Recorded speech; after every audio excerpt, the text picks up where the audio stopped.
This conference will now be recorded. So Pat, I see your mouth moving, but I don't hear any sound.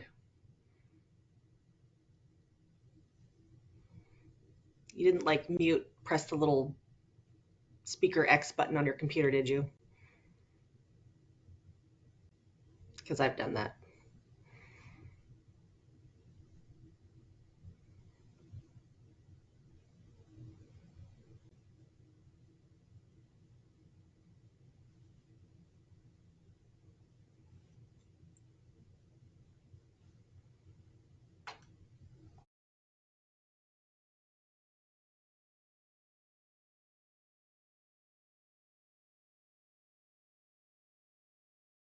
Can you hear me, Pat? Can you hear anything, or is it just no sound, no nothing?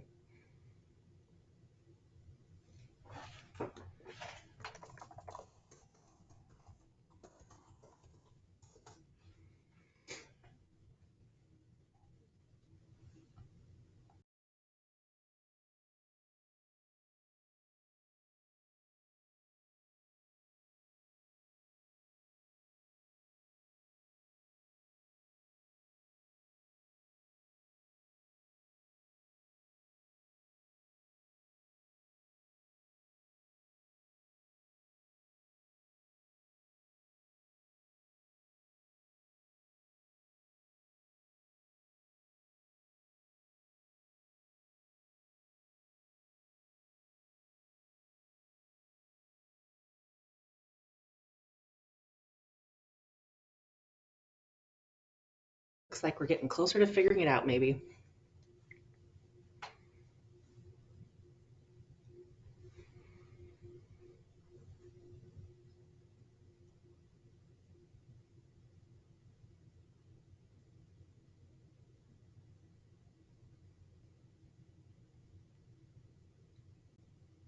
Commissioners, I did speak to Commissioner Malone real quick, and I'll be texting him the call-in number so he can call in by phone. Okay.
All right, so I see Pat coming back again.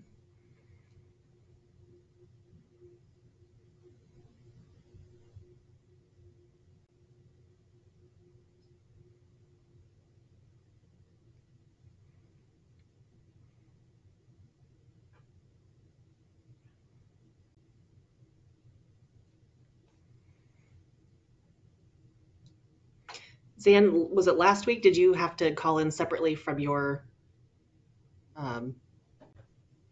Yeah, when I was working at the California building last week, I couldn't get any audio, and so I had to just appear and go to video and called in on my cell phone. Okay, well, maybe it hasn't been a problem at home. Okay. That day seemed particularly problematic, as I recall.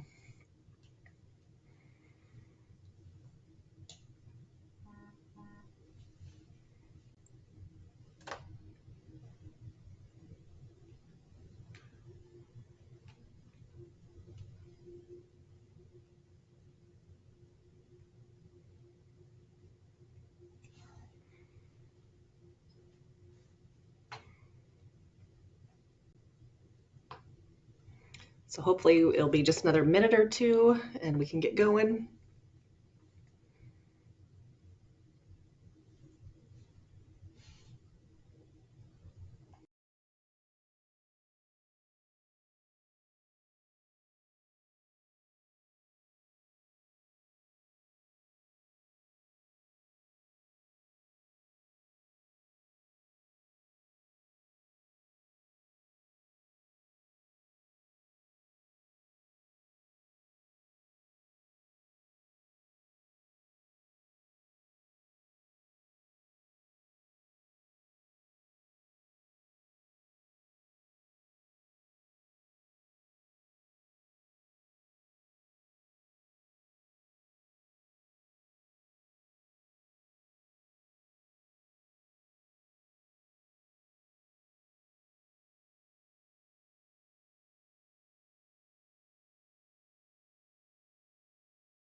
Okay, I'm just going to give it 2 more minutes and then we'll get started at 9:10.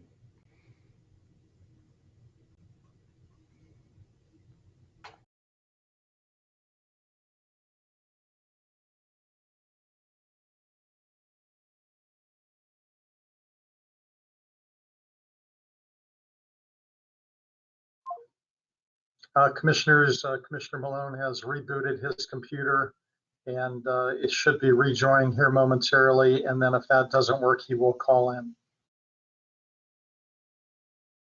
All right, thank you for the update.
All right, well, it's 9:10, and I'm confident that Commissioner Malone will be joining us shortly, one way or the other. I'm going to go ahead and call the meeting to order. Let's do a round of introductions. I'm Nancy Wise, Commissioner and Chair. Zan Odro, Commissioner.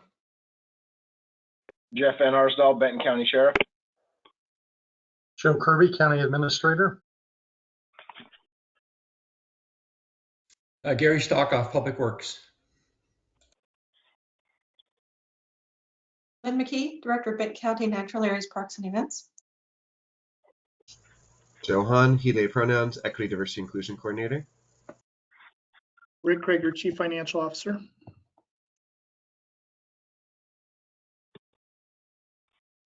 Maura Kwiatkowski, Executive Assistant.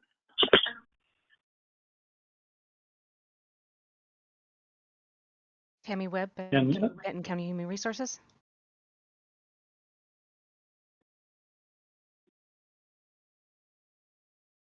And Pat Malone, Benton County Commissioner, on the phone. Awesome. Glad you could make it back, Pat. Sorry you're having issues. All right, with that, we can review and approve the agenda. There is one change of the agenda. We do not have January 11th minutes to approve. Any other changes to the agenda? Hearing and seeing none, we will consider that approved. Let's see, next up, approve the February 8th, 2022 goal setting meeting minutes. Do I hear a motion to approve or any changes?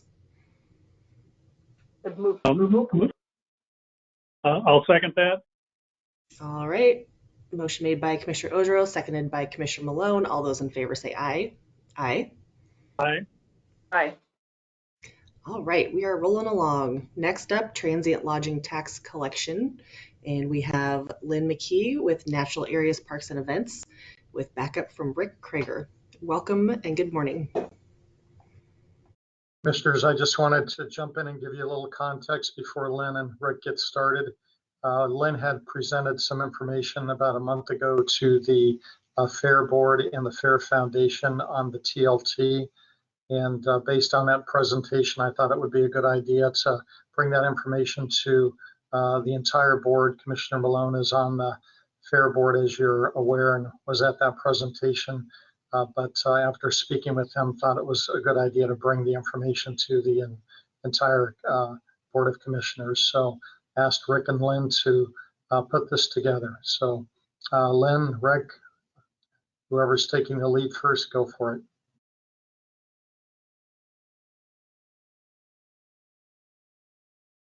Sorry, everyone. I had to find my mute button there. So thank you, commissioners. Good to see you this morning. As Joe alluded to, we just put a quick little presentation together for you, talk a little bit about the lodging tax, or better known as the transient lodging tax. It's always hard to say the transient lodging tax. I kind of stick with lodging tax, and a little bit easier to off the tongue. So we thought we'd provide you just a little bit of an overview. I'll talk a little bit in terms of the revenues, kind of status of the transient lodging tax, and Lynn will jump in and tell you a little bit about what we've been using the dollars for, particularly out at the fairgrounds. So just to kind of start, this is just more background information. Probably all three of you are very well versed in all of this, but again, just to kind of summarize, the TLT that is currently in place is imposed on all the occupancy of all transit lodging located in the county. This is all the city limits, incorporated cities in the counties. Obviously been going on since its inception of July 1 of 2019. And it currently has a 3%, 3% of all total retail price, which includes all the charges and fees other than taxes. The other piece I think that's real relevant here, obviously, per our chapter laws in the Benton County Code, that we use no less than 70% of that, of the tax revenues that are collected to fund tourism, promotion, and tourism-related facilities. That's how it's spelled out in the law. Specifically, we put that towards the fairgrounds, and then the remaining amount goes into our general fund.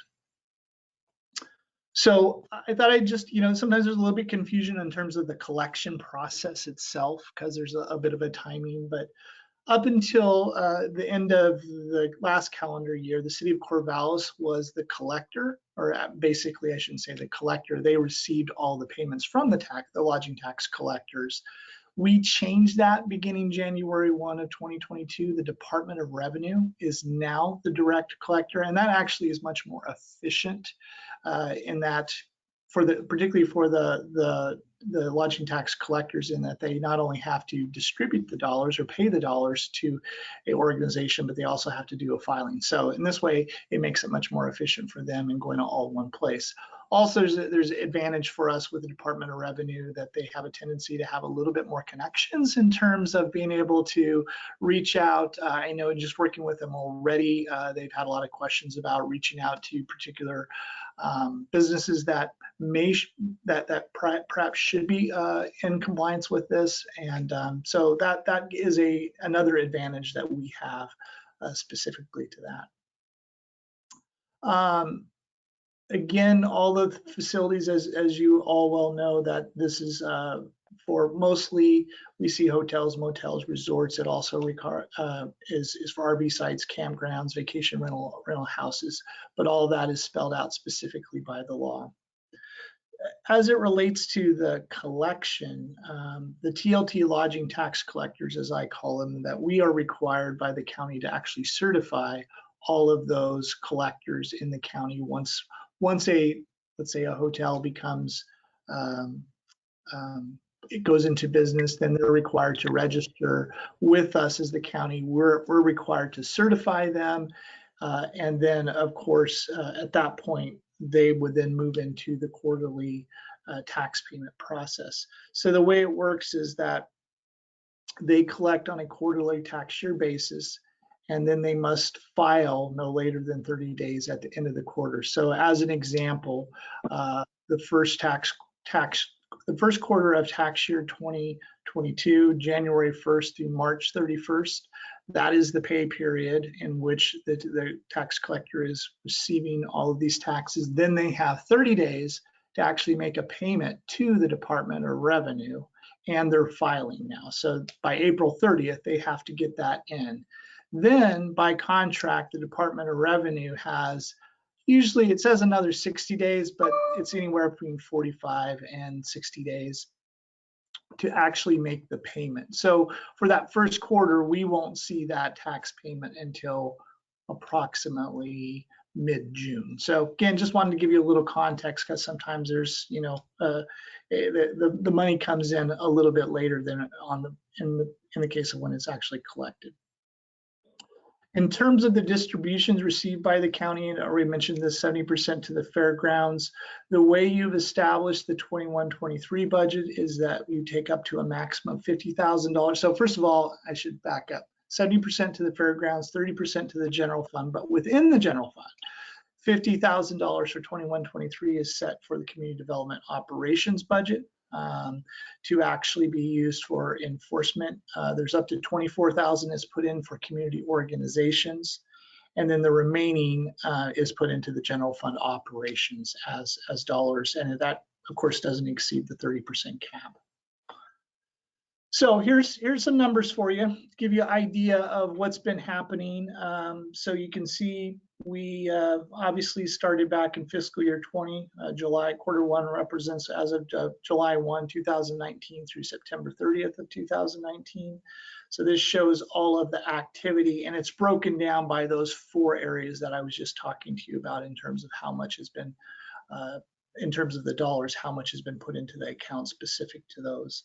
You can see quarter 3 and quarter 4, those are the 2 that we're currently in, haven't collected. Again, our quarter 3 payment won't come until about June 15th. But I think it's pretty easy to see from a trend standpoint.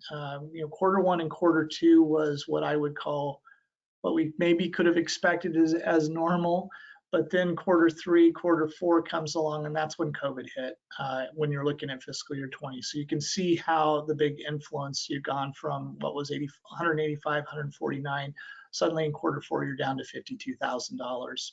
And you can see that trend pretty much continued as you moved into fiscal year 2021. And then I think quarter 4 is when we're starting to see it come back in fiscal year 2021, up to $178,000 of total collection. Happy to say at the period ending 12/31 of 2021, which is quarter 2 of fiscal 2022, that was $234,000. That was the largest collection that we have seen since the inception of it. So I would expect that to continue. Unfortunately, when you don't have a lot of data, a lot of information, and you've had COVID in the middle of this, it's a little bit hard for predicting this. But I think, give me some time, give me another 6 months, and we'll be able to give you a little bit idea. I'm also looking forward to working with the Department of Revenue, because I think they have access to data that I can use to help do a little bit more forecasting. So again, in total though, a little bit, almost $1.4 million is what we have collected through 12/31 of 2021. Of course, it wouldn't be, I can do a presentation without giving you a little bit of color here and a little bit of graphs. Just wanted to give you just an idea of the collection history. Again, this shows what you saw in the last page on the graph on the left, and just shows each of the fiscal years, blue representing that first fiscal year. You see obviously where it started and then where it ended up in quarter 4, and that's a COVID impact there. So you can see it's been that gradual downgrade, and then you move into the orange bars, which is fiscal 2021, and that one's a little bit up and down because we were on, we're off, we're on, we're off, and so I think still had a COVID impact that you can see was a little uncertain, no predictability to it. And then the gray, that's what's interesting, so you can see big numbers there, and things are starting to change, and let's hope that keeps going the same way. Then you move over to the distribution of resources. This is pretty straightforward. Obviously, the big chunk that you see there is the blue. That's the 70% that goes to the fairgrounds. But if you want it in total dollars amounts, you can look in the gray area there down at the bottom. You can see this is how much money has been collected in each of those areas. So then I'm going to turn it over to Lynn at this point in terms of use of funds, and I think she's going to speak a little bit to, and again, what you've seen from me so far is this is how much we've collected, this is how much has been put in. Lynn's going to talk a little bit about what she's done with the money at the fairgrounds, and then I can also speak a little bit to the other three areas as well. So Lynn? Thank you, Rick. Yeah, currently the Fairgrounds has focused our TLT spending on LRS architects and the architectural services. You've seen the designs that we have at the exhibit hall in the arena. So you can see that to date, architectural services for the covered arena have been 56,000 plus, and the architectural services for the exhibit hall has been 84 plus. We'll still be continuing to spend on those contracts. We do have more money to spend into the next fiscal year. And that's calculated into our budget, about 93,000. But that's gotten us to our current design phase where we're working with community development and permitted use and conditional use and such. Also, as part of the architectural designs, we had to have surveys and geotechnical done by Foundation Engineering. That was 22,000 to look at soil and you know, bedrock and such. We had to have those done for those two locations. Those were paid for. And then we had a number of upgrades to the auditorium. That's our main rental building. It is being used very, very much now. It's nice to have renters coming back. So we updated, we redid the floors, we've updated the bar, we've done work on the bathrooms, and we've built a closet. I have about 20,000 more to spend on the closet. But we're also going to get 30,000 reimbursed by the state for that. That's a preferred worker project because it'll be better physically and safety on our workers if we can get the tables and chairs and such into a closet there in the building instead of having to have them forklift them over from another building. So right now that we've kind of focused our TLT expenses on those few areas. And that's where we are at this point. We had budgeted about 400,000 for this biennium, so we're almost halfway there at this point. Anyone have any questions on the fairgrounds expenditures? And I could just sort of close this, and then we can perhaps, Commissioner, if it's all right, to open it up for questions for everything. But just the last three items here really quickly. Again, as Lynn alluded to, the big piece is the fairgrounds, and Lynn and her staff have done a great job in terms of managing that and managing those projects. There are also the other components that I mentioned. Community organizations, you have paid out about 45, well, you shouldn't say about 45,000 exactly, as it relates to capacity grants for the cities of Monroe, Adair Village, and that's been for the last 3 years. The other two are a little bit deceiving because they're essentially general fund that goes into department budgets that basically pay and support. But I do know that historically with the community development component, that was really to help to support the compliance and enforcement around much of the TLT and the lodging. So that goes into community development. And then the rest of it is just general fund operations, part of our entire general fund picture that we use as our countywide resources. So all in all, $615,000 total that is expended to date. If you look back at the previous slide, I didn't compute this, but there's almost $1 million that we've collected for the fairgrounds. So 193,000 spent, you're roughly around $800,000 of around a cash balance. I think one of the things that I know I'm interested in, I know Joe's interested in, and I think you're interested in, is how do we further leverage TLT, particularly when we can get to the point of certainty around these revenues, and how could we maybe use that from a debt standpoint? Can we leverage that for debt service? Can we be able to look at bigger projects? I'm actually going to be having a meeting with our underwriter, Carol Samuels, tomorrow. And so this is on my agenda with her, is to talk a little bit about, when we're thinking about, using certain resources for a secured debt management. How do I approach that? How do I look at that? And, what levels do we need to get at? So I'll be quizzing her a little bit on that to get more information. I would suspect, just in my knowledge in terms of the various type debt service, this TLT, as you can see, has been a little bit, it goes with the economy a lot. And so that's always going to make it a bit uncertain. So we would probably have to be, a little bit more leveraged as it relates to reserves and things like that to be able to do an effective bond program. But again, I know other government organizations do it, and we certainly want to be able to examine that. So with that, Commissioner Wise, members of the board, that's our quick little presentation, and happy to answer any questions you might have on revenues or expenses or anything else. Thank you. Questions or comments? Commissioner Malone? Give this a try. Can you hear me? Yes. Oh, wonderful. Let's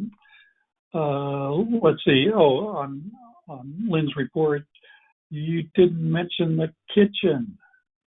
And curious, is that being used, or how is it being used? Well, no TLT funds were used on the kitchen. That was economic development funds through CIP last biennium. So no TLT money was spent on that.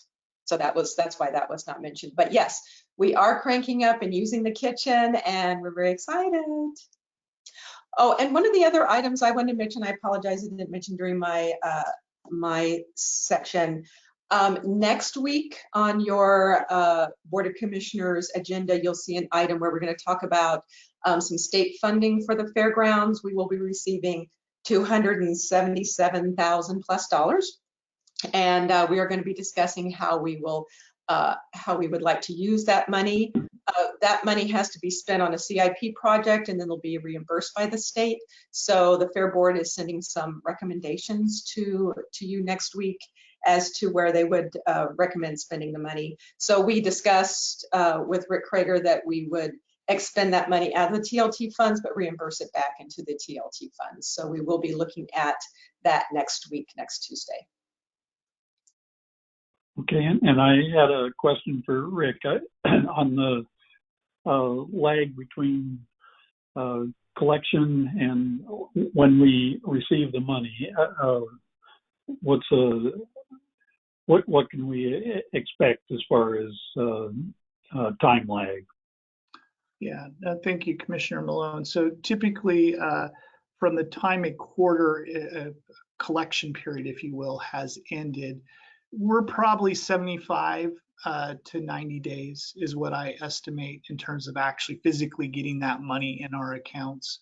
Because like I said, it's usually it's by law they have another month, the collector, to actually submit it to whomever's collecting, in our case Department of Revenue, and do the filing, and then Department of Revenue has to do their thing. So, but I'll report back to you, Commissioner Malone. It could be quicker than that.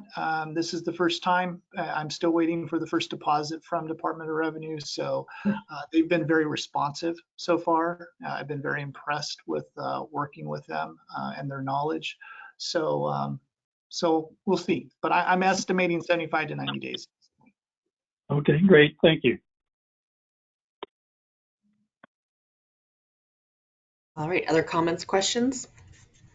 Commissioner Ojro, and then Joe.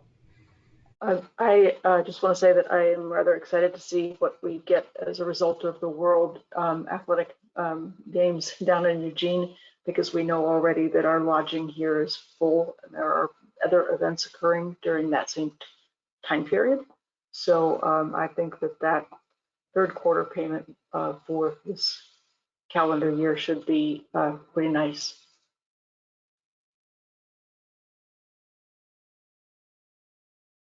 And Joe, I saw you raise your hand. Thank you, Commissioner. Just a couple of comments that I think we should take into consideration moving forward. Number one, when I look at the numbers that are represented that are going either to community development or into the general fund, now I think we should take a closer look at that. That's a pretty sizable dollar amount, and I am concerned that it may not being put to the best use at this point in time. And so I'd like to work with Rick and Lynn a little bit more on that, because it is a sizable number. I think it totals close to 380 or 390,000, which is certainly a chunk of change. So just wanting to highlight that.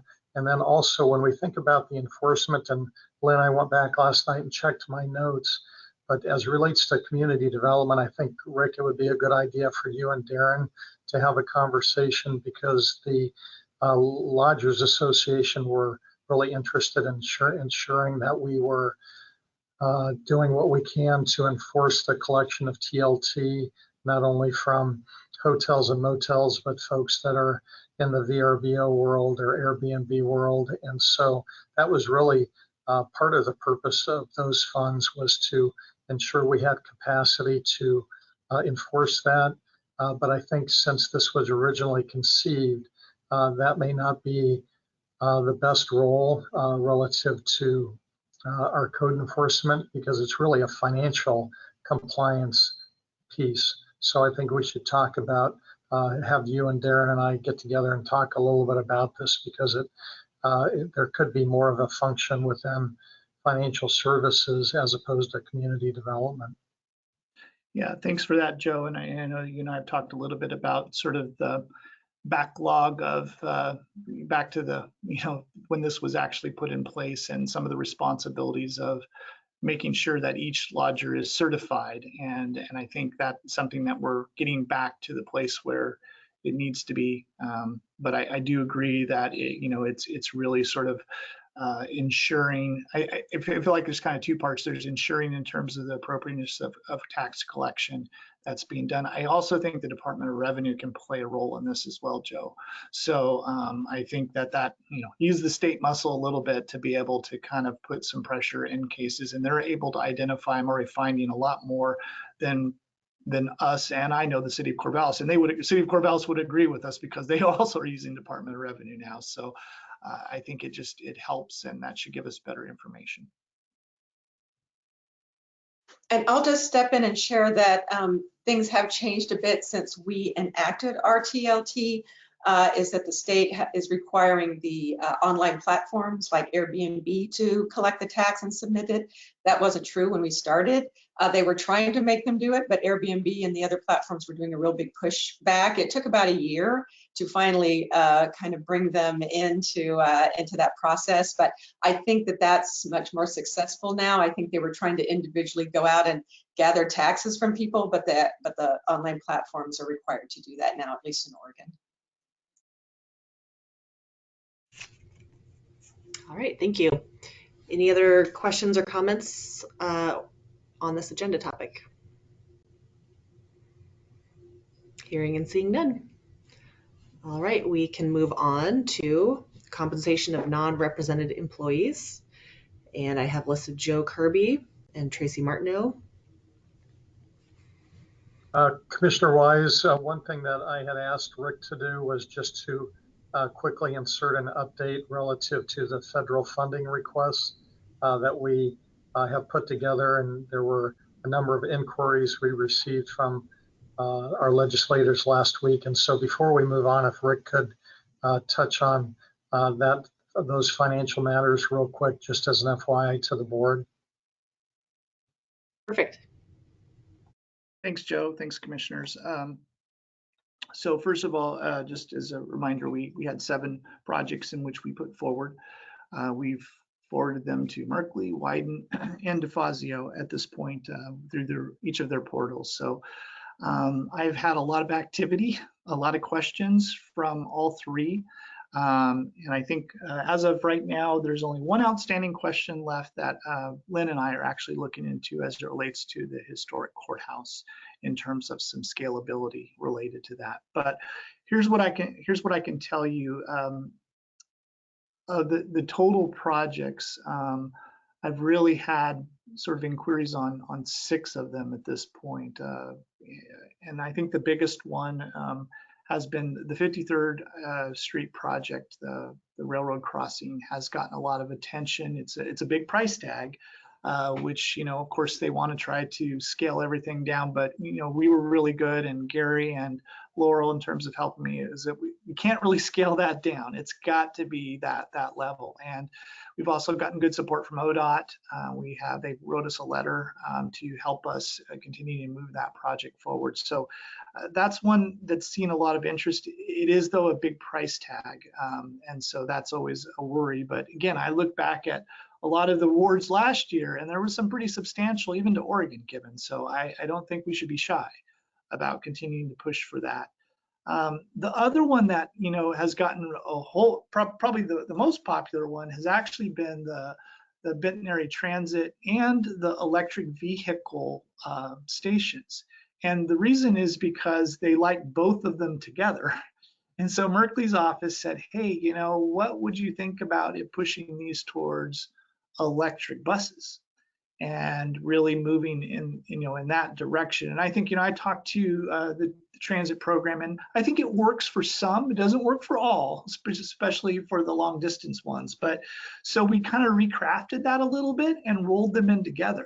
So it's got a bigger price tag, but this is one I think, again, Merkley's office, I know he's a real champion of climate.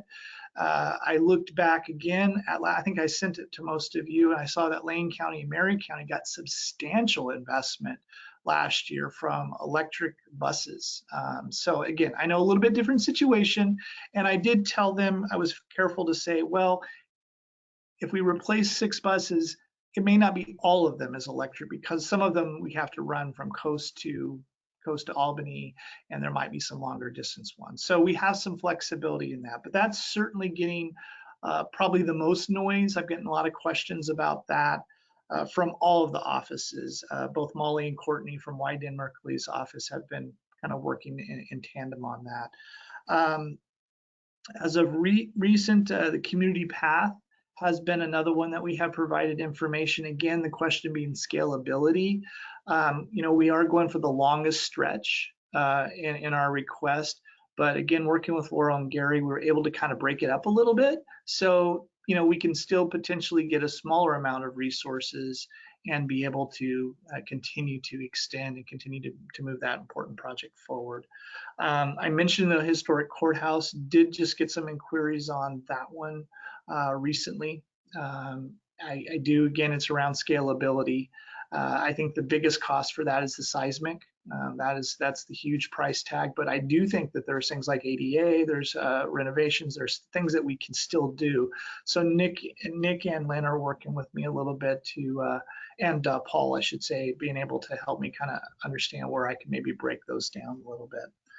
So all in all, though, just a lot of really good feedback at this point in terms of the projects.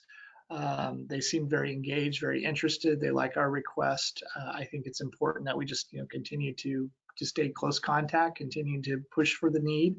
And I feel optimistic that we can really get something that comes into at least the first run of the fiscal year 2023 budget, which I'm guessing probably somewhere around August, we might start seeing some numbers getting laid out. I think the other thing, and Joe and I talked about this, that is important is also to kind of, and we did this with the 53rd Street project, is we need to hold the line in that we, okay, they asked about scalability. Well, no, we really need all of this. We can't start taking pieces of it, because then the expectation is you get a small piece and then we can come up with the rest of the money, and we're in this difficult situation of, having it partially funded. So I think we want to just stay strong on, what is possible. If there is scalability there, then let's tell them, but it's going to be a smaller scope, and be very, very clear on that. So all in all, commissioners, a lot of great feedback. I haven't burdened you with all of the emails back and forth. I didn't want to bury you with a bunch of stuff, but certainly I will keep you apprised as we move forward. And what I can tell you so far, just really good responses that we're getting. Nothing that has come across as being negative. The one you asked in terms of, I haven't heard a lot about. There's been some inquiry, but not a whole bunch, is around the exhibit hall out at the fairgrounds. Haven't gotten a lot of play on that, but my hope, as I've shared with you before, I think lottery-backed bonds is a perfect source for Benton County Fairgrounds, because it's all about lottery and economics. So I think that there is a place for us in the state legislative process. So with that, happy to take any questions you might have. Commissioner Malone. Yeah, Rick, on the buses, and I see Keith is here, so I'll may turn it over to him. But it's my understanding that the short buses, there are no electric 20-passenger buses available. So I was curious which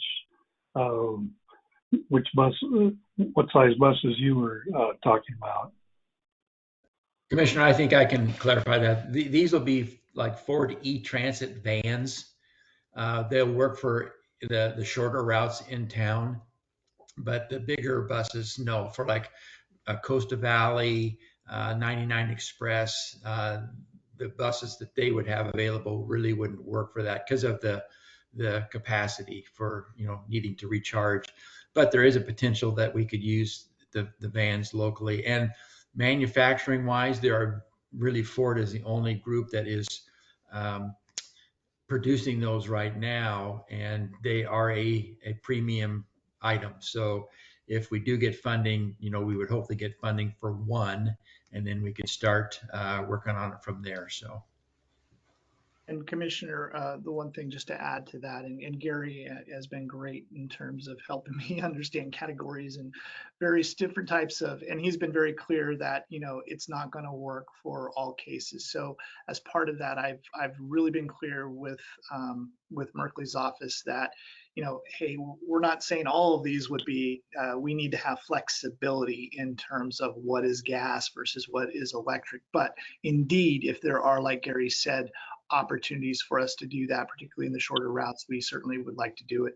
And like I said, also be able to attach the charging station. That might also help us with our other initiative on that as well. Great. I like the idea of combining the two items. I think that makes sense, and especially if that gets Senator Merkley's attention. So thanks for the clarification. Any other questions or comments?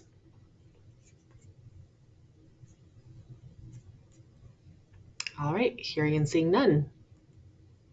Are we good to move on from this agenda topic? Wonderful. So since our next agenda item is scheduled for 60 minutes, I'm going to go ahead and call for a 5-minute break now. So let's come back 9:50.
All right, we'll get going in just another minute when we have everyone back.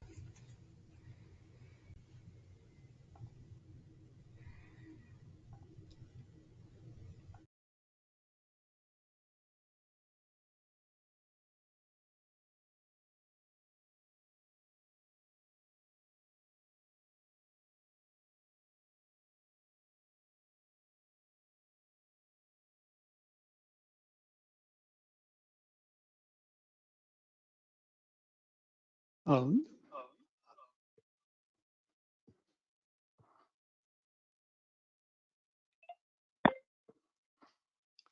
can you hear me?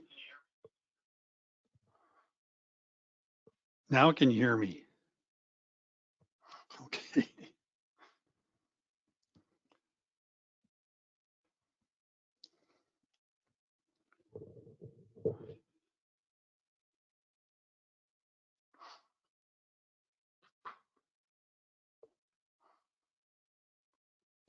And I was muted as I was saying to myself, we can now move on with compensation of non-represented employees. And welcome, Tracy. Good morning, Commissioners. Well, as you can tell by the title, what I'm here to talk with you about today, I'm inviting Rick Kreger, our Chief Financial Officer, and Tammy Webb to chime in where they think that it would be relevant this morning, as they also have information and history related to non-rep compensation. I want to talk to you a little bit about the policy that's relevant to this discussion. Go over some of the background historically that kind of led us to where we're at today. I want to share some current information with you, and then I want to talk a little bit about preparing for a recommendation that I typically make towards the end of July to the commissioners regarding management and confidential compensation. So with that, I am going to share my screen. And I would just ask that since most of my screen is covered up, if you have questions, if you'll please speak up.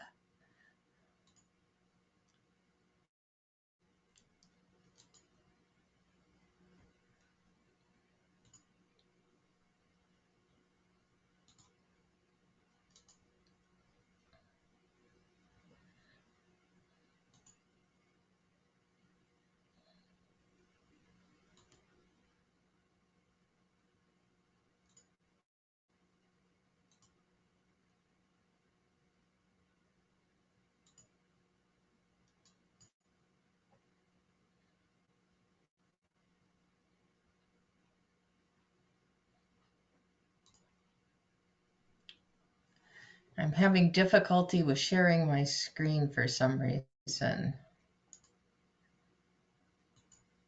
Apparently it's just one of those days with the technology. Oh, I see it now.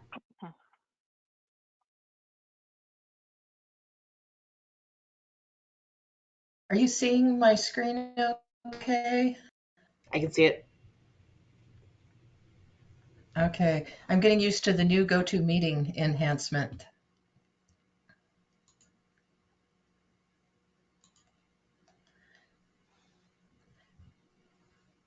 Okay, so we're going to start off with our compensation policy, our compensation philosophy. And this was originally adopted in 2011, and it was updated in 2016, I believe, to include the performance pay. So I'll give you just a minute to read that.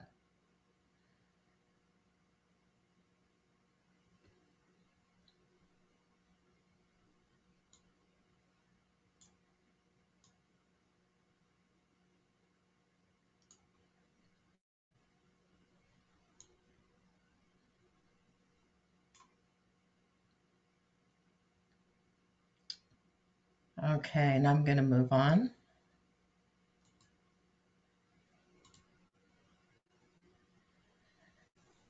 We're getting into the relevant policy section, and Personnel Rule 22.1 gives an outline of the purpose of the pay plan.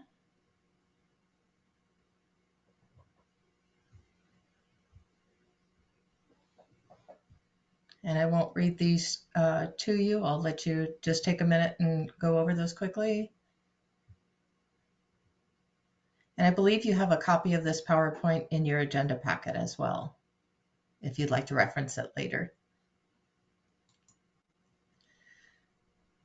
22.2 is another part of the policy that's relevant. And this is where, as I said, every year I come to the commissioners, typically in July, and make recommendations for any revisions to the pay plan. As we'll talk about a little bit more detail in a couple of minutes. For the last few years, this has been based on the Employment Cost Index, or the ECI movement.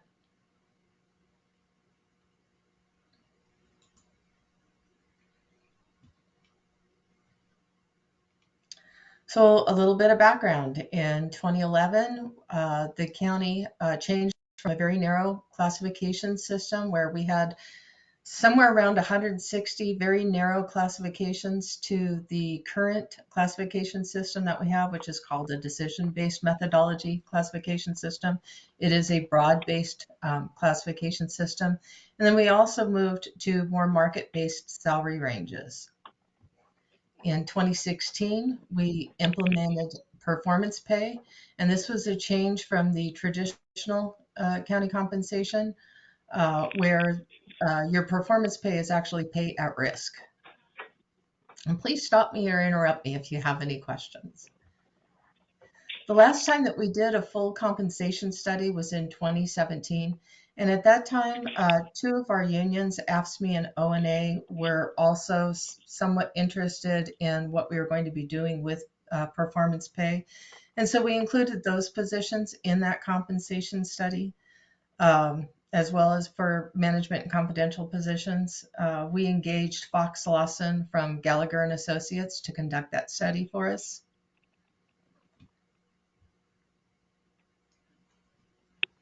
Another relevant piece is in January of 2019, Oregon passed an update to the pay equity law. And this has made it unlawful for employers to discriminate against employees in a protected class by paying them lower wages for work of a comparable character.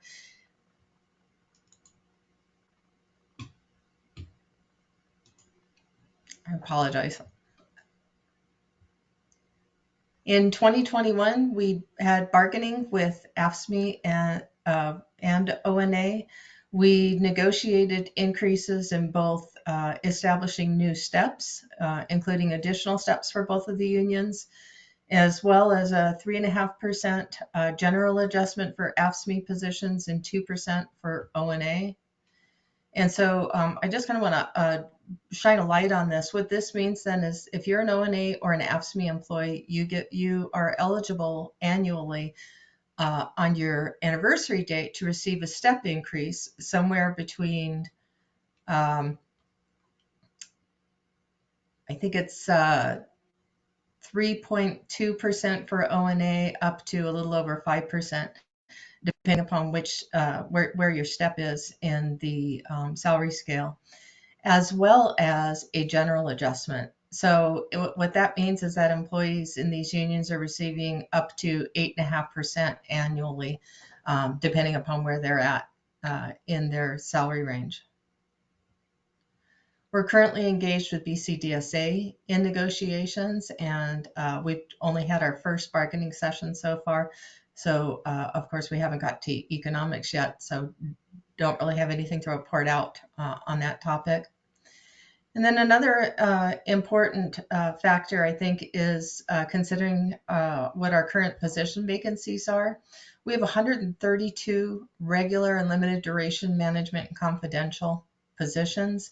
And of that 132 number, we currently have 14 vacancies. So that's a fairly substantial number of vacancies for this group.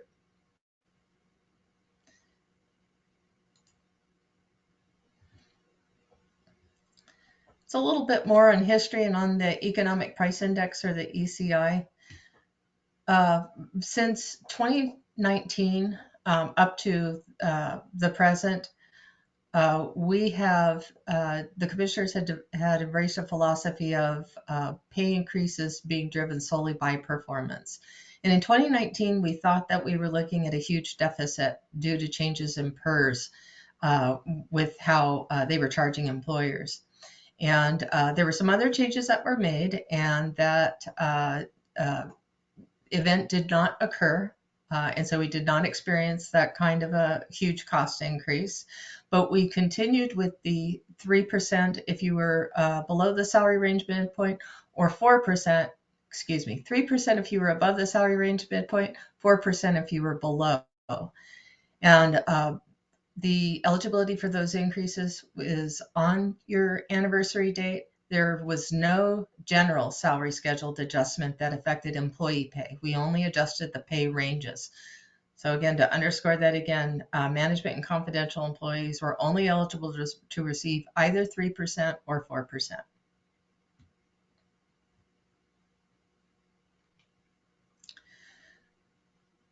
So I gave a little history on the ECI salary range adjustments, and this shows you what we've done since 2018. You can see those percentages have been fairly low until now. And, we've all been reading and hearing a lot about the workforce shortages and inflation, and, what that is doing to the price of jobs, and what employers are being required to pay to be able to attract and retain talent. And for the period ending in March, the ECI was 4.7%. And this is a crazy number for the ECI. I don't believe we have seen this number in over 22 years in the ECI, if that gives you a little feeling of, just how unusual this is. Of course, we also know that there's some record-setting inflation that we're seeing across the board. Based on this latest period, and just there doesn't appear to be an end in sight, at least right now or for the foreseeable future, we're estimating that come July, we'll be looking at an ECI between 5 and 7%. So that's a big difference from what we have seen for the last few years. We have some current pay concerns. And while we've made adjustments to the salary ranges, these 3 and 4% increases haven't kept up with the price of jobs or the speed that they're moving in the market. And so what we're seeing is that some of these positions are starting to lag behind other organizations.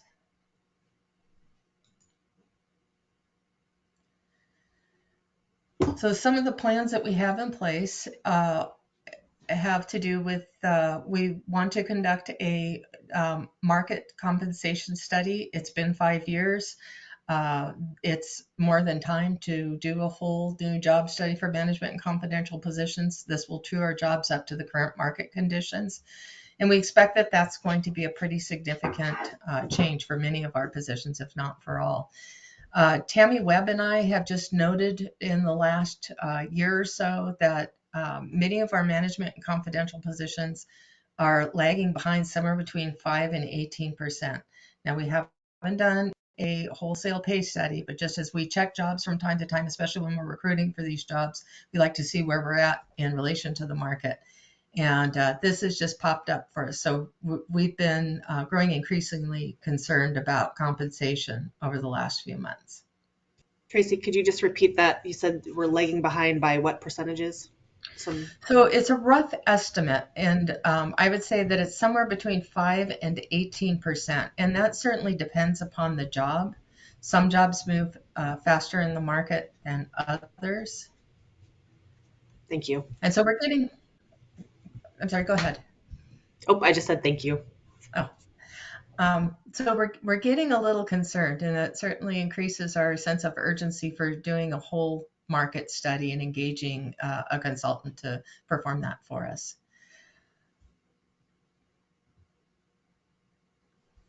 So we're hoping to get that ball, actually we got the ball rolling with one of the consultants. This is kind of a specialized role for a consultant because the consultant would have to understand our classification structure as well.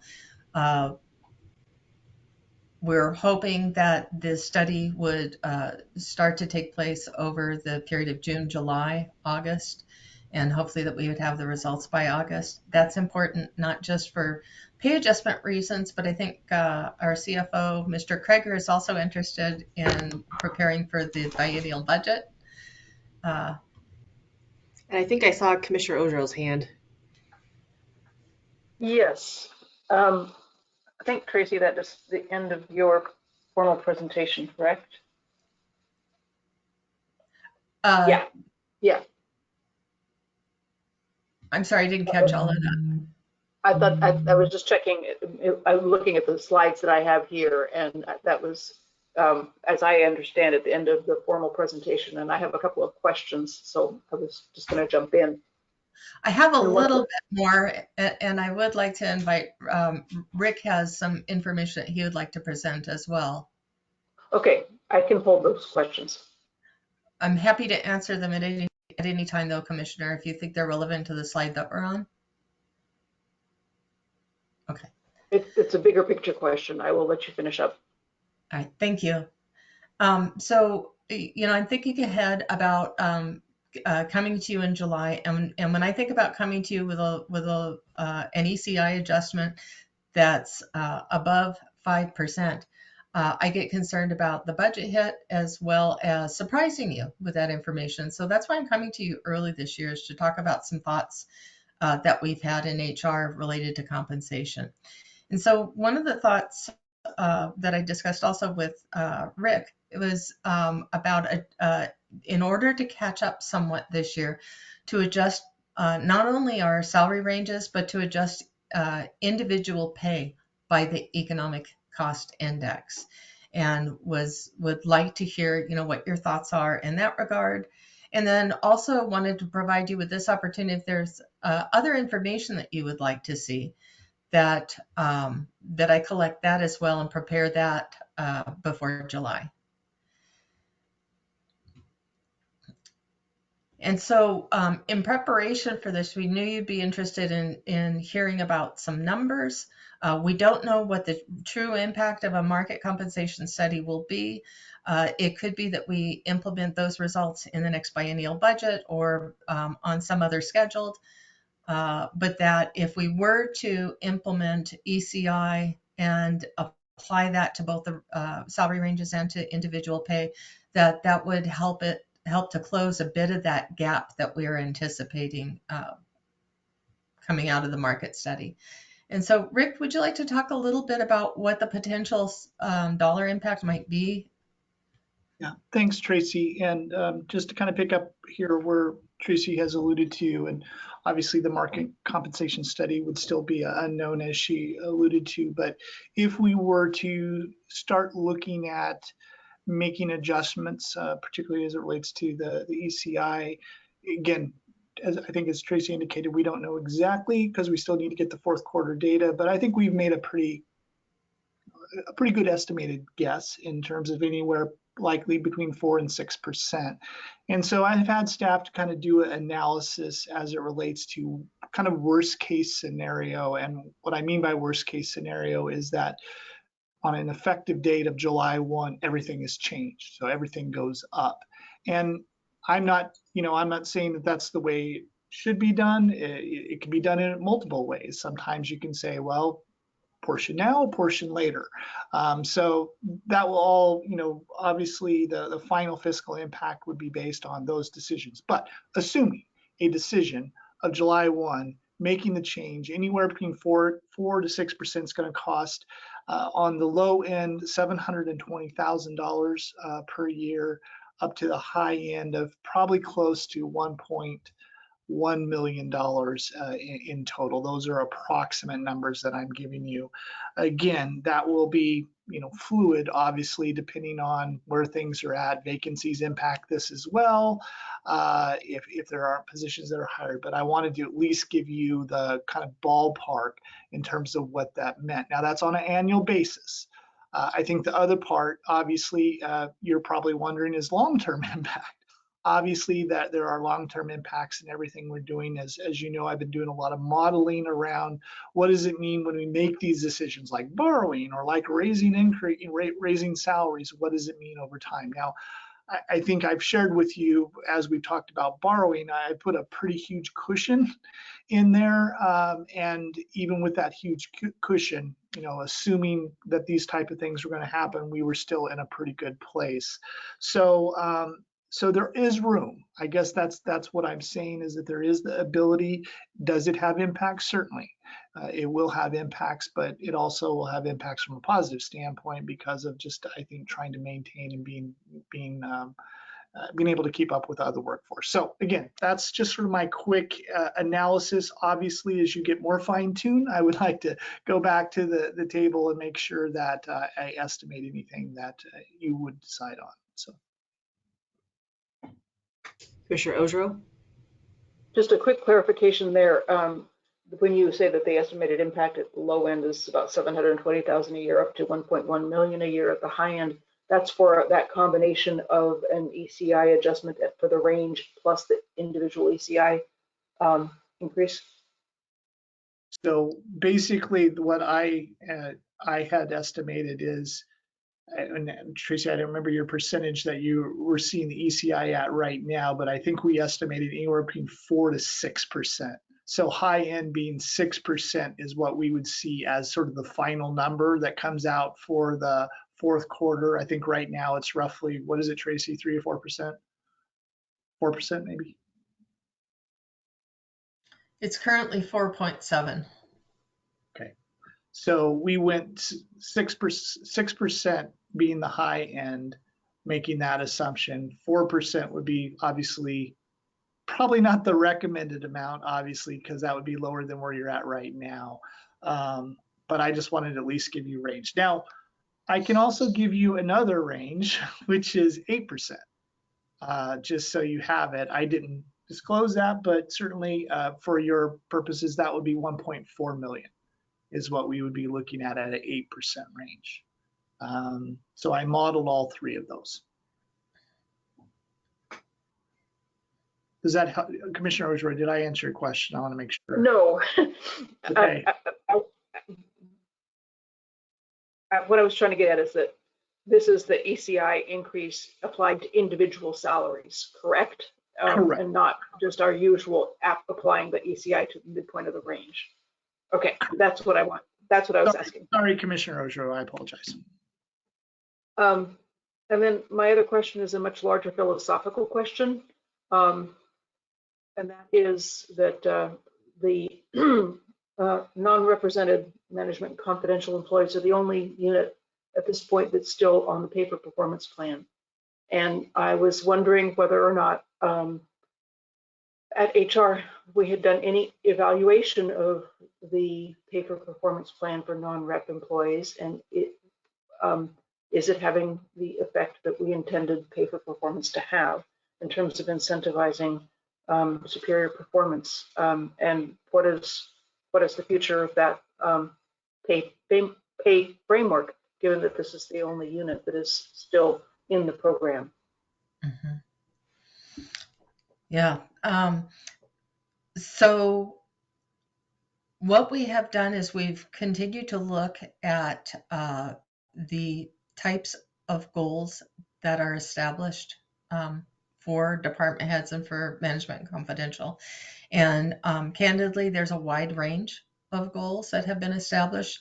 The current bar for receiving the 3 or 4% is fairly low. It really is about ensuring that there's engagement with employees through conducting performance evaluations, and the elements of that are all related to that type of engagement.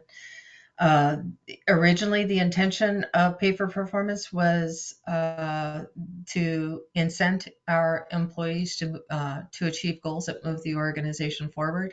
I think we've struggled as an organization with some goal setting, so it makes it really difficult to measure, what the impact of this program has had. And in the meantime, COVID hit, which kind of threw a lot of those goals up in the air as well. So again, candidly, it's been really tough to measure what the impact of it has been.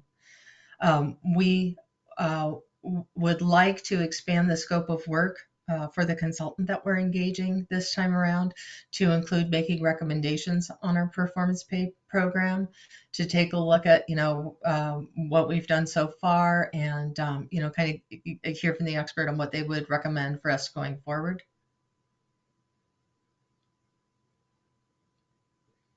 That sounds like a good idea, just in terms of data-based decisions to really do an evaluation of how it's worked so far, so that we have a better sense for whether it's worthwhile. So I would support that.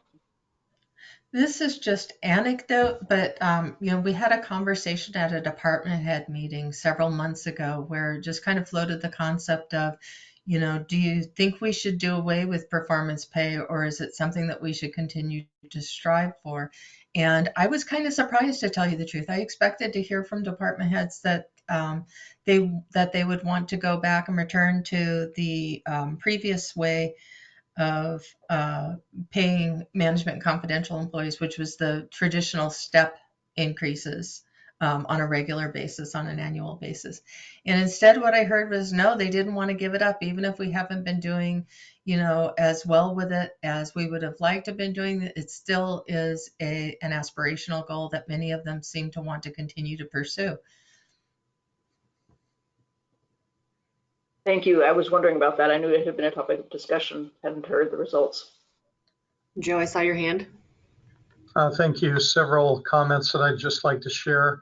We do have a performance management team that used to meet regularly, and that purpose of that team was to continue to evaluate and tweak our entire performance management system. That group pretty much took a hiatus during the course of COVID, and I do find value in that team, and I think that team should be reactivated.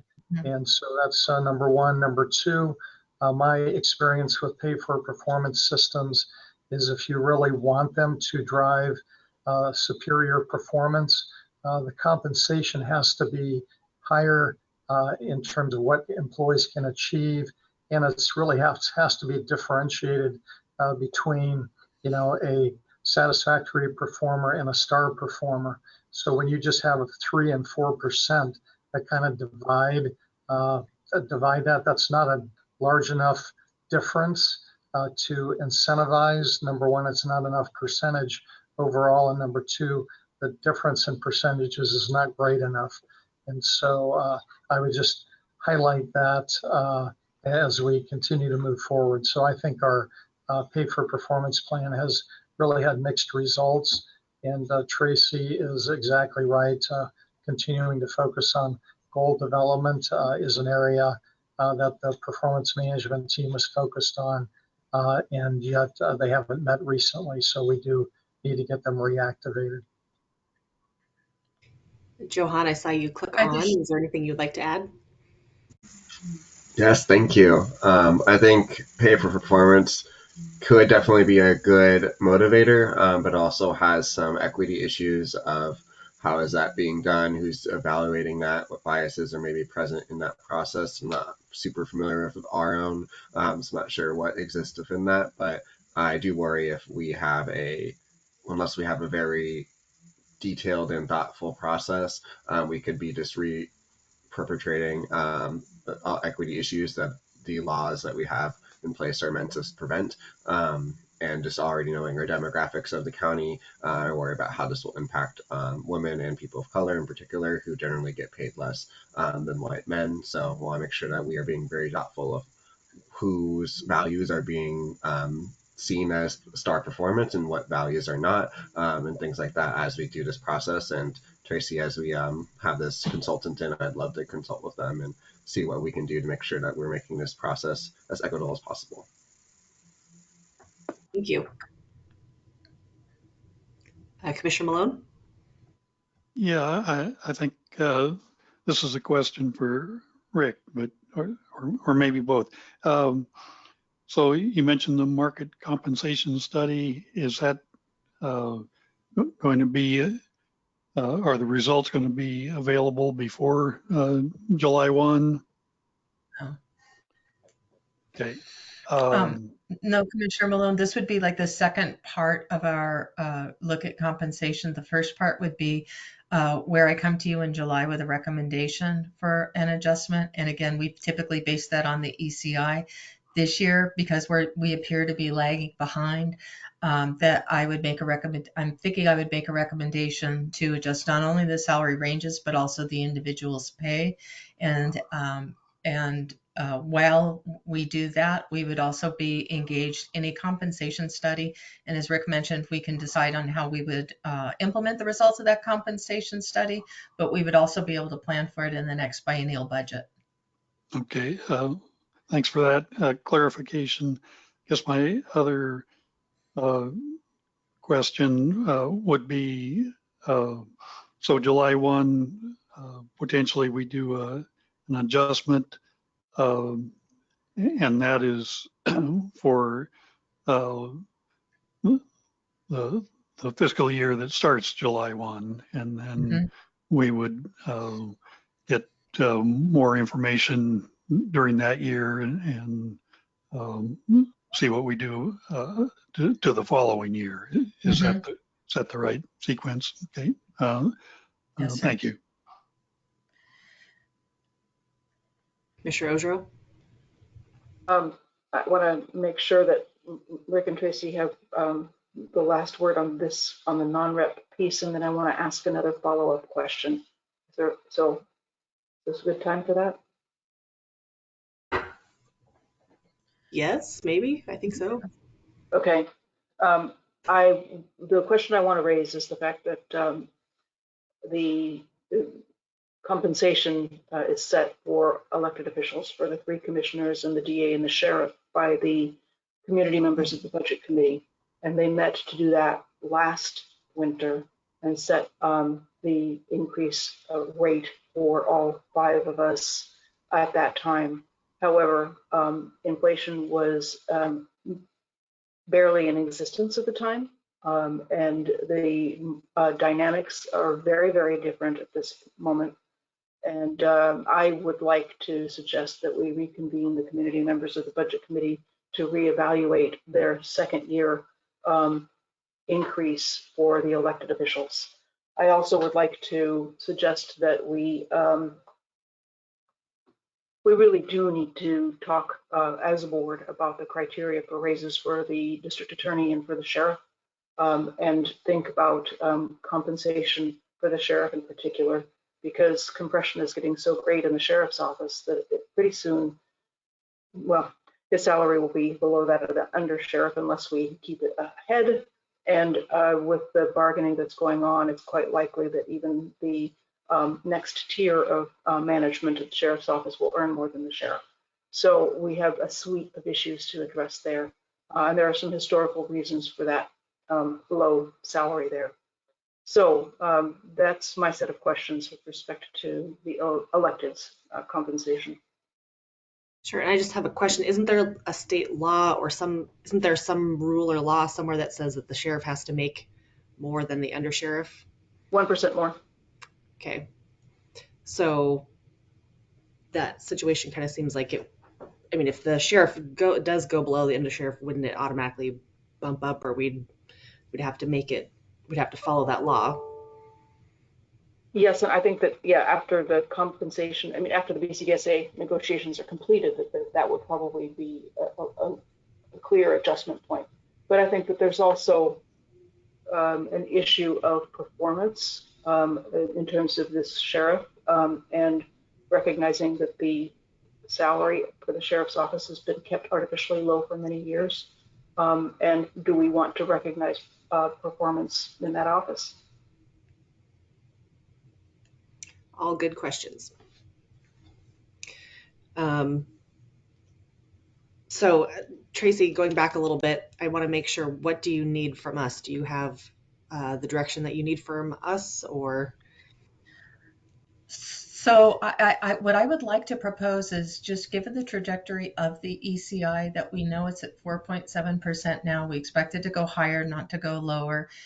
We don't think it will go higher than the 6%, but we could certainly put a governor on that.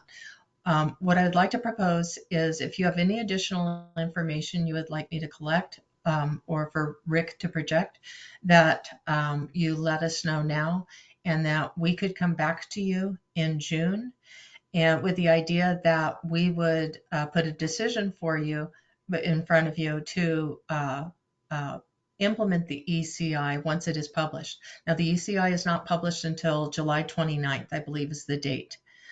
So of course we would be making retro adjustments if we're talking about individual pay, but being able to respond quickly would certainly be a help to payroll for processing that kind of work. And so I would like to see if you would be comfortable with entertaining that as a decision in June.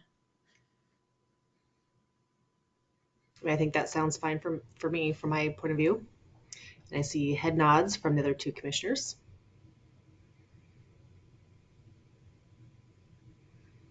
Okay, so are we good on that point? Okay. Thank you, commissioners. Sure. So I just want to come back to Commissioner Ogero's request to reconvene the community members of the budget committee and address salaries. Thoughts, comments on that? Commissioner Malone?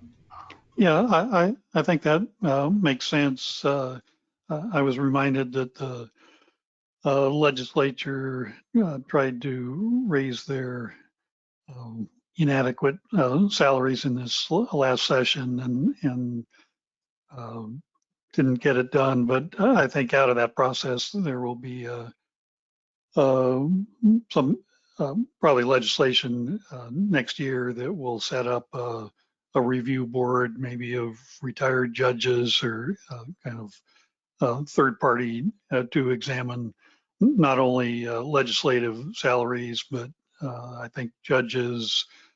I saw a labor commissioner is fairly low paid, and like was mentioned with the sheriff, there's some tradition there, and so I think it's timely to take a look at the electeds and make sure that things are fair. So I'm in support of that concept. Thank you. Tracy? I just wanted to clarify a couple of points. The statute actually says that the sheriff shall make no less than the highest paid subordinate. There's not a dollar or percentage increment that it establishes. The language is just no less than the highest paid subordinate. And so with that our Citizen Budget Committee are the ones that established that 1% to ensure that there was some distance that was maintained between those positions. And so the action that would trigger that would be the change in the undersheriff's pay rate, which would not be through BCDSA bargaining. It would be through if we implement the ECI to individual salary pay, or if the undersheriff were to receive his annual performance pay increase, that would then trigger that 1%. Commissioner Ojero? I just wanted to say that 1% is predates our involvement of the community members of the budget committee in this process. And that was something that the Board of Commissioners had adopted just as a rule of thumb for the sheriff's salary. And my comment about we've been looking at the undersheriff's compensation in order to keep the sheriff's compensation just minimally above that. But I do know that with the BCDSA bargaining that captains' compensation is going to go up also, and it's going to put pressure upward on the undersheriff compensation. So I think we just need to look at that situation in the Benton County Sheriff's Office closely, and then secondly, that we need to be looking at performance as we recommend the compensation for the sheriff.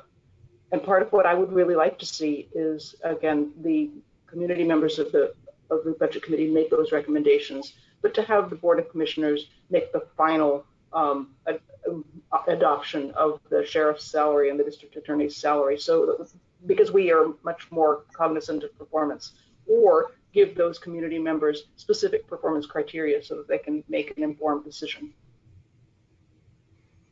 Thank you. And from my memory, at one point the commissioners felt uncomfortable making the decision for the district attorney and the sheriff, and so they delegated that responsibility to the budget committee. I was on the budget committee at the time, and we had kind of free reign. I know we were not bound by that 1%. However, I am the one that made the motion to increase the sheriff's salary by 1% over the undersheriff, just because I felt like that was appropriate at the time with the current sheriff. But certainly I feel comfortable having the commissioners make the final decision for the district attorney and the sheriff. I mean, I don't have a problem with that. Joe, I saw your hand. Thank you, Commissioner. I just had a couple of comments and a question for Tracy. Tracy, as we're looking at elected official compensation, I know AOC publishes a report. I believe it's every 2 years. And so when will that updated report be available?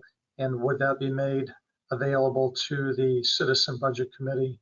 And then second of all, as it relates to questions, when we think about the non-rep salary survey that we're going to be doing, why are elected officials not included in that? Is that been typically our practice, or is there an industry reason for why that isn't done?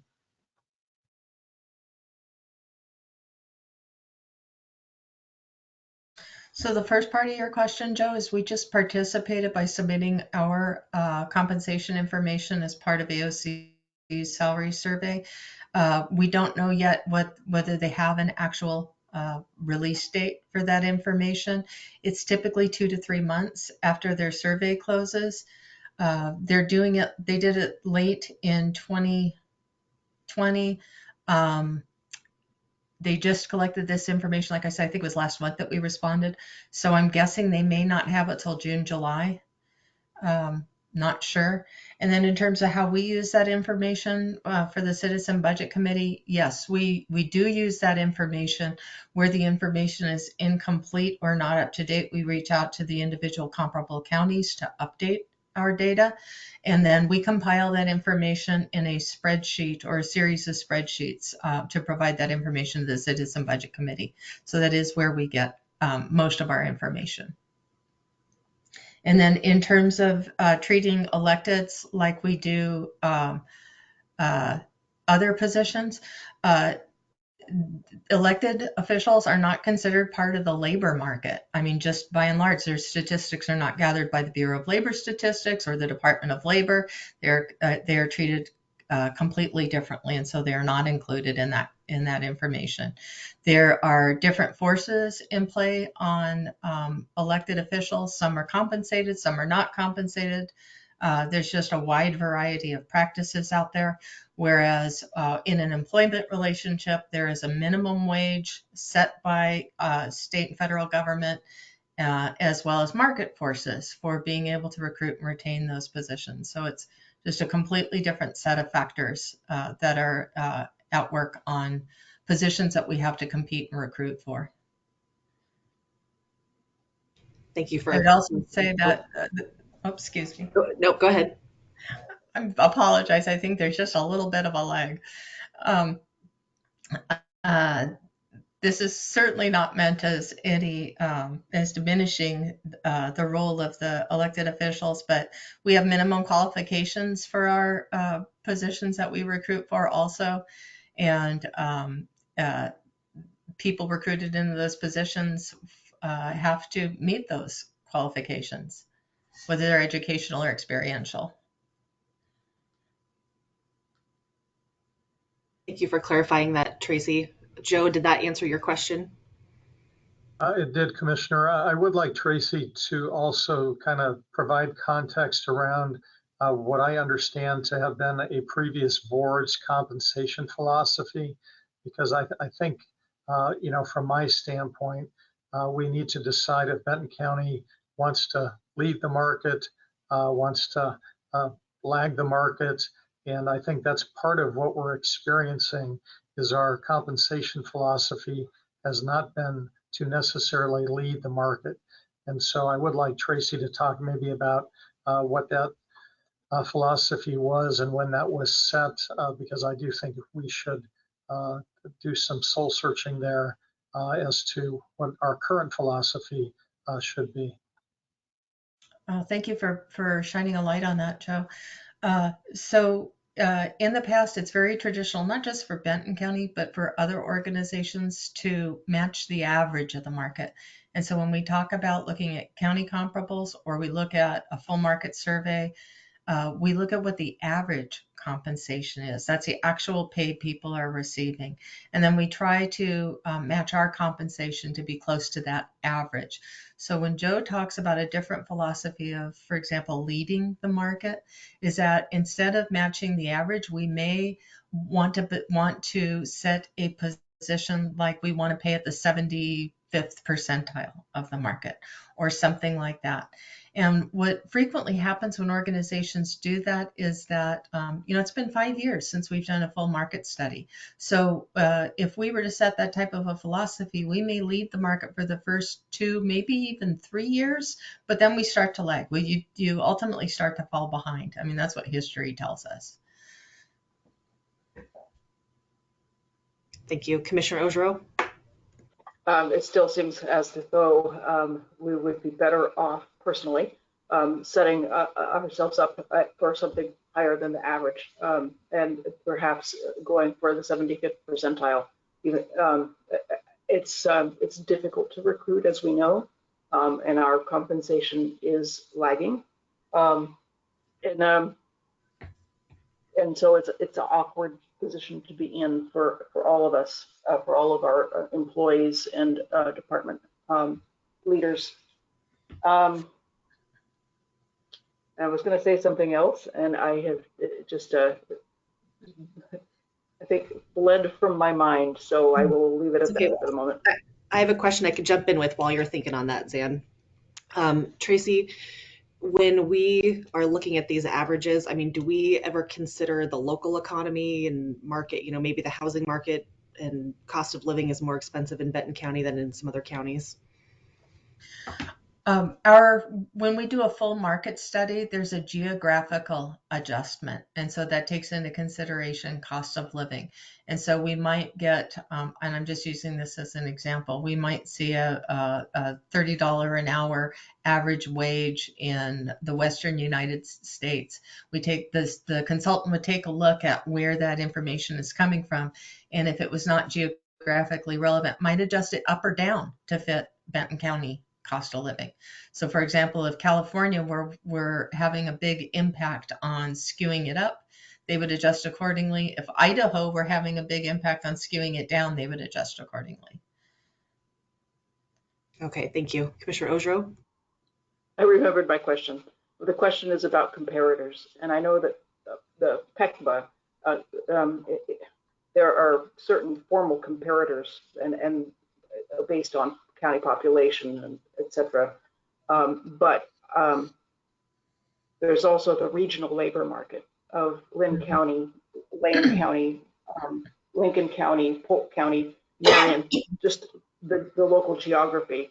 And so when I look at some of our compensation, it seems more relevant to me to look at that regional competition than it does to look at comparators like Josephine County or Polk and Yamhill to the north, because I'm looking within commuting range. And why would someone that would be a very good fit for us work for us if they can earn more working for Marion County or for Lynn County within commuting distance of Corvallis, even if they have a spouse also working here? So that's how much leeway do we have, especially for the non-rep pool to consider non-PECBA comparators? And I realize that Great question. Thank you for that. So for when we're talking about management and confidential compensation, we're talking about a true market study. And so I mentioned Western region of the United States, and that's typically, those are the areas that our consultant will look at. It will look at governmental public sector institutions in the Western United States, not at county comparables, because that is where our labor market is. We also take a look at where do we hire from for our management and confidential positions. And that gives us a really good idea of who our competition is. We also consider who are we losing management and confidential employees to. If they're leaving our organization for compensation, where are they going? And so we take, the consultant will ask us questions and gather data on those points and use those in helping us, in making a recommendation and helping us to achieve our aim here. But it would not be limited to county comparables.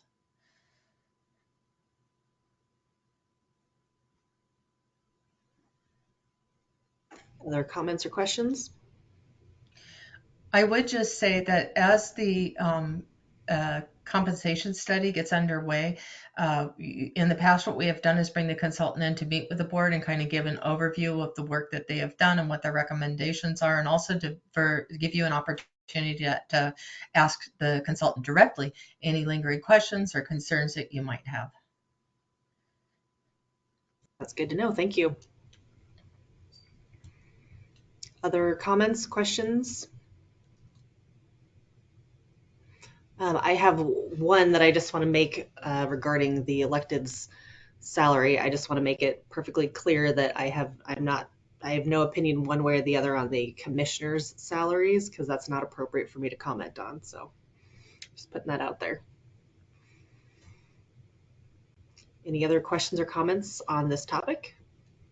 I would say that while it's not appropriate for us to comment on our own salaries, that I do still believe that it would be appropriate to convene the community members of the budget committee in light of inflation and the change in markets over the last year, understanding that we are not, that our compensation is not market driven, but it certainly is for, can be for the other two offices.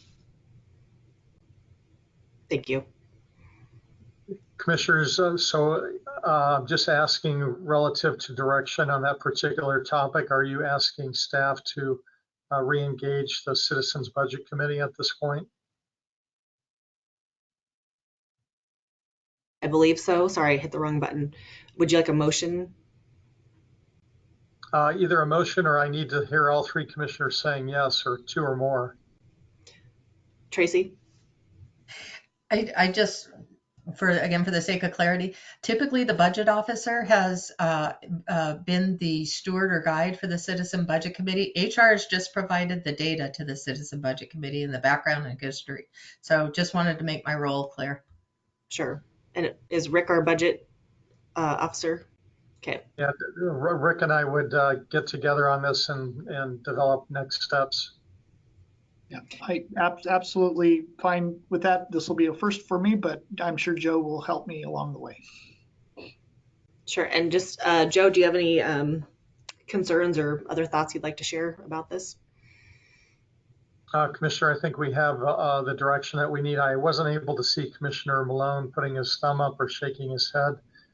There's a lot of people on our meeting today, and my eyeballs are going 20 different directions. So it looks like I think we should make a motion. I would entertain a motion.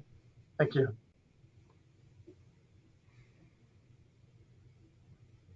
I would move that we reconvene the community members of the budget committee to reconsider the second year of the biennial compensation for the 5 elected officials for Benton County. I'll second that. All right, motion made and seconded. All those in favor say aye. Aye. Aye. Aye. Motion passes. Thank you. All right. Any other comments or questions on this agenda topic before we move on? Hearing and seeing none, we can go ahead and move on. Next up, Community Development and Planning Commission planning priorities. And looks like we have listed Darren Nichols and Greg Verrett. And I believe Nick Fowler is also going to be joining us, the current chair of the Planning Commission.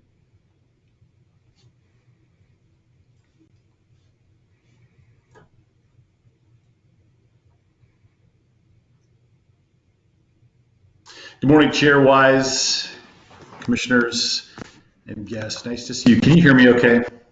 Yes. Okay, very good. And you should be able to see my screen as well. Yes. Okay, very good. So thank you very much for the opportunity to visit with you this morning. Before we get started, I just want to introduce the chair of the Planning Commission. Nick Fowler is with us this morning. Very, very pleased to have Chair Fowler here. And just a note for those of you following the agenda that Greg Verrett had an appointment this morning and will be joining us as soon as he is able. Greg, are you on the call by chance? I am. Can you hear me, Darren? Yes, we can hear you. Okay, very good. Great. Thanks, Greg. I appreciate that. So I'm going to try to get back to the slides so that I can advance them.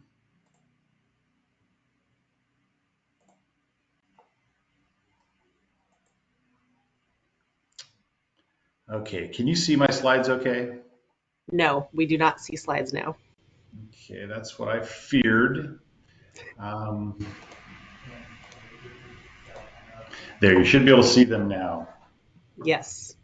All right, and one of the quirks of GoToMeeting is that I can either see you or I can see the slides, but I can't see both. So the good news is I only got 6 slides, which we can go through fairly quickly. But if you want to jump in and interrupt me, please do that. You'll just have to speak up because I can't see if you raise your hand.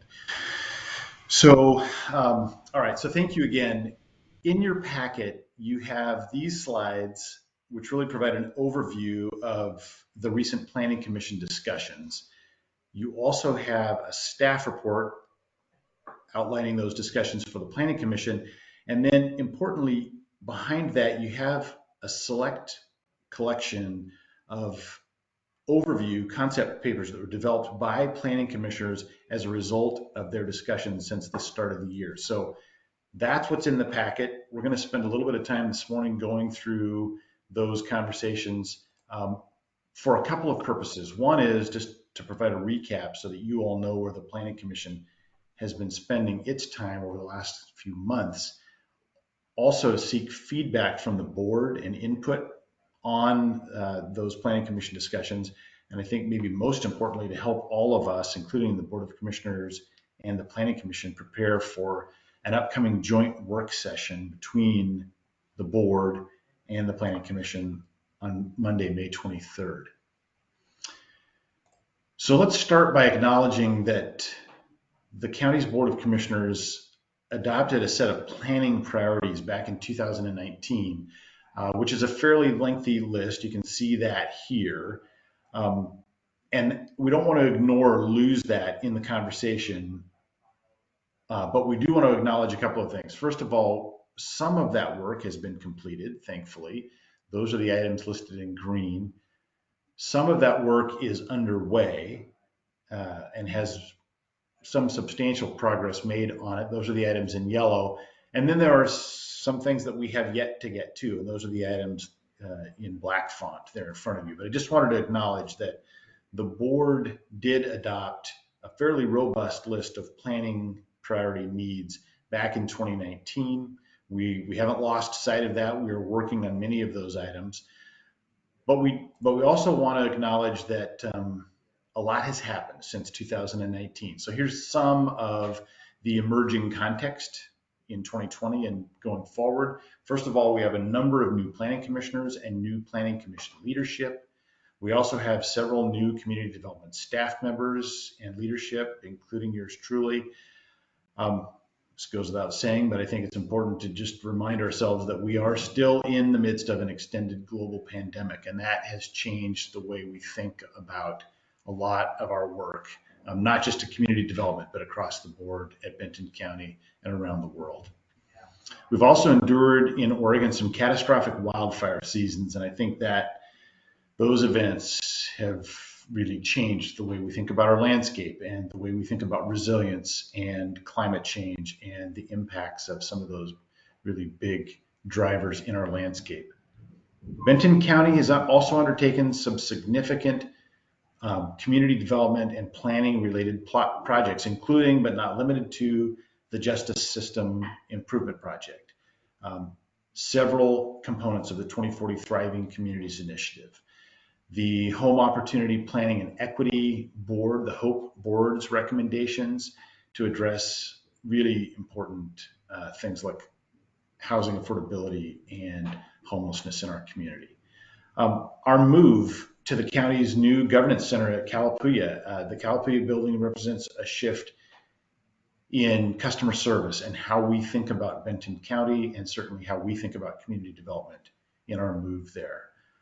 As you all know, we are also embarking literally today on a consensus-based assessment of solid waste and disposal, and much, much more. The takeaway here is that we're living in an era of change. We're coming out of a global pandemic, and that really shapes how we're thinking about our community in ways that are new, or maybe just emphasizing the thinking that you all were doing back in 2019. So that led to, all of those changes led to 2022, when I began working directly with the Planning Commission. Started with a series of one-on-one conversations between me and the individual commissioners. And we were getting acquainted as people, but we also were starting to identify things, important things that were on the minds of our planning commissioners. Those conversations then led to a February initial work session with the full Planning Commission, where we discussed some of those topics that were top of mind, and we'll get to those in just a moment. But that led then to a conversation in March, where the Planning Commissioners identified the kind of top tier planning needs and things that they would like to advance for a possible conversation with the board. And Planning Commissioners agreed in that March meeting to develop a set of kind of high level position papers or issue papers. And I want to pause here just to say special thanks to Chair Fowler and to the members of the Planning Commission for taking time to really think about these issues and describe them. So each Planning Commissioner took on responsibility for one or more of these issue papers, some of which are in your packet. So we came back together in April to talk about and share those individually developed issue papers, and also decide what issues we wanted to advance to the board for a joint work session and conversation. And that was a robust conversation, as you might imagine. And the Planning Commission decided to select 2 top tier issues, which you'll see were not 2, but actually 5, sort of rolled up into 2. And then, of course, I'm looking ahead now to today's discussion and our joint work session on May 23rd. The Planning Commission would like to advance a couple of issues. All right, so here is the Planning Commission brainstorm. I think it's important to note that this is not an exhaustive list. It's also not an exclusive list. This really embodies sort of the most pressing, the most urgent, the most needed parts of our land use system, needs for policy updates or needs for long-range planning. But more than that, I think this represents a collection of basically places to start. We know we have a long list. The backlog is lengthy. This list that you see here is not intended to be exhaustive or exclusive, but really just presents a list of places, kind of potential starting points for addressing that backlog. So here's that same list, color-coded to represent the issues that the Planning Commission would like to put forward for joint discussion with the board. And you'll see 3 items there at the top in kind of the brown colored font are rolled up into one issue area connecting recreation, transportation, and wildfire and fire safety.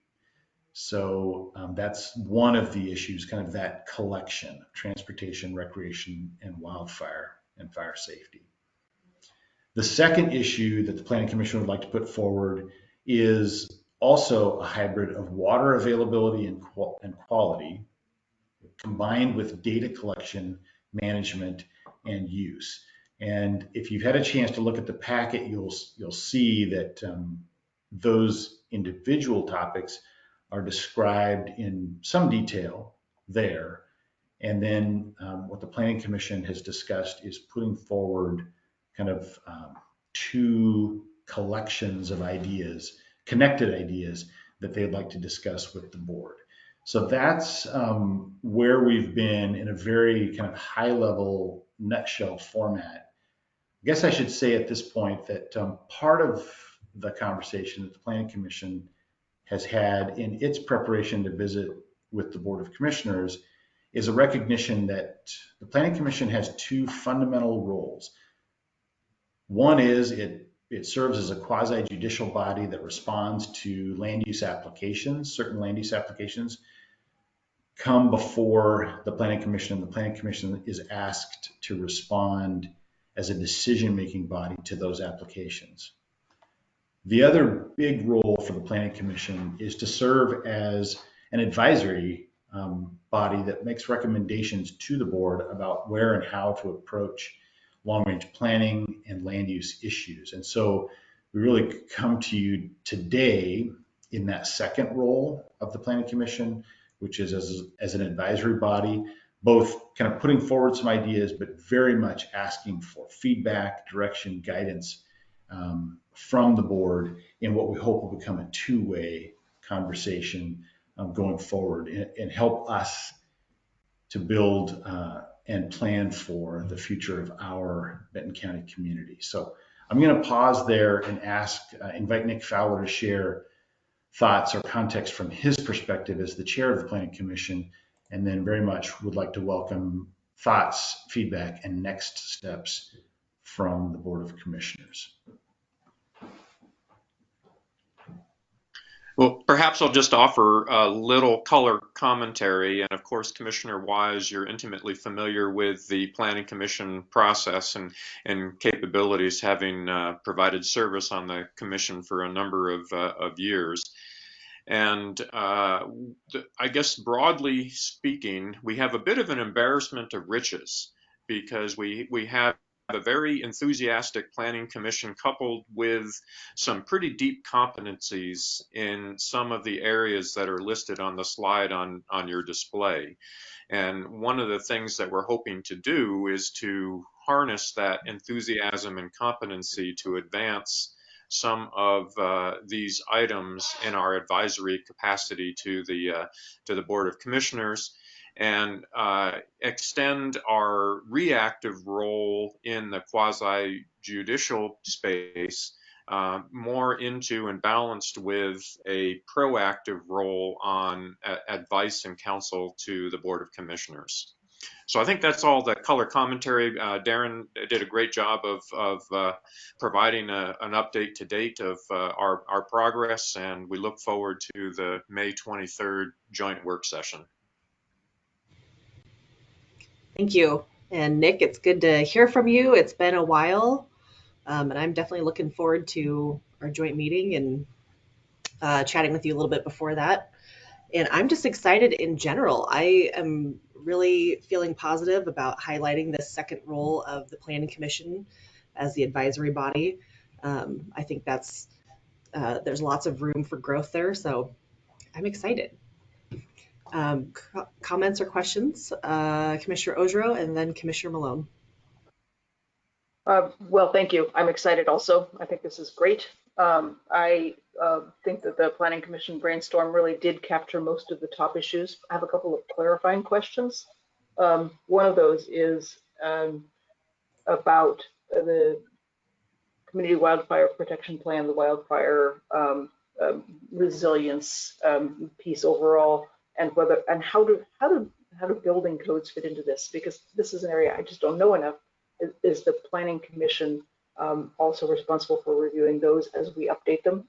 And I ask knowing that the recent wildfire law passed in the state legislature is going to be tasking the state to put forth new code provisions with respect to fire safety.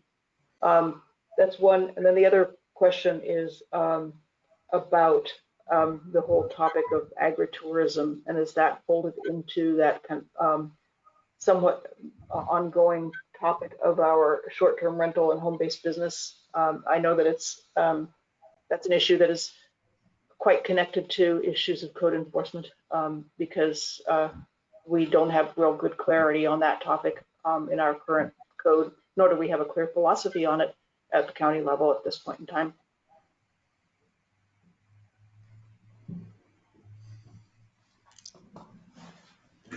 Commissioner Malone, or I'm sorry, Darren, did you want to respond to any of that? Only if it's helpful. I wasn't sure if those are comments or questions, but I think they're really good observations. All right, yeah, does the Planning Commission have a role in that building code update and all of that arena? I did. That was a question. I don't know the answer. Yeah, I don't know the answer either, but I think it's a really good question. And part of the value of getting the board and the Planning Commission into dialogue with each other is to hear from one another about what we think is needed in Benton County. So I'd say bring those ideas to the conversation and let's explore where we need to go on any of those. Yeah, thank you. Hey, Darren and Commissioner Wise, Chair Wise, this is Greg Verrett. Specifically on the question of building code and the changes in the state law regarding wildfire. So the Planning Commission doesn't have a defined role regarding adoption of updated building codes. They traditionally wouldn't, but I don't know the specifics of what will come out of that legislation and what new codes will emerge. We may choose to ask the Planning Commission to play a role, whether there's a formal one or not. Great, thank you for that. And Commissioner Malone, I saw your hand earlier. Yep. Well, Nick, as you were talking about a proactive approach, those were the words that I was writing down simultaneously. That I've been a volunteer firefighter for decades and kind of see some of the glitches in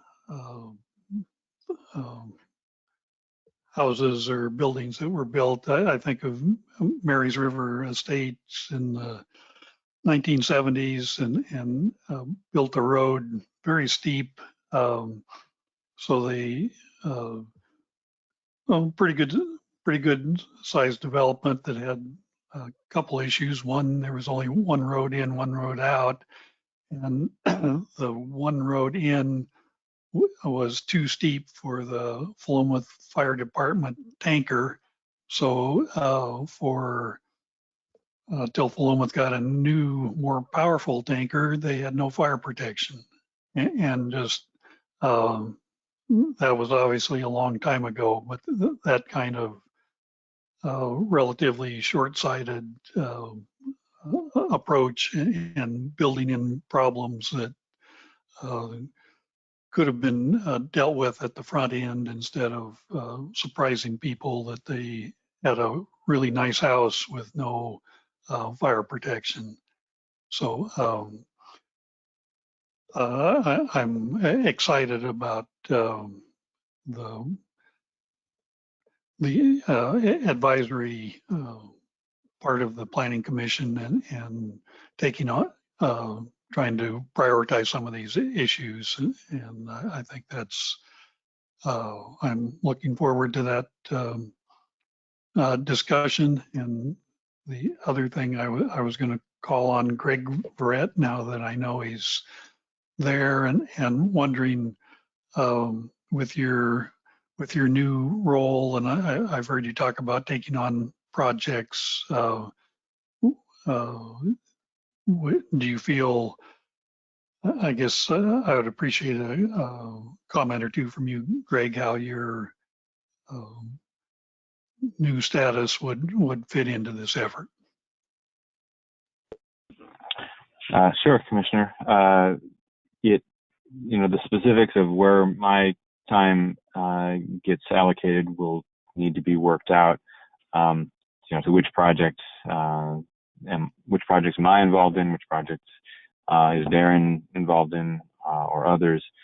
And I have an ongoing interest and have been working with Inga Williams on the Community Wildfire Protection Plan update, and so I have some background and interest there. But in ongoing fire issues. But I think just generally speaking, we haven't really sorted out who would have involvement in which project. I think that's probably the safest thing to say at this point. But I'm glad to help out wherever I can. Okay, great. I meant to give you a little bit of an out, saying I know it's a work in progress, but I appreciate those comments, Greg. Sure thing. Yeah. And I'm thrilled that you're still helping us out. So glad to do it. How lucky is Benton County? We have Greg Verrett and Darren Nichols. That's jackpot. This is probably an opportunity for me to say thank you to Greg, and also just to recognize that I hope as part of this conversation that we find a way to tap into all of the expertise and resources that we have across the county. I should have started my comments by saying that planning and community development is not the role of a single individual or department. It really is a way of approaching our community as a team. So we're happy to be part of that and to help facilitate and lead where it's appropriate, but we're also happy to follow and convene and harness the expertise of our critically important county and city partners as well. So I just want to be mindful that Greg and I are, we're good at what we do, but we're not going to be able to solve this stuff alone. It really is an opportunity, I think, for our community to find new and better ways to work together, and to recognize that we have some great colleagues at the health department and at the environmental health department and in public works, in surveying and engineering. And it's going to take all of us working carefully together with the board and with the planning commission and with community partners to address some of these complex and really important urgent issues. Yes, agreed. All right, other comments or questions? I guess, Darren, what direction are you looking for from us? Thank you very much. What would be the most helpful at this point, I think, are three things. First of all, anything that you, the board, would like to add to the topics for discussion, we would love to hear those and try to weave those into our time together on May 23rd. Secondly, would be some direction about how you would like to approach this initial meeting, both in terms of who should lead, or how, would the board like to lead that conversation? Would you like the planning commission to lead that conversation? In part because we hope that this isn't a one and done. We'd like to kind of set this up in a way that feels comfortable for all of us to get together and then to continue that dialogue going forward. And then I guess I would say thirdly is just if there are any parts of the planning commission conversation that either give you concern or that you would like us to really emphasize going into the meeting on the 23rd, let us know that as well, so that we're especially prepared to make that dialogue as productive as possible. And then I guess there's a fourth thing, which is kind of picking up on that last conversation. No new effort is going to happen on its own. It's going to require us all to figure out the resources and the skills and expertise, and then make a commitment to get behind it. So I just ask for you today and going forward to help us make the hard choices about where we spend our time and energy on the things that matter the most and that our community needs the most. Perfect, thank you. All right, so commissioners, are there any topics that we would like to add for the discussion with the Planning Commission, in addition to the list that has been provided. I mean, I personally think that's a great place to start. There's a lot of topics on there anyway, but, Commissioner Malone. Just the list seems pretty comprehensive, and I guess I would be careful about adding more topics.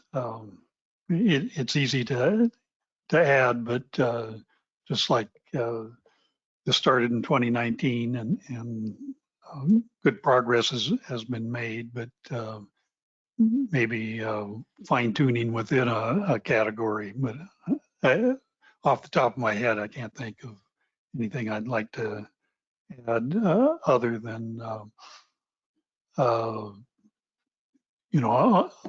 like telecommunications planning. Maybe that's being done, but by other people, or figure out where our partners are, I guess, in some of these efforts. Commissioner Ojro? Yeah, I wanted to piggyback on that. I think that the priority topics that have been pulled out by you, Darren, along with the Planning Commission, are the right ones to begin with. But it would be useful to see some sort of a maybe a table or matrix that talked about that referred to who has the lead on different areas, so we know where you all are leading and where you're collaborating and partnering. To piggyback off of Commissioner Malone, the telecommunications planning, we know we have a relationship with the Oregon Cascades West Council of Governments that's currently holding an Economic Development Administration contract to do an assessment of where those our broadband gaps are greatest, and then we hopefully be able to help support and do something to address those with all of the broadband funding coming from the state and the feds. So there may be a secondary role for community development there. Similarly, with the solid waste management, we know we have the Oregon consensus process beginning, but there are going to be fallout pieces that will probably need to be dealt with by community development. And I have one little question. The countywide communication, do you mean communication among people working on these kinds of issues with planning, or are you looking at countywide community engagement strategies and is there a best practice in a way that we engage community members? I'm not sure what that one means. Well, with the recognition, there are no little questions. That one is a really good one, and I think it's kind of a searching question. It started, if I may, it started with a recognition that it's becoming increasingly difficult to send information to the far corners of Benton County, or to all of the communities in Benton County. And it's also increasingly difficult to get feedback from community members across Benton County. And it's partly because our newspapers and local newsletters have really kind of dropped off in favor of social media in some cases. But it's also recognition that we have work to do to connect our work better with partners. And so I think it's both of those, but it kind of started from a recognition that a lot of our local community communications channels are no longer in place, small community newspapers, for instance. And so in order for the Planning Commission to really engage the community in discussions and decisions about its future, we need to find new and better ways to reach out and open two-way dialogue across Benton County, and probably even out with our neighbors outside of Benton County. Thank you for asking that question, Commissioner Ojro, because I was going to ask that too. And that's a very important topic for me personally, public outreach and engagement. However, I want to have realistic expectations and not get too excited and try to pile too much onto one meeting. and the planning commission is coming to us. They've done a lot of legwork and they've identified their priorities. So I think I'm good just starting with those priorities and then, seeing where that goes.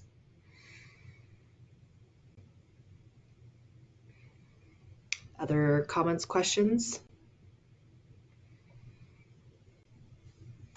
I guess just last one. You asked the question about who should lead this, and I think that, as Commissioner Wise said, I think that the planning commissioners should lead and facilitate and engage us, and we can have a robust discussion.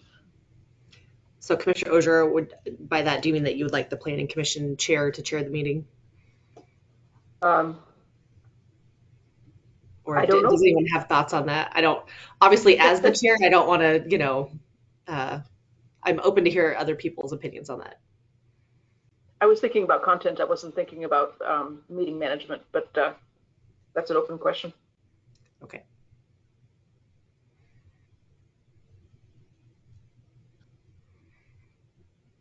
Yeah, it's very much an open question. The last slide in my deck, which you didn't really get to, is just the standard Benton County at your service every day. And what I had planned to say there was, we're here as a planning commission and staff to support you, the Board of Commissioners. And so any direction or thoughts about how you would like us to lead or follow going forward is very much just open. We're open and we're here to serve. That's wonderful. So I guess to answer my own question, I'm good chairing the meeting unless there's other, if anyone else feels strongly, then I'm open to hearing that.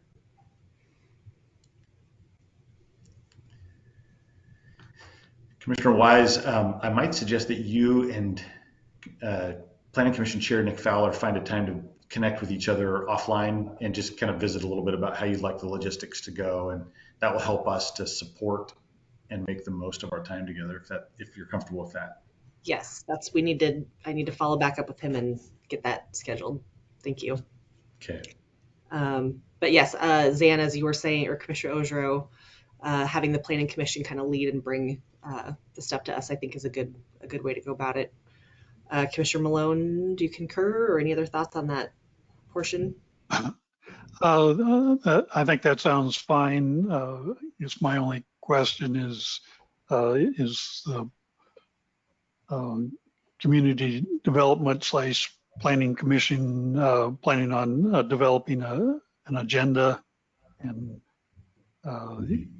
it might make sense if they're developing the agenda to maybe share the chairing duties, or like we do on a number of meetings.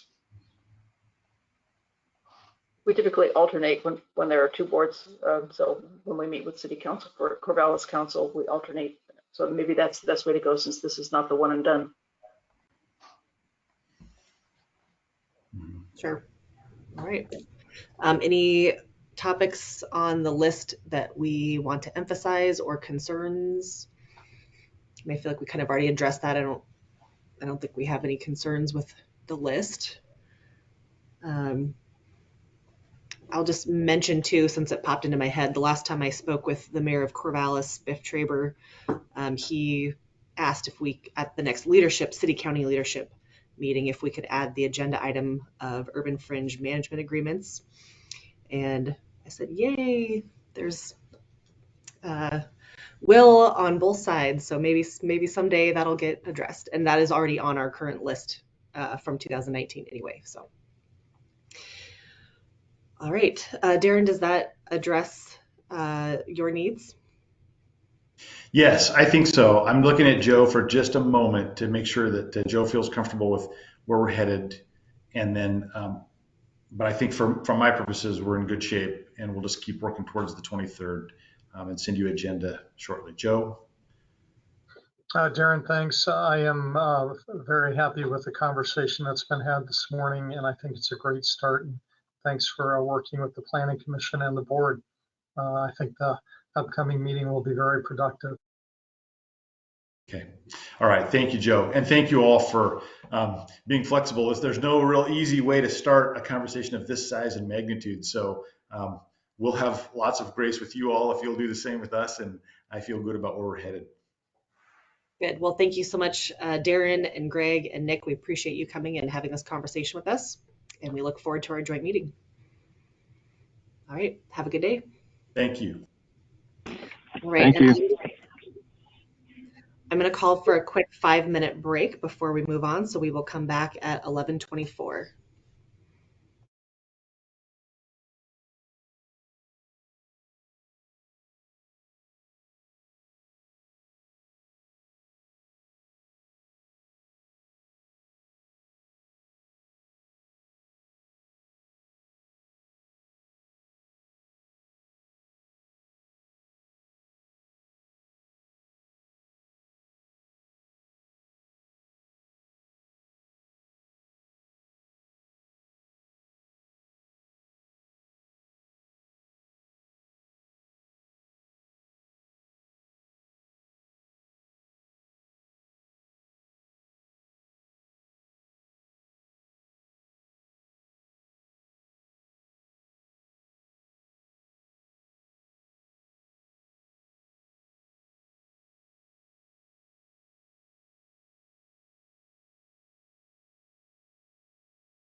Hi, Brenda, can you hear me? Yes. Excellent. Thank you.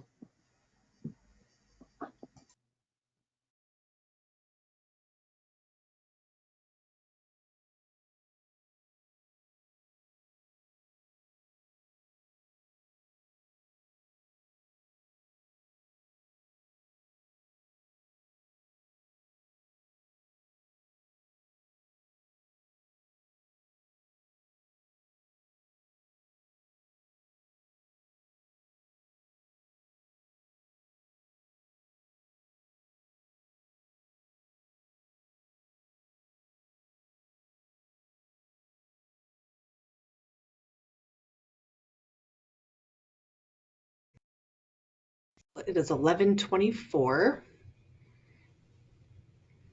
and most of us are back. I'm sure Pat will join us any moment.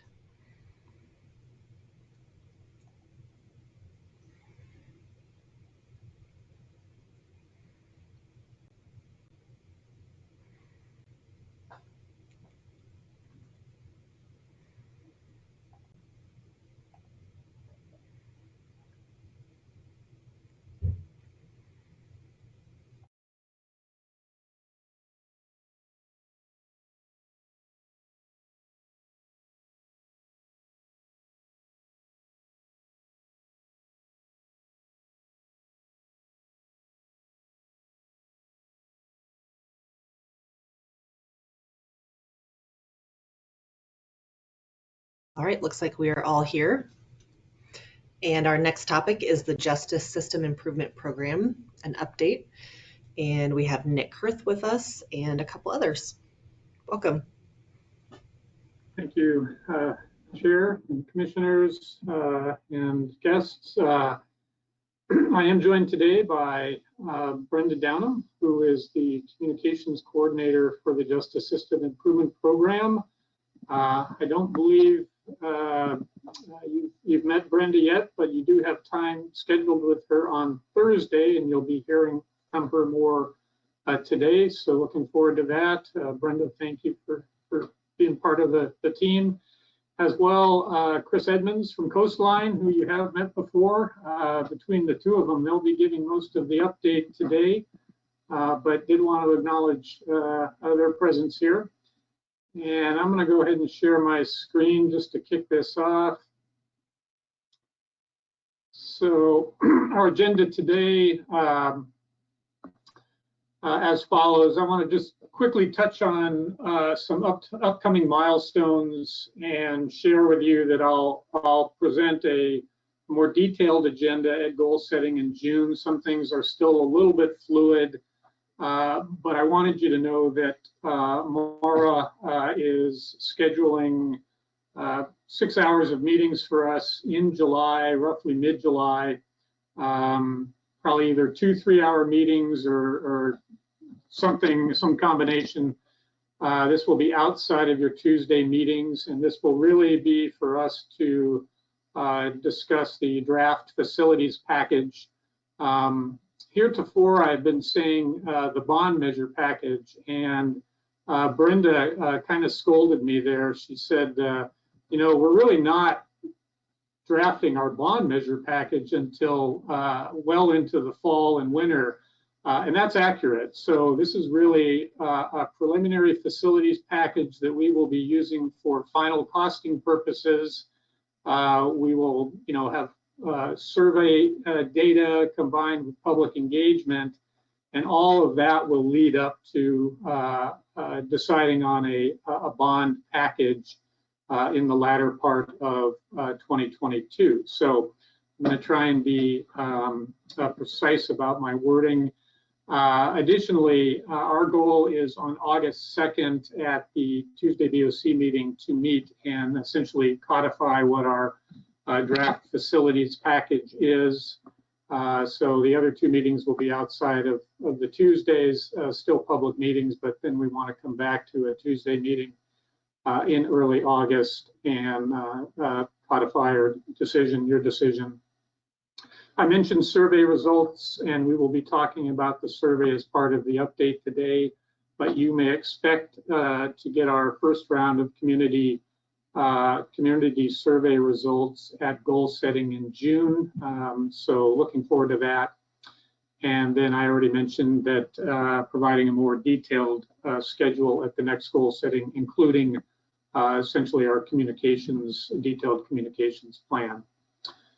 So with that, I'm going to move forward here. I'm going to close that and ask Chris to talk a little bit about the north site, which we want to move away from referring to it as the north site, and he'll explain why, and our efforts to date on coming up with a an initial name for the that campus.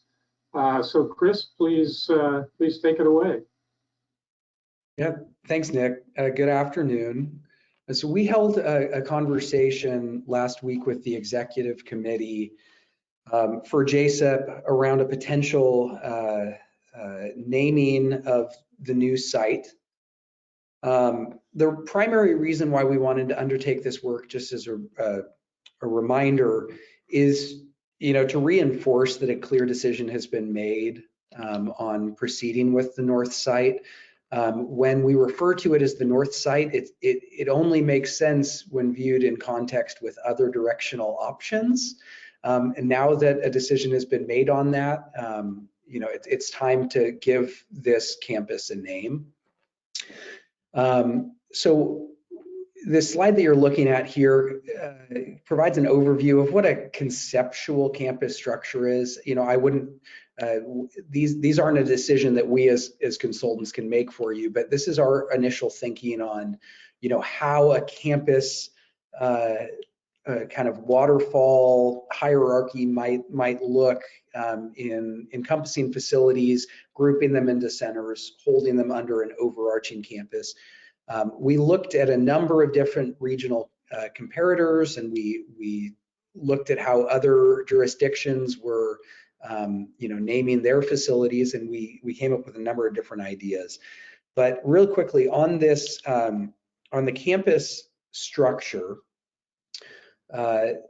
we feel like there are some advantages to treating the entire site as a single campus. And one is that it allows for the contextualization of the elements in ballot language, so that audiences that are reading, ballot language or hearing about JSEP facilities they're being provided with context around location, function, purpose of all of these sites.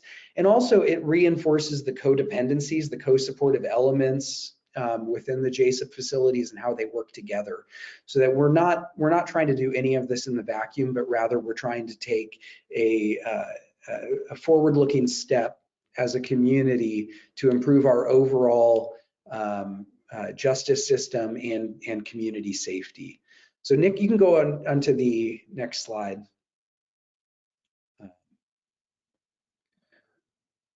So per the request from the commissioners, when we met with the executive committee, we brought forward several options for naming, and those were discussed at some length, and primarily the group ended up landing on a combination of the words community safety and justice, that those were the two items that we wanted to put forward. We know from public survey data that exists, both the city of Corvallis, there's public satisfaction survey, as well as the public safety survey that was conducted in January of 2021 for the county. We know that there is a strong level of support for enhanced investment in public and community safety. We discussed the term public versus community at length. The group seemed very strongly in support of using the word community rather than public, believing that it best reflects the county's values and what we're trying to do here with JSEP, which is really to improve overall community safety. Public, I think, landed to some of the group members as a little bit more sterile, less accessible, less inclusive, whereas community really is sort of a welcoming term. Nick, go ahead and go on to the next slide. So out of that list of options, the two finalists that emerged from the group that we wanted to present to you today were number one, Community Safety and Justice Campus, and that received 7 votes from the executive committee members. And the second was the Justice and Community Safety Campus, which received 3 votes. From a I think from our standpoint in advising you, we feel like both of these are strong names that clearly articulate the purpose of this facility and allow for a lot of communication of values, of elements, outcomes, and a good solid presentation in the ballot language and within the voters' pamphlet statements and explanatory statements, and being able to explain why we are making improvements to the Community Safety and Justice Campus or the Justice and Community Safety Campus. So we're comfortable with either of these options that are in front of you. And just to ultimately, the recommendation that came from that group, as you saw with the 7 votes, was that we would name it the Community Safety and Justice Campus. And here is what that would look like, in principle, kind of from a conceptual hierarchy. And I think that this concludes my slide presentation, and we'd welcome feedback from the commissioners. We're not asking you to take a vote today. We're simply asking for any concerns or comments or feedback around this recommendation that came out from the executive committee. And I think that if this commission were willing to bless it or was comfortable, that we would go ahead and proceed with using the term Community Safety and Justice Campus moving forward. Yeah. Commissioner Malone. Yeah, Chris, even before you went into the discussion and had the 4 choices, I landed on community. I think that's the right phrase to lead with in community safety. That's so I'm very comfortable with that name, even though we're not voting. That's to me that's the right phrasing. Thank you. I concur. Commissioner Ojero, thoughts? I was one of the 7 that voted for that proposal, so I had my opportunity to weigh in then. So yes, I concur. Perfect. And I do like it. Just it rolls off the tongue better. The phonetic intensive is better. Community Safety and Justice Campus. So good work. Thank you. Thank you, Chris. And I will add, and invite Brenda to comment as well if she cares to. I will add, just for context and for future consideration. So as Chris mentioned, we want to move away from referring to that site as the North Campus and start thinking about and reinforcing our vision of building a campus.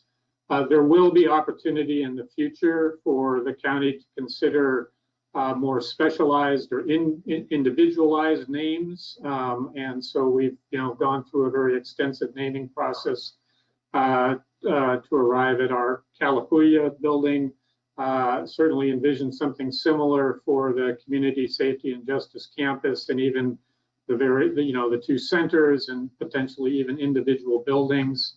So all that will come, but I also want to acknowledge that's a very lengthy process, and we don't currently have time really, or even resources to invest in that today, but we do need to have a name to ground us and move forward in communications through the next 9 months. So just wanted you to be aware there will still be additional naming opportunities. Brenda, go ahead.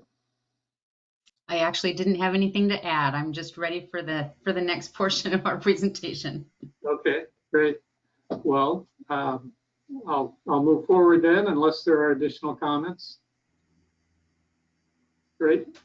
All right, and I think the next portion is the Community Sentiment Survey number 1. And Chris, I think you're leading this, if I'm correct. All right. Thank you, Nick. So we are preparing to enter into the field with the first survey. A reminder to the group, we do plan on fielding 2 surveys, so this is just the first of 2.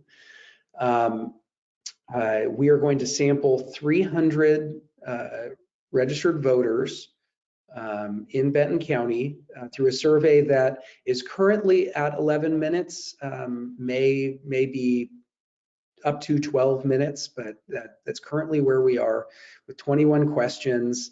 The plus or minus margin of error on that survey is 5.7%. And we plan to field this beginning May 23rd up until May 27th. It'll take about 5 days to get the completions in the field. The reason why we are waiting to field until the 23rd and not today is that it's a very noisy primary environment right now. And it's hard to know who else is trying to survey voters in the community at the same time, and people are being exposed to a lot of messaging from a lot of different sides. So we're going to wait for about a week following the primary, and we'll start fielding on May 23rd. We would expect that the executive committee is going to be reviewing top lines back from that at some point. And hold on, I just got off. I saw the executive committee note and that threw me off there. So what Nick is asking me to reiterate to you is that this survey was reviewed by the executive committee on May 3rd. We had extensive conversations around it, made changes to the questions as a result of recommendations that came in from the members. And we feel like we have the survey to a good place where there's consensus on what we're asking and how we're asking it.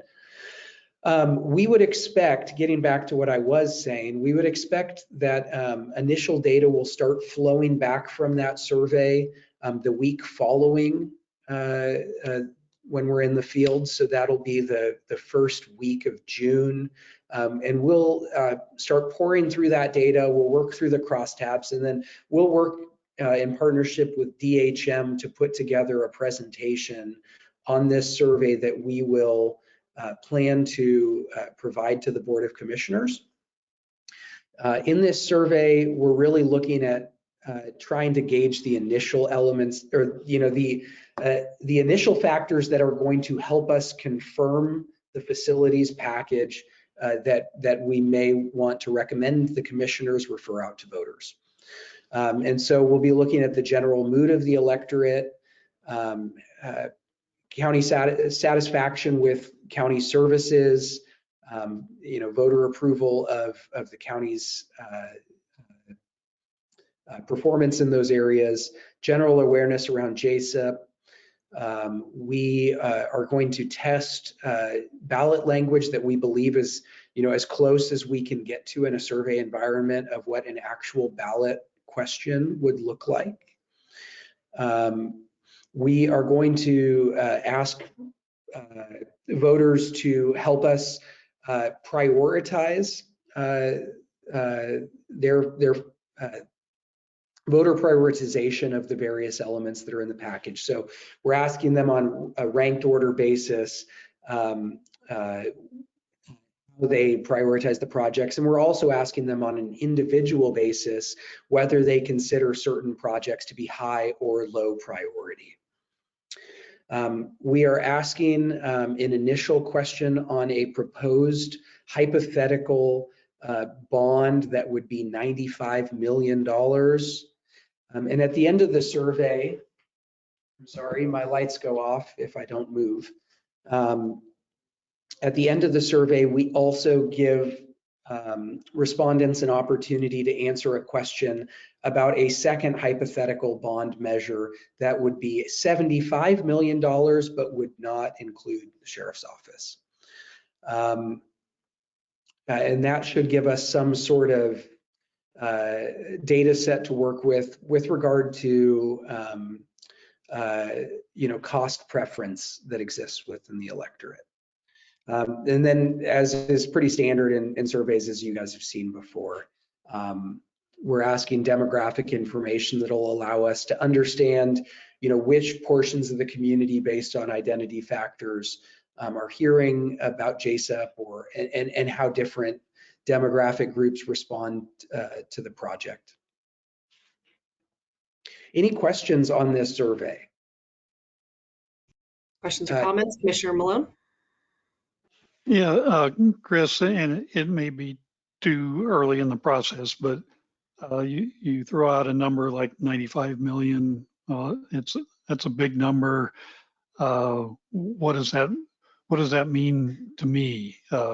And at some point it gets to how much per thousand, or I think of the LBCCs doing a bond as we speak, and it's $16 million. I say, well, that's a big number, but because it's spread out over the 2 counties, yeah, I think it's 8 cents per thousand, kind of $20 a year, kind of an ask. So I guess my question is it too soon to, as part of the survey, to get into that level of detail? Commissioner, not at all. And in fact, we do.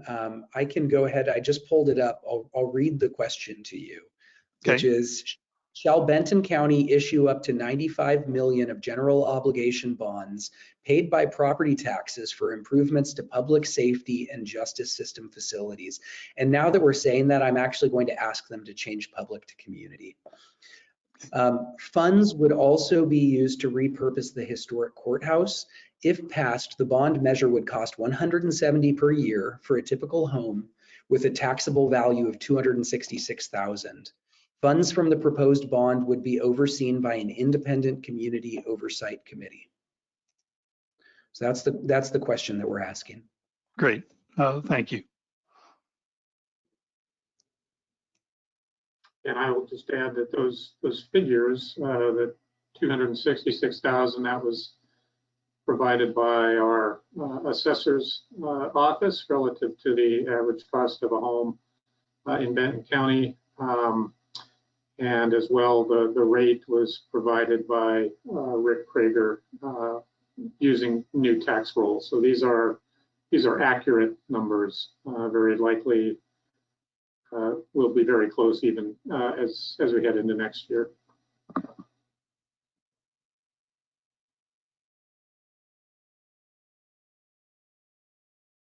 Questions or comments? All right. Well, thank you, Chris. We'll keep moving along here, and Brenda is up next to talk about communications and say hello to you. And again, she has time scheduled to do on Thursday. I think a half an hour with each commissioner, so you'll have another opportunity to talk then. Brenda, go ahead, take it away. Great. Well, welcome, commissioners. I'm delighted to be here, and I am looking forward to meeting with you in person. We're all accustomed to Zoom meetings, but I love being in person, so I look forward to that. If you could advance to the next slide, Nick. I did join in when you were most of the way through your previous agenda item, but I did appreciate what Darren Nichols was saying about the need for two-way dialogue. And a lot of times when we think about communications, we think about putting information out there. And I am very committed to the listening part of communication as well. And I do think we're building on some really great work that's happened over the last couple of years. And there has been a lot of excellent community engagement. And we will continue to do some listening. So the survey is a really important part of that. So one of the things that we will be doing to put information out there is the development of a new website that is a microsite dedicated to this work. And some of the elements about that are that it will be easy to find with a custom URL. The design will be responsive, so whether you're on your smartphone or your tablet or your desktop, it will look great no matter where you're accessing that new website. And it will be ADA compliant. So the content, currently the Benton County JSIP web pages are just chock-a-block full of information. And I have been combing through that information for the last couple of weeks, really working to distill what has happened so far and where the county is headed with all of this work. And so the content will, it's listed there. We will share information that is about JSIP, about the vision, about the goals, about the need. We're already compiling the frequently asked questions, and I definitely want to hear from you, the questions that you are hearing from our community, so we can address those. And on the website, also ways that people can get involved with community meetings, community advisory committee. I believe Nick, you might want to provide the update on that, but opportunities for the community to learn, to ask questions, to provide input. And then when we have our bond measure information, that website will also be the place that you'll be able to find that. So really, this is about simplifying information for our communities. It's about continuing to nurture the trust in that relationship, providing clear and transparent information about how we got here and where we envision going. So that is the information that I want to share about the website. We do have a really great goal to launch that website in early June. And so we have a team working really hard on the design development of that, and then I will be working on the content. So you'll be hearing more from Nick about when that website goes live. So any questions about the website? I have one question. This might be getting too much into the weeds, but will there be any reference or like a link to the criminal justice assessment that was previously done? Because that's really the kind of the foundation of the why we are doing what we're doing now. Absolutely. We'll be leveraging a lot of the content that exists on the current pages. We haven't had conversations quite yet about what that's going to look like, but for sure, I think that assessment is a key document that we will definitely link back to. Great. Perfect. Thank you. Any other questions or comments? Seeing none on that item. And Nick, I think I had one other slide. I thought that one was going to go first. So did I have another one? This is the other one that I'm aware of. Okay, that's the one. So I was going to do that one first, but that's all right. Now you know about the website, which is a very key part of how we are going to keep our community members updated about what we're doing. In terms of our communications timeline, April and May really is about that website. It's about creating super clear messaging about where we've been and where we're going, that community survey. May, we will be standing up a communications committee, which is an internal committee, hoping to gather those folks by the end of May. I'm coming in as an outside person who's been in the community for a long time and doing communications work, but I'll be working with county staff who also have the levers of all of the communications channels. And so I'm looking forward to meeting with that group of folks later this month. Again, I mentioned June, we hope to launch that website. And then by July, we'll have more information from the survey, and we will have a strategic communications plan that I expect that we'll be sharing with you at that time that will really show really a built out plan for community engagement through these months as you guys are working towards that final language for the bond measure that really, as Nick mentioned, we're not going to get there until next fall, late into the fall, because we do have a lot of listening and learning and communicating to do until then. So I look forward to meeting with all of you later this week. Thank you. I will just add quickly relative to the communications committee listed there for May. So that is one of two subcommittees under the executive committee. The other being design and implementation subcommittee, which is under the guidance of Gary Stockoff. And so that's how we kind of organized ourselves with the executive committee and a communications subcommittee and a design and implementation subcommittee. Additionally, in the May-June timeframe, I'm going to be standing up the Community Advisory Committee again. You may recall we had a Community Advisory Committee and Technical Advisory Committee that met from approximately November, December of 2020 up until about summer of 2021 or late spring of 2021. And then we went into our more formal and broader community engagement. So there's a real value in having that Community Advisory Committee active again, both for listening purposes, feedback purposes, and information dissemination purposes over the next 6 to 8 months. So that's another a point or another task on the communications plan. Any questions or comments? Yeah. Commissioner Rosen? Sorry. I was just going to ask whether the Community Advisory Committee membership would be updated a bit. I think that there have been folks that are no longer in the community, or it might be a need to rebalance, and whether Brenda's been providing input on that.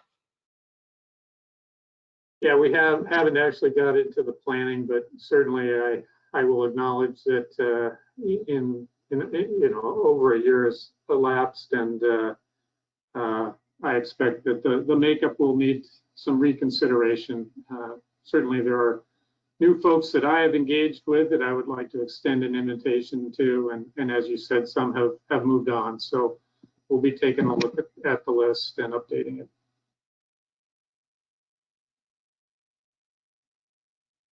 All right, very good. Any other comments or questions on this agenda topic? Hearing and seeing none, I will say I am looking forward to meeting with Brenda, although we have met before. And fun fact, I used to be Brenda's city councilor. There is actually one additional agenda topic for today under JSIP, and that is the intersection of the JSIP work and HOPE's work. And this goes back to an email exchange that preceded Joe's leaving on vacation, and he followed up with a long email. I think we received a couple of emails, or the commissioners did, from community members, inquiring about the potential for homelessness and other types of funding for homelessness in the JSIP bond measure. Joe responded with an email. I recall, Commissioner Weiss, you wrote that you were interested in having a conversation about this at an upcoming meeting.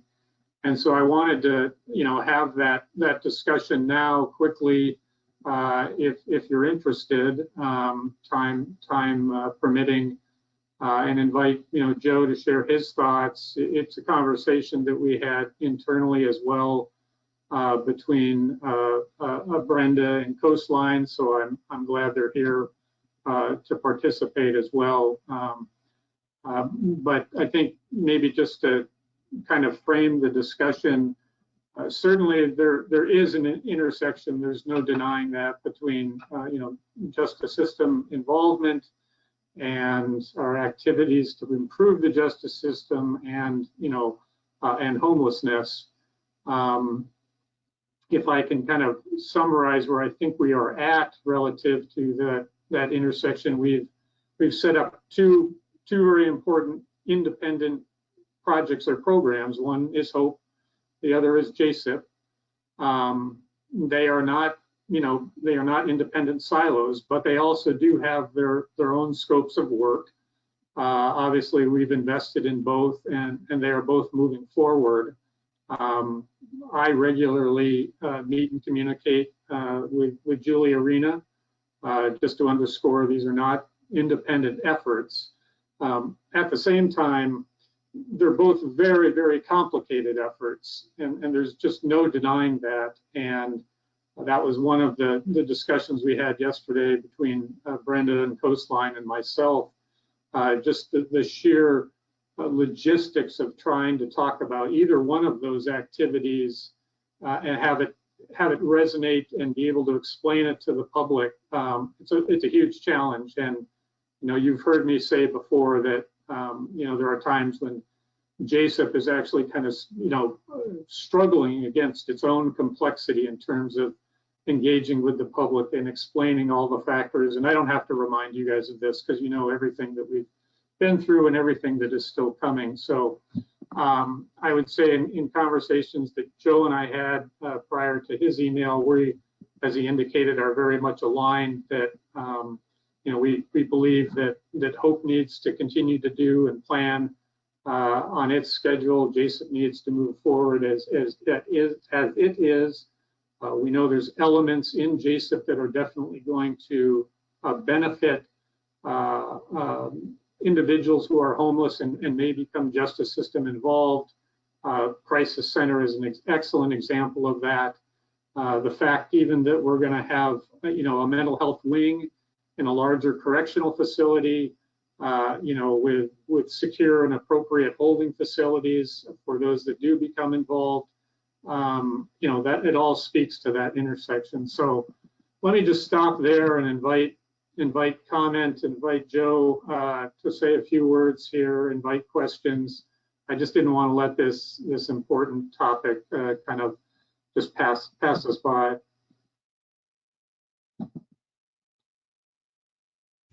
Joe? Thank you, Commissioner. Nick, I think you said it well. My position on this, Commissioners, as I indicated in my email, is relative to trying to keep it simple as we move forward. And that is something that Nick and the Sheriff and I aligned on probably 6 or 8 weeks ago as we recognize the increasing complexity of what we're putting together and what we're going to be going to the voters with. And so, you know, from my standpoint, the complexity of adding another element to the JSIP conversation is just something that I think will confuse matters, especially when it's a both topics are very complex, and in some cases both topics are controversial. And you know, I think the punchline for me was unless it was identified through a survey that voters would be more likely to support the bond, that I didn't think connecting HOPE and JSIP relative to our community safety and justice campus makes sense at this point unless there was evidence showing otherwise. Commissioner Ojo? I would concur. I don't think that that we should be trying to address the issue of people that are unhoused in the community with the community safety and justice campus. It's a separate issue, and you know, in the longer term things may evolve, but right now, no, it's not. It's not the right time and place. But that said, of course, we can address messaging on the overlap with respect to the crisis center clearly, and the CPD, Benton County Mental Health Core Response Team.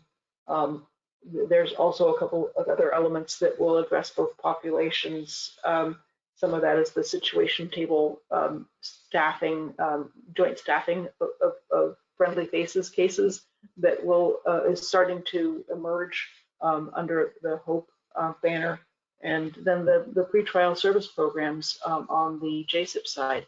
So there's quite a bit that will help in a programmatic sense, but I don't think we need to add any kind of housing and homelessness facilities component. That would be overloading the camel's back.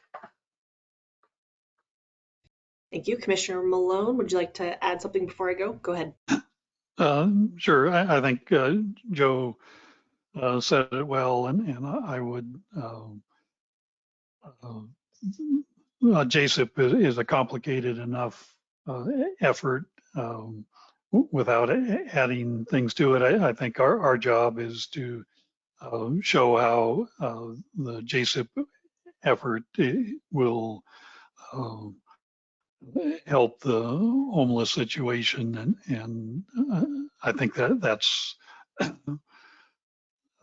that's a good approach, and we need to make sure in the messaging that is clear, and then just what Joe said, color me skeptical that I would have to be convinced that that this would help the support and passage of the overall JSIP effort. So I think this is, I would like to simplify JSIP wherever we can.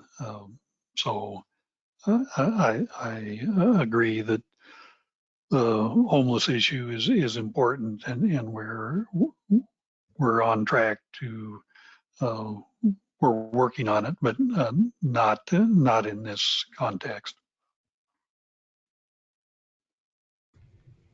Thank you. So there's 3 things that I would like to say, and I think that Nick and Joe both addressed all of the concerns or stated them well, as were also stated in the email that Joe sent out. I just felt like a conversation like this, the appropriate place to have it is in a public meeting, since all 3 of us commissioners were on that email, and then the public can hear our thoughts on it. Number 2, I want community members to know that I appreciate when they think outside of the box, and I want them to know that they are welcome at any time to bring us ideas and input. And I think we should be willing to consider any input that comes our way, because that's our job. And number 3, as an elected official, when somebody comes to me and says, did the county think of this? I like to be able to say, yes, we did think of that, and here's all the reasons why. And it just makes conversations in the future go easier. So I appreciate everyone being willing to have this conversation, and I feel good about where we've landed to just try to keep things simple, move forward, and we are aware of the idea, and who knows, it's still floating around out there, but for now, I think we're good moving in the direction that we have decided. If you don't mind, I'd like to invite Chris and or Brenda to just share a couple of thoughts on this topic, because we did talk about it at length yesterday. Chris, you want to go ahead? Yeah, I'm in full alignment with the conversation that's taken place here today. One thing I would add is that I've heard from DHM that they recently completed survey data. They completed a survey in Springfield on a Springfield public safety levy, and we understand differences in communities here.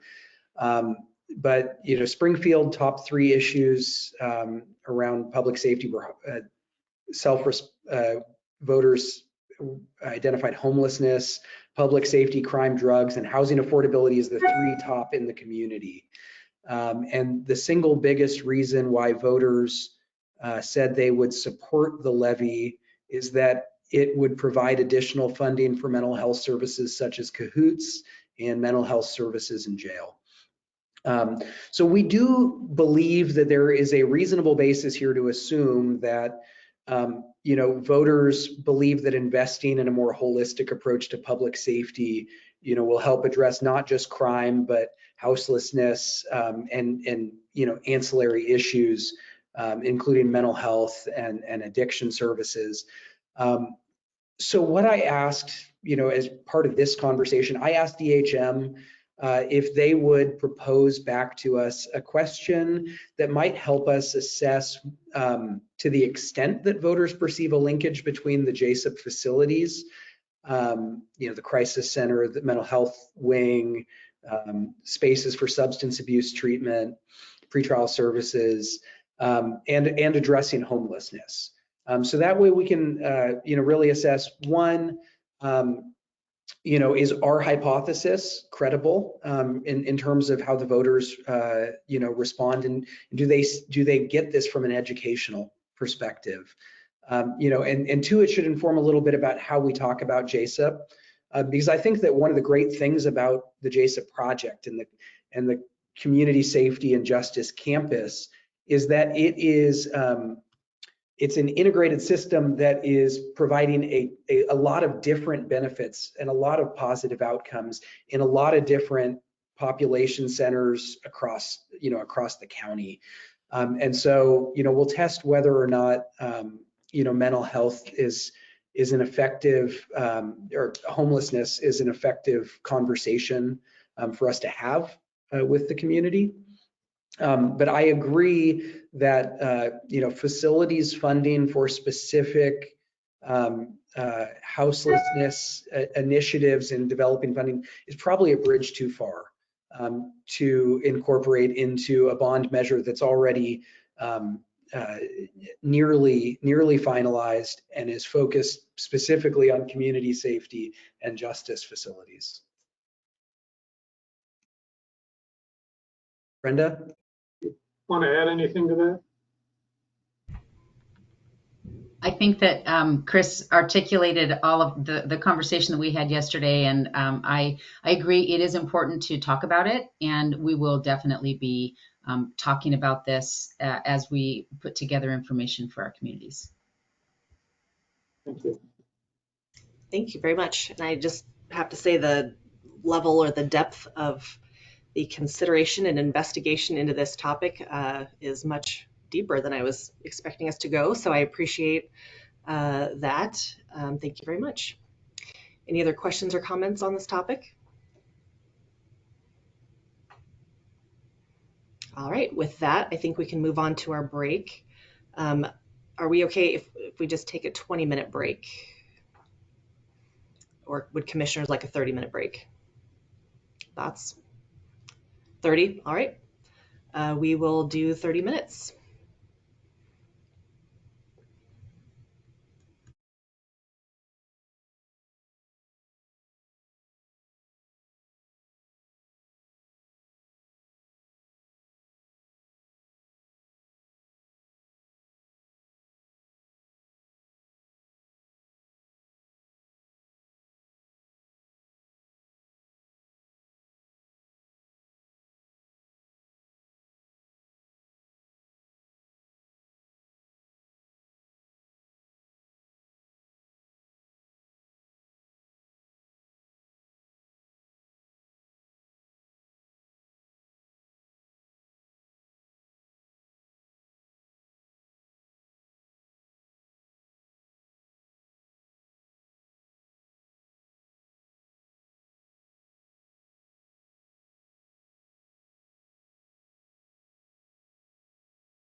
This Humberson. conference will now be recorded.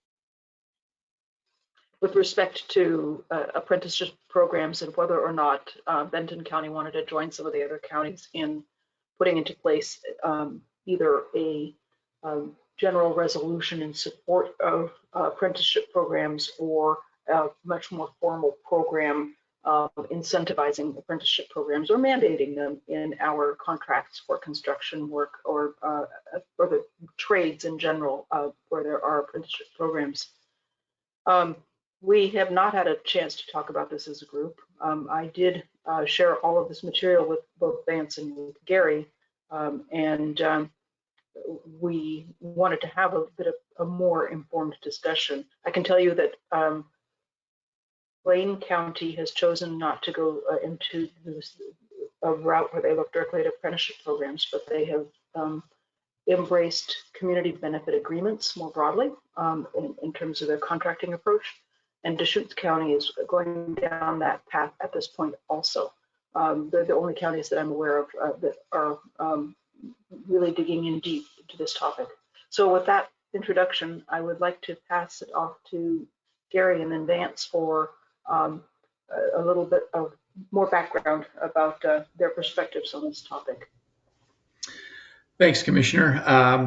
I did take a look at the proposed resolutions, and I call it the playbook that the county would have to go by if we went the formal route of adopting the program, as Commissioner Ojuro mentioned. I will say I have some concerns about the requirements that would be placed upon us if we went the formal route, and the things that we would have to monitor and administer and check and oversee, and then the requirements in the agreement, they were pretty stringent. For instance, if we did this and the contractor didn't follow rules, we could withhold payment from them. We could do liquidated damages. We could debar them, which is a scary thought. We don't really get into that. And I think my biggest concern, or there are other two in there, is that the value levels that they at least mentioned here, and I think we would have latitude as to what value you wanted to adopt if you wanted to pursue a program like this.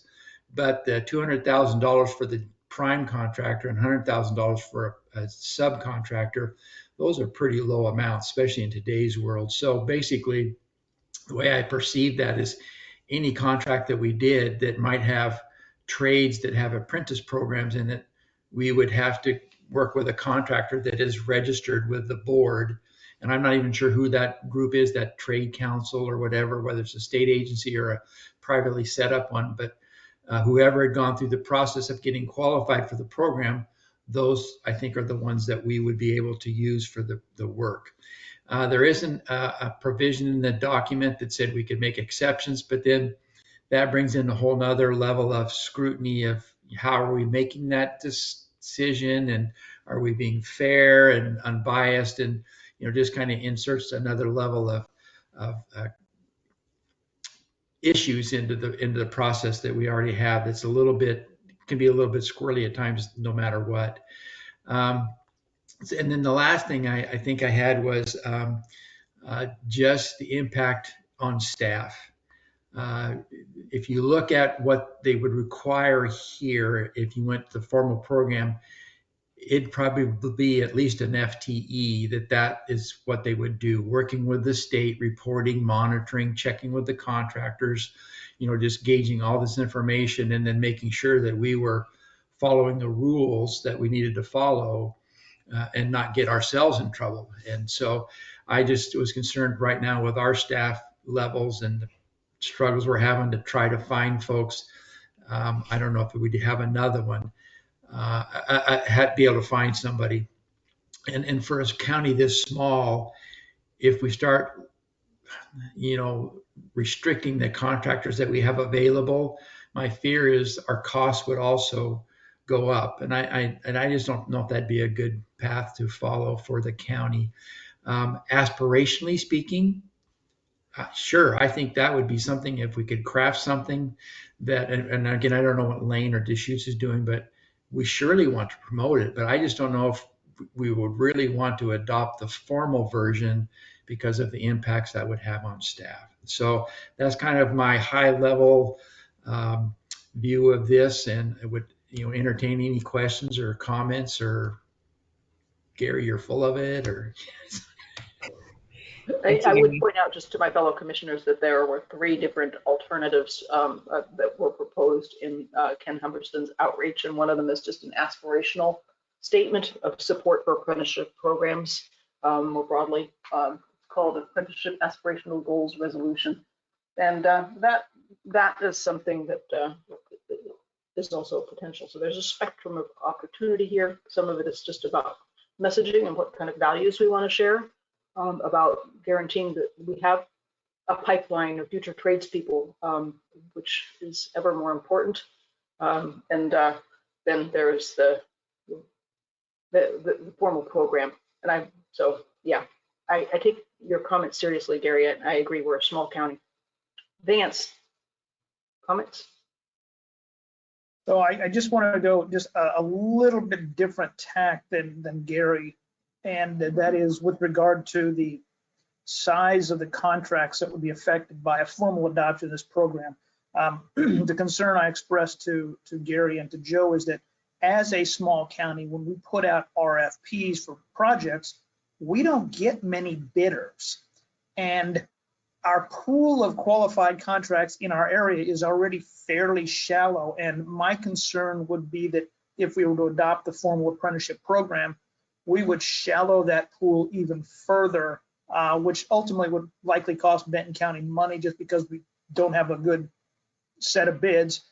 And we might be excluding other contractors who might be qualified, want to bid, want to get into the contract process with Benton County. So that's the only angle I came at with regard to the proposal for a formal apprenticeship program. Is it might limit our contracting opportunities.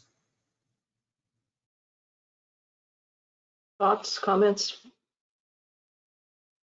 Joe, and then Commissioner Malone.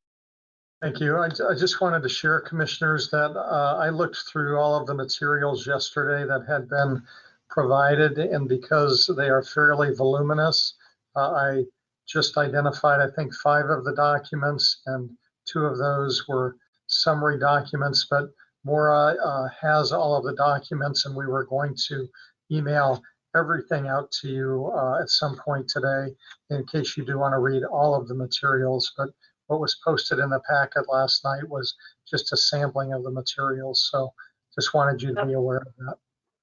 I want to just interrupt to say that because the materials are voluminous, we had Teresa put them on a shared file. And so the easiest thing to do would be for Maura just to send the pathway, the link on our Board of Commissioners joint drive, and all of the documents are there in a folder. Great, thank you for that idea. I can send that to Maura. I have that, thank you. I'll forward that along. Commissioner Malone. Yeah, I have similar concerns to what's been stated. Just it's in theory a great idea, but in practice, I know at times we're not getting much response to our RFPs, and kind of a shallow pool of contractors that are interested in the current climate. Everybody's busy, and to put another roadblock, I don't see the it doesn't seem very practical at this point. I wouldn't mind some more time, and just I saw a presentation probably last November at AOC, and Commissioner Burney from Lane County talking about a community benefits program, and I was not familiar with that, and I hadn't heard anything about it since then. So I respect his judgment and background, and wouldn't mind getting more information about that and how does that fit with what we're talking about today. But I think we need to be careful, and the aspirational approach, I think, makes some sense. But to get into the more formal, you do this and you didn't do that right, and the tracking that would be required on projects that are already complicated, I would have to be convinced that's practical and a good way to proceed. And I will just say I agree with much of what has already been said. And Commissioner Ozro, thank you for bringing this topic to us, and I appreciate that it's been vetted. And I'm glad we had a chance to talk about it. I think I would like to say that I would appreciate it if you would look at least the aspirational resolution with respect to apprenticeships, and please consider whether or not we might want to embrace that. And because I think that that's about as far as we could go, given our capacity and the size of our typical contractor pool, et cetera. And I can share that directly with you, and we can potentially take a look at that down the road if that looks appealing. Sure. Okay. So you're hoping to bring that back to a future meeting? If there's interest, and perhaps Joe can just keep up with each of us and find out. And otherwise, I don't want to take time that is not of the essence. Sure. Well, I just meant versus. Thank you. I just meant versus doing it right now. Like you're giving us the opportunity to look at it and come back another time. This is just a discussion, just to take the temperature, and so that I can answer Kim Humberson's regular email to me as well. So I have a question. Follows up. What are the benefits of us adopting the visionary piece of it, or what's the positive on that? Aspirational, I think, mostly to letting our contracting community know that we are interested in having them help to train the next generation of tradespeople, and that we value apprenticeship programs, whether they are union or non-union apprenticeship programs, and that and perhaps that if we want to structure it that way, especially with some of our bigger upcoming construction contracts, that maybe there would be 10 points or 5 points or something in the contract scoring criteria for inclusion of apprentices. That would be something we could do on a contract by contract basis. We certainly don't need to do anything on a wholesale basis, but given, again, the workforce shortage in the trades, and especially as people age out, I think it's just worthwhile for us as an elected body to indicate that we support the development of the workforce.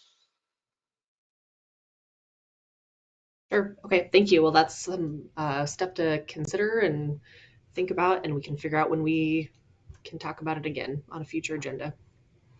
Do you want us to put a placeholder on the goal setting for next month to come back to this topic, or do you want me to work with staff to develop an aspirational resolution? Commissioner Ozro sent out the one that was presented, and it's fairly short and to the point, and it definitely focuses more on promotion and encouragement as opposed to requirement. But we're happy to put this on again next month, or if you want me to bring it back sooner, you just need to let me know. Sure, I think that sounds good. And if there could be some kind of prepared language, if you have time to do that, that would be great. Commissioner Malone? Yeah, question I have is, especially on the larger contractors, are they already doing this? What's Because I think most trades are feel like they're shorthanded, or some of their best staff aging out, and I'd be curious, I guess locally, what's going on already, and how could we, assuming that's true, how can we encourage that? I think there are two different ways to approach that. One is just in conversations with contractors that we're working with now through Gary and Paul, and perhaps through DLR as well with respect to some of the JSIP work, and because they have regular contact with large builders. But the other is perhaps to reach out to the local unions and find out about their programs and Okay. All right, very good. Any other comments or questions on this topic? I know Gary has another meeting to get to. All right, thank you so much, Gary, and thank you, Vance. Next up on the agenda, we have staff support for advisory boards, commissions, and committees. And again, with Commissioner Ojero. Okay, thank you. This is a topic that I've brought up intermittently over time since becoming a commissioner. And I have, over my 5+ years in office now, served as the liaison to the Fair Board, the Library Advisory Board, HOPE, the Solid Waste Advisory Board, and Disposal Site Advisory Committee, and now MADAC. And I've attended several other advisory committees, the Public Health Policy Advisory Committee, and back when they existed, the Roads and Bike Advisory Committee meetings. So I've got, had pretty good exposure to lots of different advisory committees for the county. And part of what I've seen is that they are very, very different from one another in how they run. And there's no real support for the principal staff that support these advisory committees, and no opportunity for real training for those staff in terms of how to run a good advisory board meeting, what makes an advisory board or committee functional and supportive of our mission. And there's no, and there has not been any opportunity for kind of growth and networking among those principal staff that support advisory boards and committees to exchange best practices and lessons learned about how to work with them. I've seen some exemplary advisory board and committee support, and the one that just rises to the top is HOPE, but that's partly because we have a full-time employee that's supporting that advisory board and committee. It's not only that, however, it's also a real clarity about purpose, and I think that we tend to lose a lot of members of our advisory boards and committees.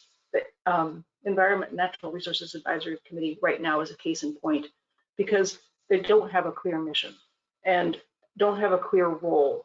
And so I think that I would really like to see us support those key staff people to make sure that there is clarity about the purpose of those advisory boards and committees, so that we can best make use of that two-way communications channel that each of those committees is. Because when community members get frustrated with us and feel like they are not being of any utility to us, it leaves a really bad taste in their mouth about who we are as a county and what we're doing. And we're wasting their time, we're wasting staff time. And it just leads to sourness. And so basically, I just wanted to elevate this issue again, because it's the support for advisory boards and committees is in Vance's purview. But this kind of professional development skill set is really not a legal issue. It's much more of a policy issue. So I guess what I am doing is pleading for more of a collaborative approach between county administrator and county council in terms of supporting our advisory boards and committees, so that we can get better at doing this work. My most direct kind of example right now is the Mental Health and Developmental Diversity Advisory Committee. And that the agenda for those meetings is set almost exclusively by the community members. And the two staff leads are the Director of Behavioral Health and the Director of Developmental Diversity. And they're not proactive at all in terms of what they, of helping steer the agenda or helping this very impassioned and knowledgeable community group to learn more about county operations and about what we're doing. And I think that we're just missing an opportunity, big time.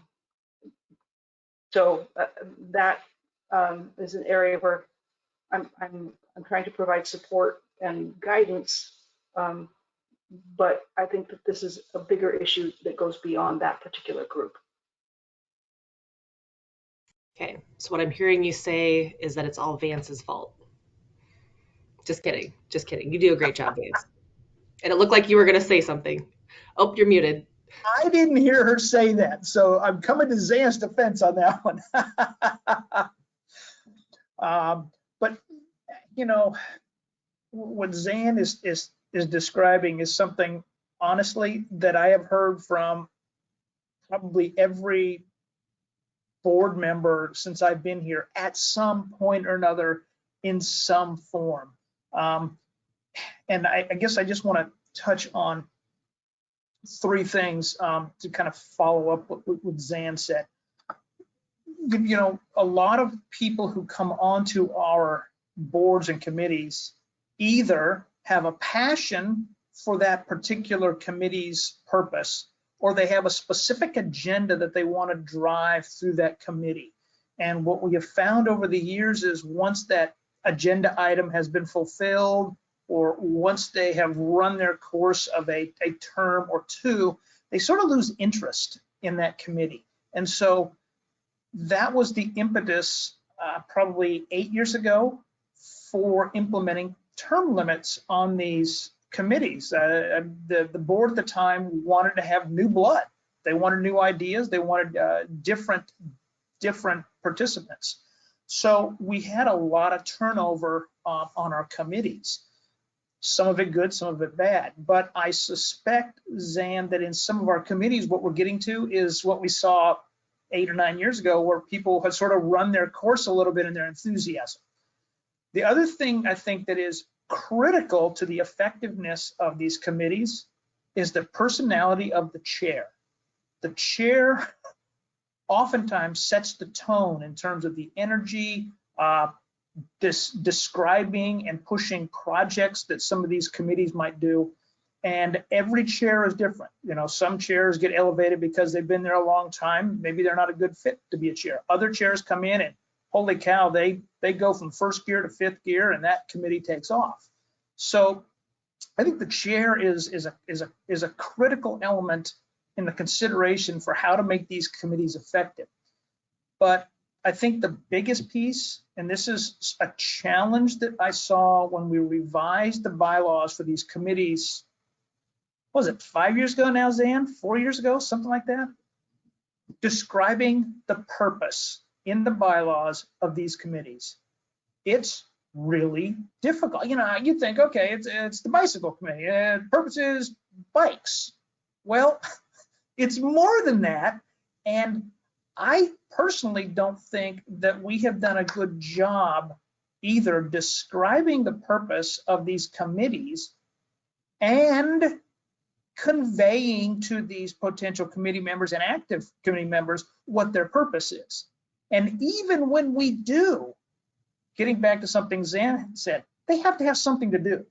So, you know, if using the bicycle committee as an example, if they have just completed a project where they work with Public Works to identify secondary roads in the counties that might be candidates to have some sort of signage for bikes, once that project's done, we need to have something queued up, or working with that committee or working with the chair to have reason for them to keep coming to the next 4 or 5 meetings until they find something. But, you know, from what I've seen, that purpose is a challenge. And I don't, honestly, I don't know how you address that. but I just don't. Well, and I want to say a couple things. Number one, I apologize for my comment. That was just a cheap shot at Vance, and that's not actually what I heard Commissioner Ojero say, and I did not mean to lessen the importance of her sentiments, which I agree with. Fortunately, I have a thick skin, so no problem. I know. So I do agree that clear expectations are critical and important, and really can help the success of, the success of anybody or anything. Clear expectations, but especially with our boards, having a purpose, having them know their lane, all that stuff is very important. So I'm going to try to say this without my eyes twitching. The city of Corvallis, went through a very big process my last term as commissioner and revamped all of their boards and commissions. And while we might not necessarily need to go to that length, I think there is some really good information that came out of that process, some ideas, things like, boards and commissions symposium where everyone gets together, and that can be an opportunity to have kind of training that everyone gets at once, and you can bring in like an outside facilitator. Anyway, just lots of good information that maybe we could look back at rather than having to reinvent the wheel or start from scratch. And that okay, I will leave it there. Commissioner Ojero, I saw your hand. I think that there are, as you say, several things we can do, and we can learn from some of the city of Corvallis's experience as well. We have eliminated some of our advisory committees because we've discovered in the transportation arena, for instance, that it's much more effective to have project-based community advisory groups rather than standing community advisory groups. And it may well be that there are additional advisory committees where we might take that approach. But I think that it would be really useful for us as a board to look again at the portfolio of advisory boards and committees and look at the mission as described in the bylaws, or what might be even more useful is as we meet with department chairs, department by department, have those department chairs in their meeting talk to us about their advisory committees and work jointly with them to help refine the purpose of those groups so that we can kind of one by one pick them off and tighten them up a bit. Secondly, I do think that it would be really useful to have staff networking, staff training best practices about supporting advisory groups. For some people, it's 5% of their FTE workload. For others, it's a little bit bigger, but or up to 60% for Julia Arena. But we need to think about what it means and what our expectations are, given that that's a key interface with the community. Yeah, and it might be worth checking with like AOC to see if they have any, ways to help, or even LOC, the League of Oregon Cities, and maybe check in with our other government community partners, City of Corvallis, other, Philomath, Monroe, et cetera. Maybe they would want to get together and, jointly do something, some kind of training. I don't know. My other question has to do with bandwidth. And I know our staff is very busy, and, this is a very important topic, but we have lots of important topics and we got to, set our priorities. So I'm just curious, to hear what is our staff bandwidth, and, is this something that we have room to address? If not, can we put it on a back burner for 6 months or a year or whatnot? So I guess I want to tag on to the staff availability. We've, as you guys know, we've had a lot of staff turnover. So a lot of these committees that have been around for a while are now being managed or run or liaised by staff that doesn't have a lot of experience with these particular committees. And I think that creates a bit of a disconnect because there isn't a history, there isn't the understanding of how that committee operates within the context of a specific department. And the idea of bringing together the various staff who manage these committees is, I think, on the one hand, a really good idea because it gives everybody a chance to brainstorm, bounce ideas one off one another, find out what has worked, what hasn't worked.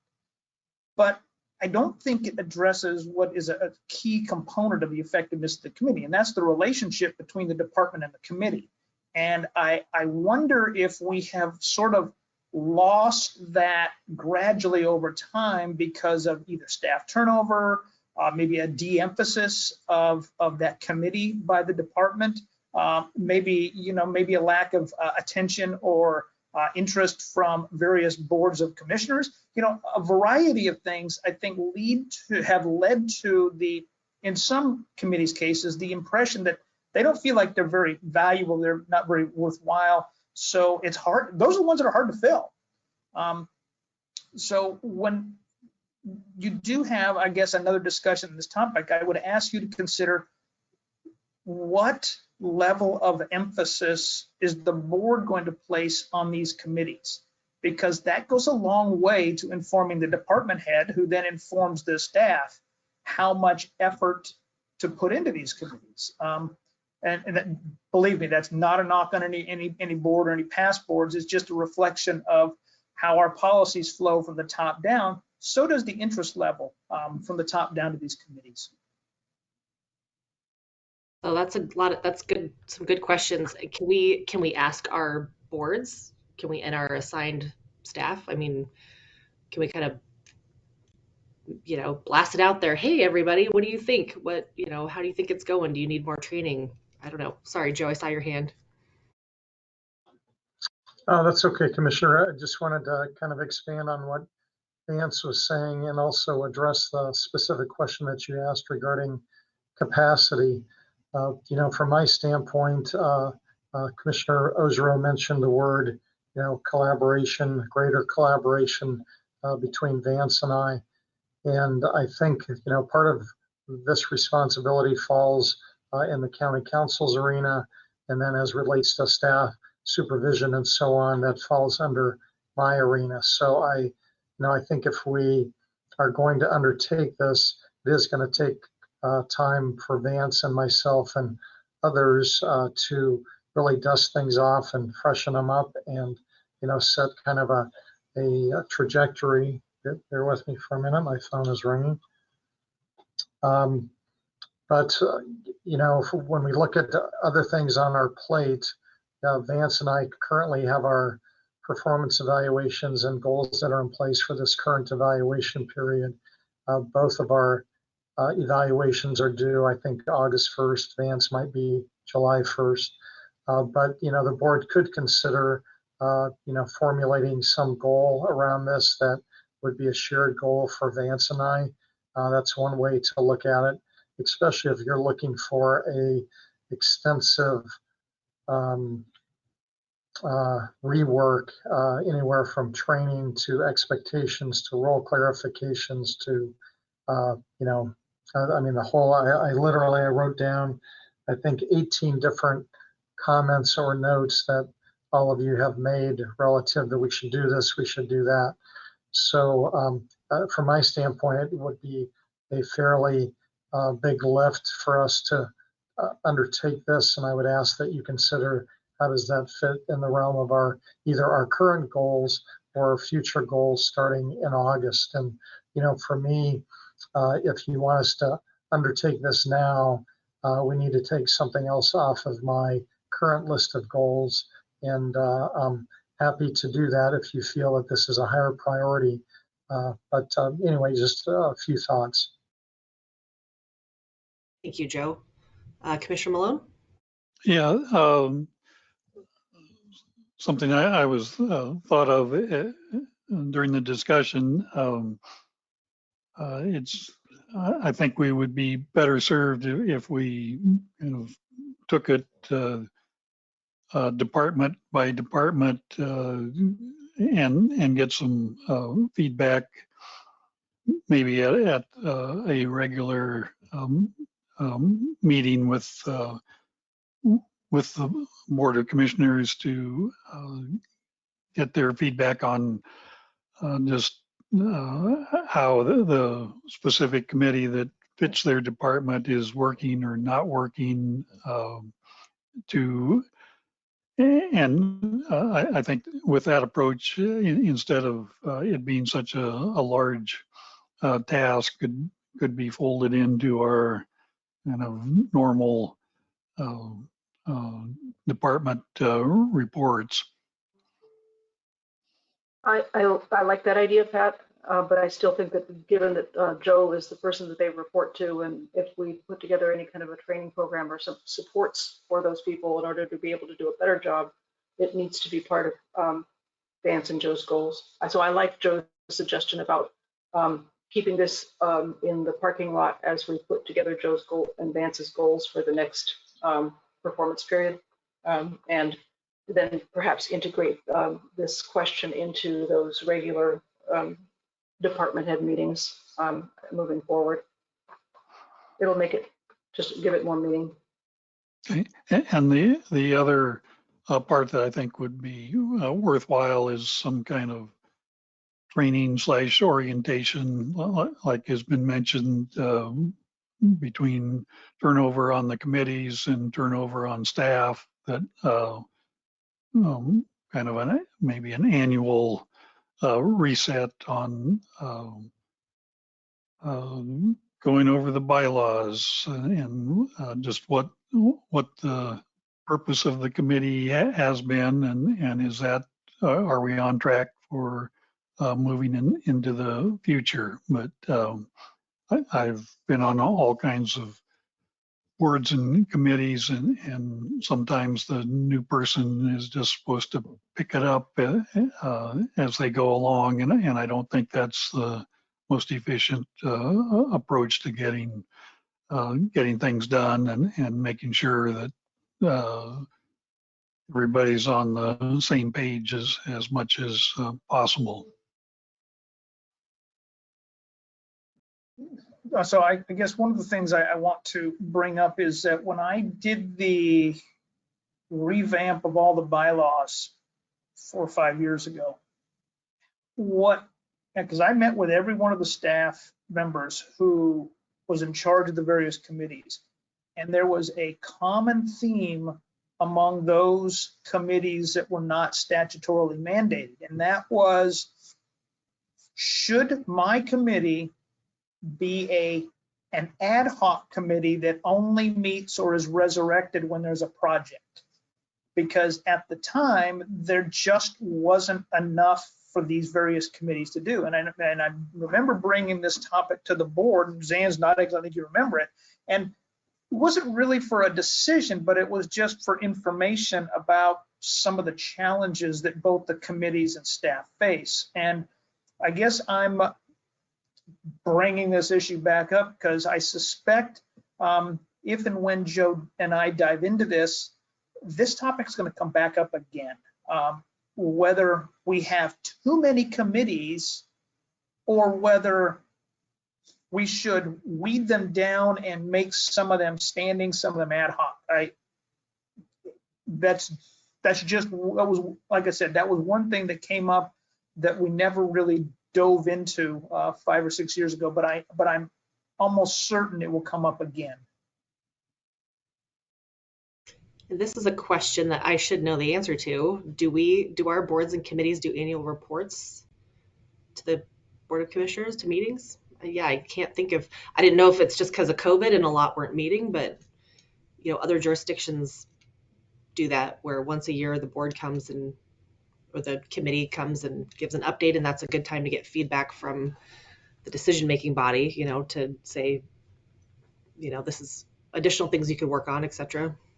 Some did. The Environmental Issues Advisory Committee did, and the Environment and Natural Resources Advisory Committee has not.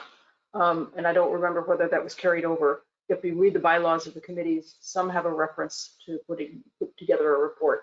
And one of the things that we did when we changed the bylaws last time was that we shifted it, all of the advisory committees from being advisory to the Board of Commissioners only to being advisory to the department and the Board of Commissioners, which I think was a really good change because a lot of community members had the sense that they would be doing much more reporting to us as the board. I can tell you that even just being there as a commissioner liaison for advisory committees makes those community members feel more valued. And so where we can, having us attend a different advisory committee and board meetings is helpful. And I think it takes a little bit of a load off of staff. So, there are other things that we can do as commissioners to help as well. So following up on Zan's comment, I do believe, having had those many conversations, that those committees want to know somehow, some way, that the board values their work. Whether it's presenting some sort of an annual report in person to the board, or whether having a board member or 2 or 3 attend one of their meetings, that was a critical piece, I think, that keeps the citizens engaged and keeps the interest up for staff to keep pushing some of these things through. Joe? Commissioners, I think a good example is what we're starting to do with the Planning Commission. I think it's a good model. And, what I like to see relative to expectations is, having an expectation of the respective board or commission to, have an annual work plan that they propose and then the board endorses. And that gives staff and that board direction. Because I think in many cases, like Vance indicated, we lose our way over time, and a lot of it depends on who is chairing the board or commission, and it also depends on who as a staff member is supporting them. And there are times where we're frankly looking for things for them to do to, keep them busy. And I hate to say that, but there are times where, frankly, that is true. And but being more strategic and asking them to, if you will, develop an annual work plan in conjunction with the board goals, if you will, I think is highly valuable. Yeah, that sounds great. All right. So I think the direction we're heading is to kind of put this in the parking lot, and we will readdress it when it comes to Vance's and Joe's evaluations. Do I have that correct? All right. Any other comments or questions on this agenda topic before we move on? Thank you. Thank you. Thank you for bringing this up. It's definitely an important topic. Okay, well, we will move on to county administrator goals. So Joe, go ahead and jump in. I'm leaving. Oh, bye. Thanks, Vance. Bye, guys. Okay, commissioners, Maura is going to just bring up a reminder for all of you regarding our goals, or my goals, I should say. And so what's in front of you is kind of a summary sheet. And frankly, I just want to really focus on 3 goals today, just to give you an update as to what's going well, what's not going well. The 3 goals that I'm wanting to review with you today are goal number 1, goal number 4, and goal number 5. I do have a total of 5 goals. Many of these goals involve working with others, either on my team or within other departments. And so let me just spend a few minutes focusing on the Justice System Improvement Program. I think you're fairly up to speed on this, and some of the things we talked about this morning are relevant to this particular goal. If you look at goal 1.A, that particular goal was completed as it related to completing our site selection process and the board landing on a preferred site. So that portion of it has been completed. Item 1B as in boy is actually two goals, if you will. The first goal is to ensure our second round of JSIP community engagement is designed and initiated. And then the second portion of that goal is ensuring that that work is then complete by the end of July. And so these 2 particular goals, 1B, 1B1 and 1B2, those are impacted by our ability to bring somebody on for JSIP as it relates to our communications. And as you're aware, we tried to add a full-time position to our staff, which you supported. And then we went off in terms of trying to recruit for that and discovered it was a uphill battle. And so we ended up bringing Brenda Downamon just as a contractor. And so we are behind based on these completion dates for 1B1 and 1B2. But we are progressing, and when we get to 1.C, that will absolutely be completed in July, on schedule by the end of July. And you heard Nick talk about the 6 hours worth of time that we're confiscating on the board's schedule in July. That's specifically related to goal 1.C and ensuring that we can accomplish that within the time frame given. You actually won't be formally adopting the facilities that are to be included until the beginning of August. I think it was August 2nd that Nick indicated this morning. But I just wanted to highlight that, you know, that time that we're going to be spending in July with you is a really critical time and really critical decisions that you're going to be asked to make. So as it relates to goal number 1, we've accomplished 1.A, 1.B is still in progress, but we're not going to meet those specific target dates likely.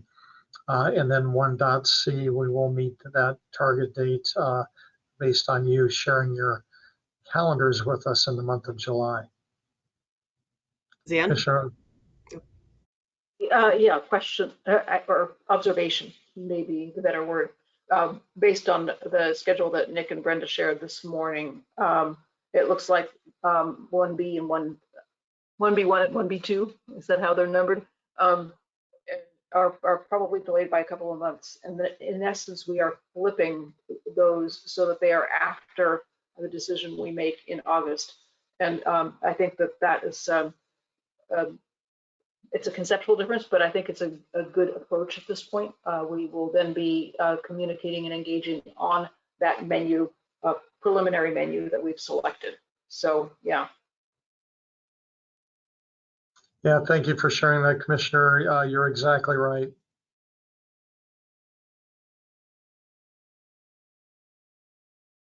Commissioners, we'll move on to goal 4, the climate crisis.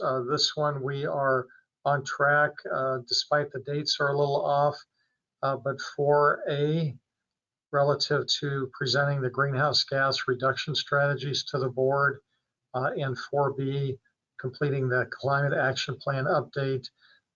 Those are the 2 things that we're currently focused on. You'll remember last Tuesday when Sean came before you, and then next Tuesday, Jen will be coming before you, and at that point, I think we will have, for the most part, achieved these goals. Although we didn't meet the April 1st date that's identified with 4.A, we will certainly meet the deadline for 4B. And I hope that you thought last Tuesday was worthwhile. Staff put a lot of work into that, and they've been meeting with me on a regular basis. And I do think that you'll be really happy next week when you get to hear from Good Company.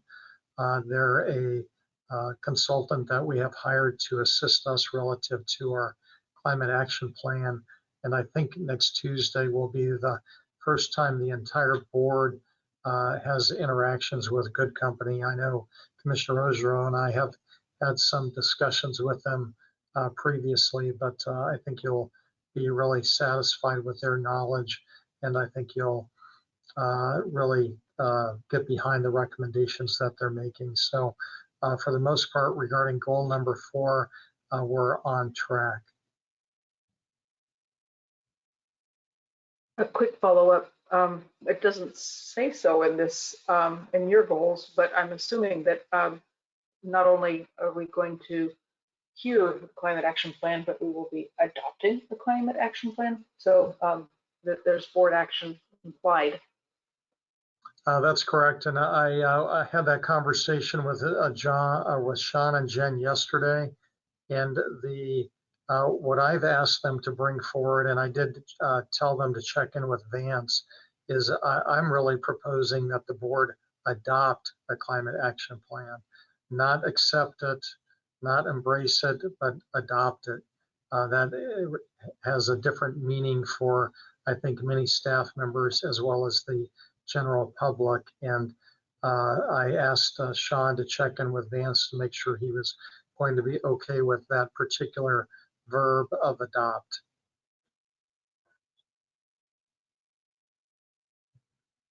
As it relates to goal number 5, which is related to the co-applicant agreement between the Board of Commissioners and the Community Health Center Board, we've kind of taken a little bit of a different approach.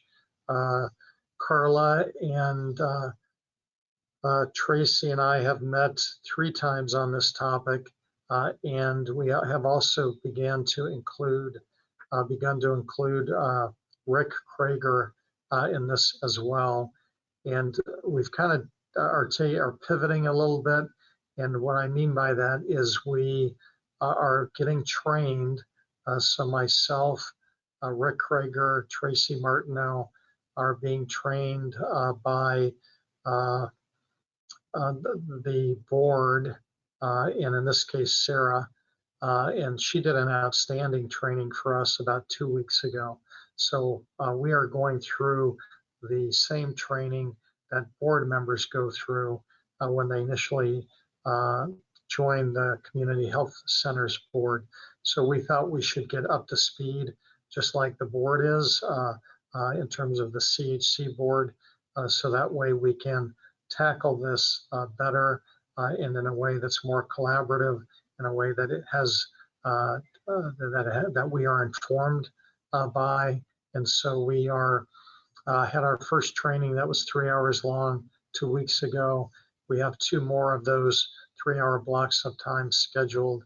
And so by the beginning to middle of June, we will have finished our training piece. And then we will get back to really diving into more detail regarding the co-applicant agreement. We've also gone through a process of collecting documents from other entities within the state of Oregon that also have a co-applicant agreement. And so we have all of that information now. And we actually have a meeting coming up. If it's not this Friday, it's next Friday, relative to beginning to dive into those other co-applicant agreements so we can compare ours to others. So I think we're on a good track here, and that our target date of the end of the year is still reasonable to have a recommended changes to our co-applicant agreement proposed to the board. That's excellent. I'm really glad to hear that. It is taking a lot of time for us just to make sure we are grounded and have the foundational elements. I think it was really important that myself and Tracy and Rick Krager all have that foundational element because then I think, can do a better job of developing those recommendations in conjunction with Carla. And Carla's just a great partner on this, and would like to highlight that. She's very open, very collaborative, and very willing to embrace changes to the co-applicant agreement. Well, considering what a heavy lift that appears to be, we should definitely celebrate when it's all said and done. I absolutely agree. It'll be a call for a happy hour event. I think that there's definitely a reason to pull together the CHC board and the Board of Commissioners too. We haven't done that in a long time, and I think that's part of the reason. I mean, the relationship was not ideal before, but then it's drifted quite a bit since we haven't met jointly. Agreed. And Commissioner, I can consult with Carla, and we can figure out when that might be a good time that we would propose to have that joint meeting. And, part of it is we're also trying to build trust with the CHC board. And by going through this training, I think it's going to help create additional trust that we currently don't have.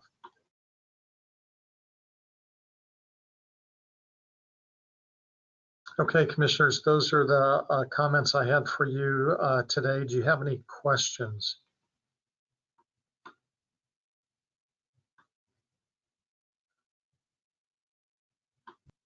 I do not see any questions. Okay, thank you, Maura, for your help in the background there. All right, well, that will bring us to county administrator updates. Commissioners, I have 5 brief updates for you. As you know, based on an email that I sent to you, we finally have a signed offer letter from Corey Grogan to take on our public information officer function. And Corey is a member of the National Guard and does have guard duty for 3 weeks in the month of June. So that is in part what's delaying his ability to join us. And so his delayed arrival date is currently slated for June 29th. And Corey has a long history working for the state.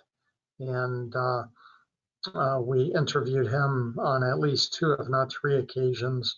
And then I've had 2 one-on-one conversations with him. And I think he's going to be a really good fit for our team. And Maura was part of that panel, one of those panels. And I would invite her to comment. But I am excited to have Corey join our team. I can tell you, Genevieve's tired and exhausted. And so am I, and we really rely heavily on this particular person, and we need them to arrive sooner than later. But really recognizing Genevieve, she's just done an outstanding job trying to fill the gap, and we haven't caught every ball that's been thrown to us, but we've caught many of them, some by just the skin of our teeth. But I just wanted to highlight that Genevieve's been working double time to help fill in during this challenging time. Maura, any comments that you'd like to make regarding our PIO recruitment and your involvement? Sure, just a couple, Joan. Thank you for the opportunity. I did participate in one of the panels and had an opportunity just to hear from Corey at length. And I think you'll all find him to be very grounded and very steady, the kind of person, especially if there's a crisis or an emergency, he'll just be that kind of rock in the middle of all the chaos. I also had an opportunity to talk with all of his references, and at 201, they couldn't say enough about what an outstanding hire the county was getting, how impressed they are with him, with his leadership skills, how he mentors others, is very active with other PIOs in his field. And when you question them, when I question them about whether there were any areas of concern or things where he might need some mentoring, not one of them expressed any reservation or could cite or was cited an example where he struggled. They just said he's just incredibly steady and a great leader. He was formerly a teacher, so they all reference that you'll see that in the way he works with others. So his references were just outstanding. Commissioners, once he arrives, we will get him on your schedule so we can do an introduction and you can share your issues and concerns so he can take those into consideration as he gets started. I will also tell you that Corey is the second in the line of numerous candidates that was attracted to us because we are willing to allow teleworking as part of the schedule. And I can tell you that that we really had to work hard to make it enticing. So I think the whole teleworking component is such a major recruitment tool right now. And I will tell you that, that's one of the reasons we didn't land one of the other candidates is because I was not willing to do 100% teleworking. Corey understands that he'll be spending some time in the office and some time working from home. And I think ultimately that will probably be 50-50 once he gets the relationships established and has a better understanding regarding our organization. But just know it's one of those chips I think we're going to have to put on the table more and more and more to convince folks to join us. And oh, by the way, I was counting just yesterday, and I think that Corey will be the fourth and will likely have a fifth person coming to us from the state of Oregon that we have hired away from the state. I can't talk about the fifth one, but that offer is in the process of being extended for a position in our organization. So you might start to get complaints from the governor. Commissioner Malone? Yeah, just a fun factoid. I've known Corey's dad for about 45 years, and as a Christmas tree grower, and maybe the reason he can handle chaos is he's been through a few Christmas tree harvests, and that's good training because there's plenty of chaos and quick decisions and setting priorities. So looking forward to seeing him again. Commissioners, moving on, just to highlight our equity, diversity, and inclusion efforts. We are currently, we have our book club that's moving forward with the book, The Invisible Woman, and would encourage you to attend when you have the opportunity. And if you don't have the opportunity, make sure you pick up the book and take the opportunity to read it. It's been fascinating for me to have a different point of view and perspective. So just want to highlight the work that Johanna is doing. And when you have the opportunity, please join in those book clubs. As it relates to our equity, diversity, and inclusion efforts, the board did approve last month or the month before that our Juneteenth holiday that will be in June of this year. Number one, thank you for doing that to honor that particular day. And number two, to ensure that we have an understanding of why Juneteenth is important.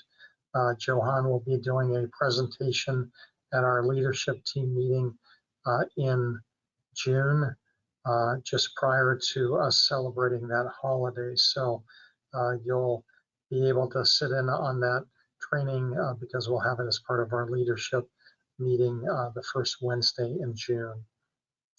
Also, he is going to be providing that training throughout all of our departments, and he's also going to be doing that virtually as well.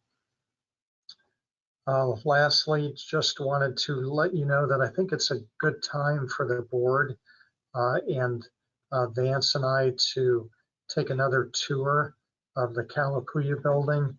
I think it's been a while since the board has been in phase 2 and things have really taken shape over the last 30 days. So I did talk to Paul Walsinger, and I'll be asking Maura to have a tour for the board and some other folks. And we'll probably just do it all at once to save Paul some time, but within the next couple of weeks, you'll be seeing that on your calendar, and I think you'll be pleased with the progress.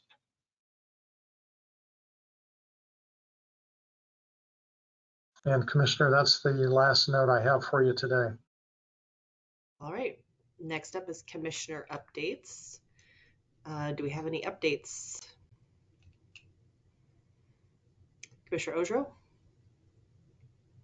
Sure, I'll start off just to let you all know, and I'm kind of not sure when I last updated and what I covered, but the one conversation that I definitely want to update you on is a conversation that I had with Randy and Pam Camelio, who are the two community members that have been most active in our the wildlife protection program, the alternative predator control. And the reason they wanted to meet with me was to check back in, to measure progress from where we had been when that program was just a concept, and they were working with Commissioner Schuster and me to get it adopted.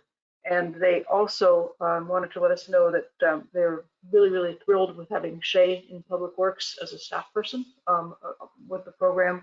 And what they'd like to do is to make some recommendations to the Board of Commissioners about perhaps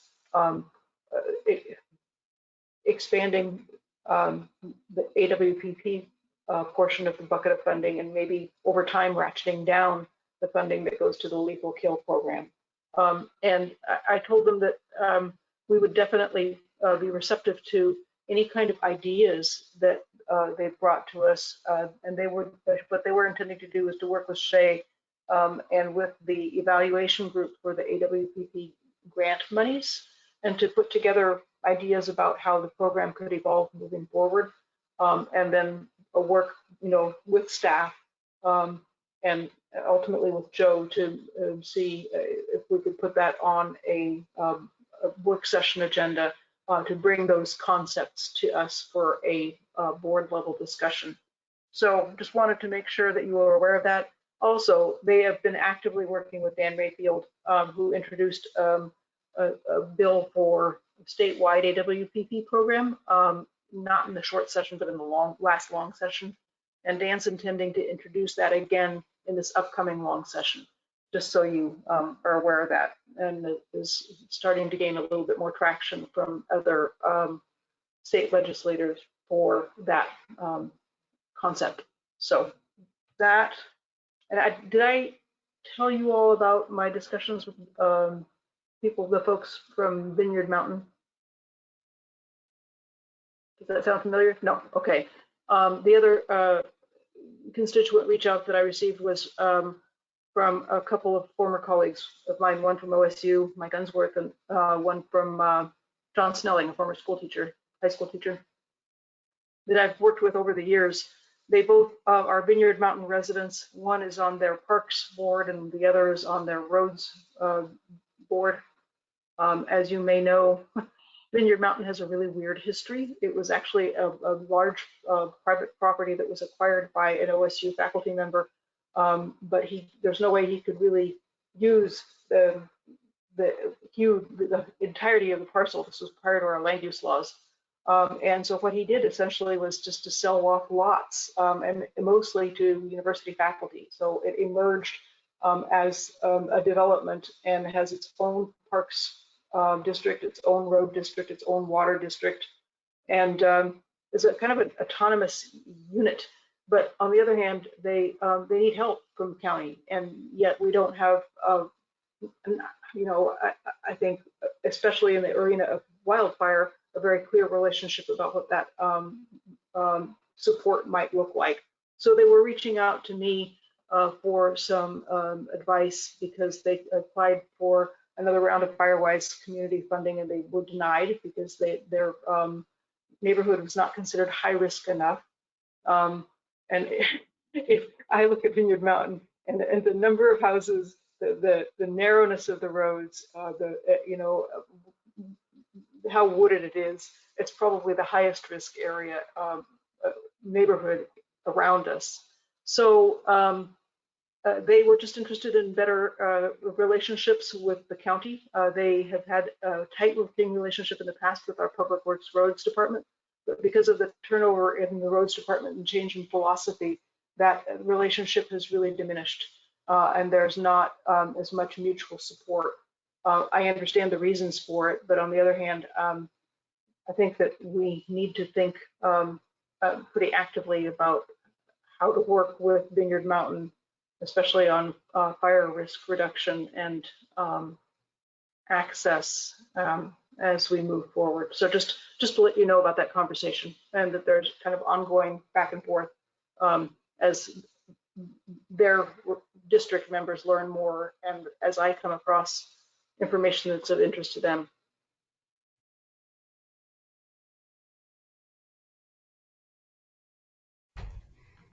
All right. Commissioner Malone? All right, and I'll start off like Zan. I can't remember.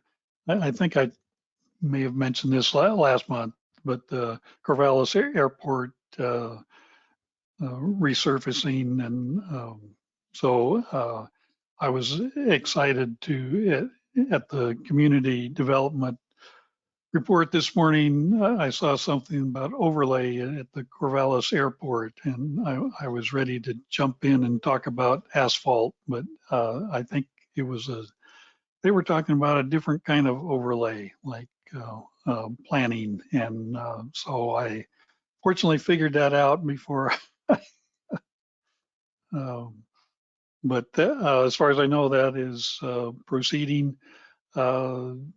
Recently, I'm liaison from the county to the Corvallis Legislative Committee, who I think had probably the last meeting for a while to kind of review what happened and get some kind of preliminary start on, well, what do we want to do for the long session next year? And I think the main outcome out of that is to take a little time out and then regroup for early fall, and probably in conjunction with LOC and to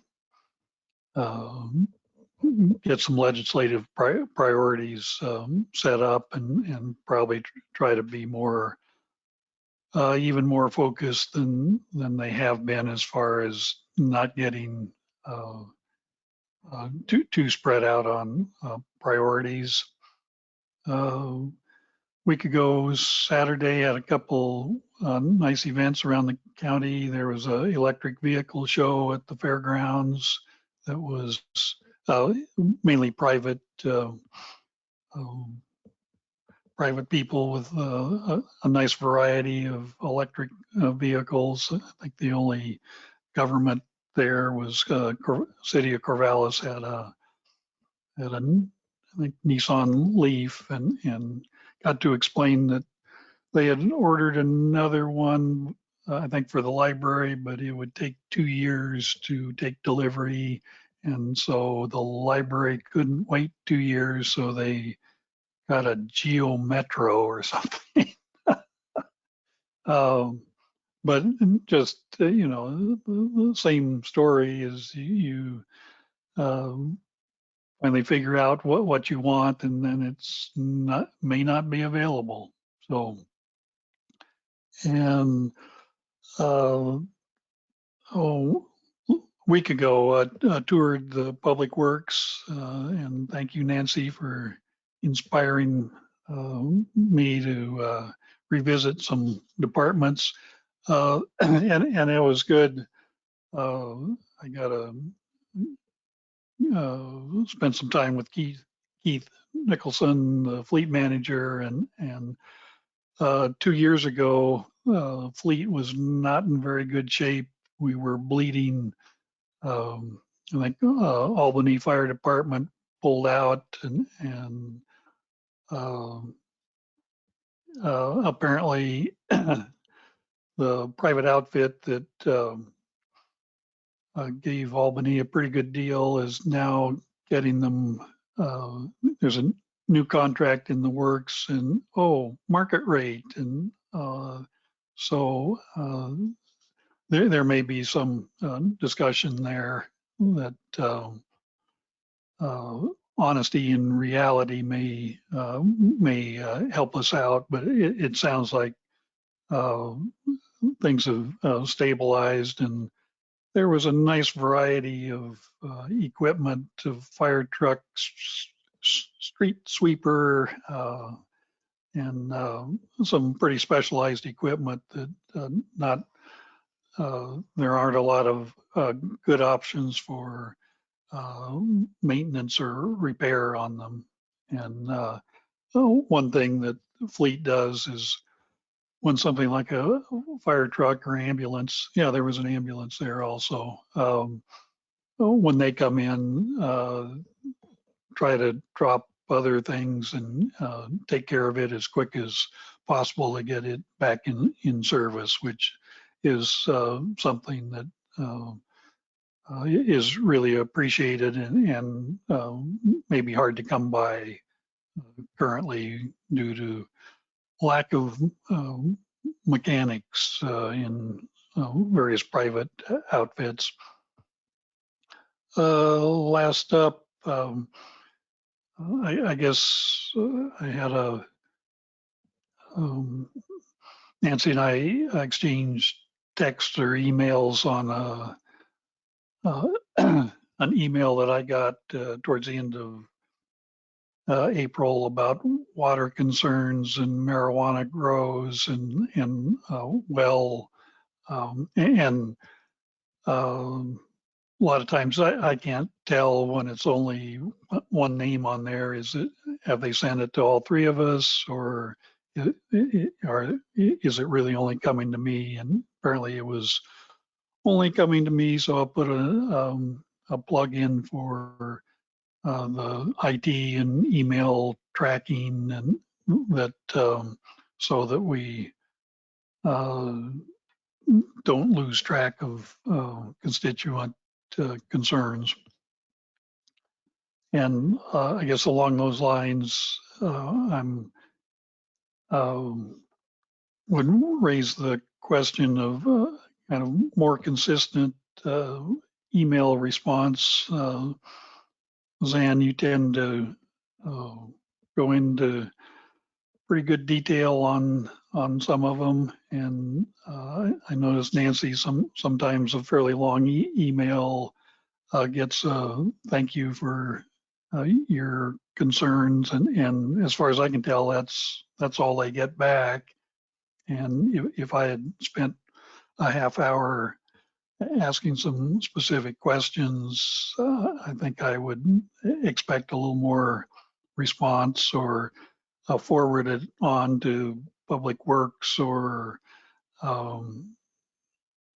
community development, or whatever the appropriate department is to have, if we do have specific answers to their questions or concerns, that they get that response. But just an ongoing concern about how we handle emails. Well, thank you. I will address your concerns. Number one, it is my prerogative on how I would like to answer emails as the chair, but you will be happy to know that I often reply publicly to the person and say thank you, and I either do one of two things. I either forward the email on the backside to staff and say, can you please address the concerns?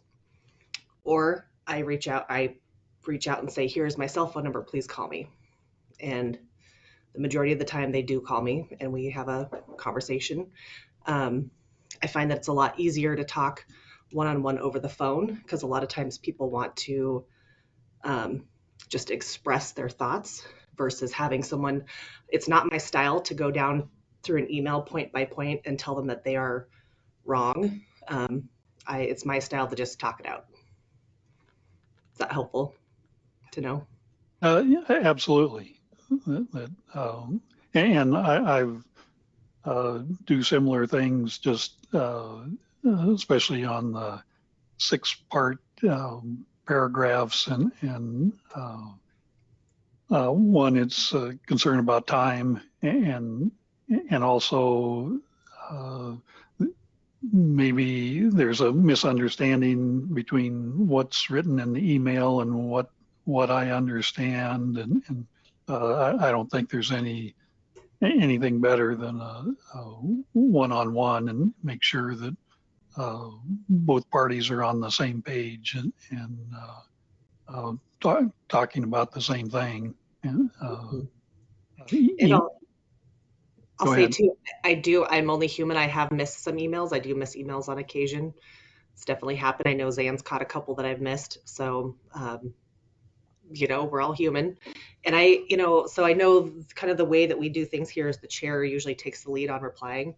But if other commissioners would like to also reply, that is completely fine with me, and some people might appreciate hearing back from more than one commissioner. I just, there's concerns about copying all, we don't want to get into like serial meetings or stuff like that. But, if there's one that you would like to answer, and go above what's already been said, then definitely feel free. Again, that's where the tracking form would be useful, just so that we can know that, and so that we don't have to guess whether someone has also had a phone conversation or, it would be useful. And I wanted to thank Pat for answering Jim Fairchild and a couple of the other folks that were in about the timber lawsuit status and the failure, the success of the appeal. I appreciate that email was answered. I feel like that, if I'm being honest, I'm not sure that the sentiment that was carried forward is how I took away what I took away from our conversation that day. I think, Pat, you said that we were likely to drop back out of the lawsuit, or language that made me think that, and that is not my recollection of how that conversation went. Would you repeat that? Sure. When you responded to Jim Fairchild, I believe this is the same email. I think there was a sentence or two in there that kind of made it sound like there's a good chance we might pull out of the lawsuit, or we might consider it. And maybe I'm misinterpreting, but that's not correct. What's left is, and it was Jim's request that Benton County advise De Lorenzo or whoever we would advise that we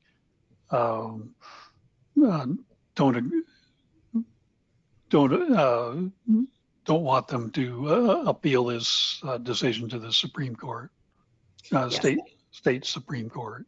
And I would love to have a conversation about that today or at a future meeting. The advice I got from Vance was the appropriate time to do that was when the group gets back together and discusses this. But, sure. Thank you for clarifying that. I appreciate that. So now, yes, I do remember now it was the De Lorenzo gentleman saying, yeah, we might be likely to tell him not to appeal. And the way that I remember it was, we decided to talk about it more in the future when the appropriate time comes. Well, and I may have answered that before I got clarification from Vance, just how this might play out. Okay. All right. Any more updates from? Oh, sorry, Joe. Commissioners, I just wanted to address the support for this email tracking system that we have been talking about exhaustively for several years, and I know the commissioners are losing patience, as you should. I can tell you that I did meet with IT on this topic, and Maura, were you part of that meeting? I'm trying to remember. Probably a month ago, and John Larson is taking the lead on this program, and they're currently evaluating whether or not we should be developing it on our own, or whether or not there's something on the open market that we can plug and play. And so I do think that they were going to go off, and they've met with each one of you over time, and they're kind of in the process of trying to identify the requirements that we have versus what's available on the open market or something we may create ourselves. And they were looking at us creating it ourselves. At least that was the direction they were leaning about 30 days ago. But I should have an update for you. And Maura, why don't you go ahead and put this on as a placeholder in our May goal setting, and we'll invite John Larson and or Adam to come and update the board. So, you know, it won't, it will help with the tracking piece. It's not going to necessarily help with the content piece based on, you know, how much information commissioners wish to share or not share. But from a process perspective, I think we'll be improving our process so we can make sure that things aren't falling through the cracks and that you all have confidence that the emails are being tracked and responded to. Thank you. And Commissioner Malone, did you have any more updates for us? All right, well, I will go over just a couple quick updates. I met with Sean Gallagher, the new interim superintendent of the LC School District. I don't know if the two of you had a chance to meet with him as well. I'll just say that I feel positive about the direction that he is taking things, and I think that his presence there is a good thing. I toured the Monroe Community Health Center yesterday. That was a good experience. I've also been meeting with some of the Adair, I've met with all of the Adair city councilors and mayor except for one. I also have been meeting with the Philomath School District board members. There's just a couple that I haven't gotten with yet. Just, you know, kind of came to my attention that I didn't really know any of them or have relationships with them. And when the bond question came up, I realized, hey, maybe that's a good thing to do. And on that note, Sheriff Van Arsdale and I did attend their last board meeting in person and just thanked them in person for moving their bond measure. So they seemed very happy to have us there, and it was good. And I think that is, I'll just leave it at that today. Joe. Commissioner, I would like Maura to talk a little bit about our first in-person meeting of the board that will be coming up on May 24th. So Maura, why don't you just give a quick update on the progress there and what we're planning. Okay, thanks, Joe. So May 24th has been our stated goal for the first back in-person meeting. We think it is a particularly good meeting as it is information sharing. So it'll give us a chance to work out any bugs should they arise. We will be doing a full dress rehearsal, including with Horsepower Productions on May 18th. Erica will be here. We'll have people from facilities and the IT team that's coordinating our temporary technology. So everyone will be on hand. You know, we'll set the room up and just kind of do a dress rehearsal and test out all the equipment, make sure that, you know, mics are functioning, that we're able to stream appropriately and do all of those things. So that'll be in the afternoon. We booked out 1 to 5 in the afternoon just in case we need the time. But if any of you are interested and, you know, would like to pop in and see how that's going or how it's looking, I can certainly send you an invitation for that. So hopefully the 18th, if we do have any challenges, we'll be able to identify those and work those out in time for May 24th. So the room is coming along. There's a temporary counter up there for you pending the long lead delivery of the permanent one, but there is power up there. And so you should be able to use your technology and be connected to the network and that sort of thing. So I can, like I said, if you're interested, please feel free to pop in on the 18th, and I'd be happy to update everybody with the results of the dress rehearsal when it's completed. Maura, can you correct me if this is not accurate? I believe the last time I was talking with Adam, the challenge is to have the in-person meeting occurring virtually as well. And Adam shared with me that in order to do that, which is what we're planning on doing, that each commissioner would need to bring their computer into the room and have it at the dais, and that's the component that's going to allow the meetings to still be virtual and yet in person at the same time. I'll have to talk a little bit more with Adam about that, Joe. I hadn't had that conversation with him yet. Like I said, we were going to test run everything and see how that works. So I'll have more information on that. Yeah, just make sure that the board and I know if we need to be bringing our computers on May 24th, we should bring them and get there early and make sure everything's set up. I think that would definitely be beneficial, or we can even test out the day before if you like, since the meeting starts at 9. And I think it probably is going to be a good idea to have your laptops in there. We're going to have a large TV screen for displaying materials and slide decks and things like that. But we had not, given our temporary technology constraints, worked out a way to also use that screen to bring people in. So I would recommend at this point that you plan on bringing your laptops, but we'll get the whole protocol worked out on the 18th and maybe just do a little educational session so that you know what to expect, or share that information with you after we get everything worked out then. Commissioner Ojro? Not on this topic, so just I have just one more question. I had one comment, which for the dress rehearsal, is it formal or semi-formal? I need to know for shopping. No. Oh, semi-formal. Okay, perfect. Sorry. Okay, Commissioner Ojro, go ahead. Okay, I just wanted to know in terms of events attendance looking forward, who all is going to be going to the Philomath Armed Forces Day commemoration on the 14th? Yeah, I will too. Okay.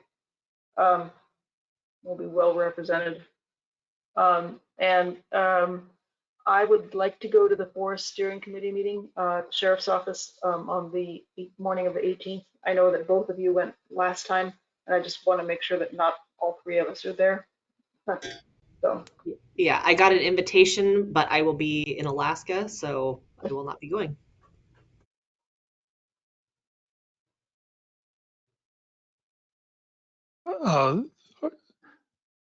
Zan, are you saying only one of us can be there, or? No. Both of you were there last time, and it's it's not our meeting. They're hosting it, but right. If more than one of us is there, we need to really just listen and not chime in. But I just wanted to let you know I'm intending to go next week. Okay, and it's both in person and virtual, or just in person? In person. Okay. It's on my calendar.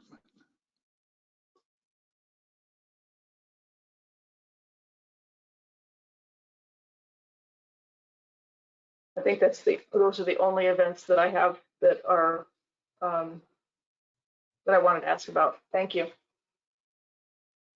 All right. Anything else for the good of the order? Oh, maybe one other question. Sure, go ahead, Commissioner Ojro, and then Joe. Not being in the kind of long-range planning loop anymore, do we have any further joint Corvallis Council meetings coming up? And has there been any further exploration of a joint council meeting with Albany? I know Peter Trotzen mentioned that a while back, but I don't know if there's been any follow-up.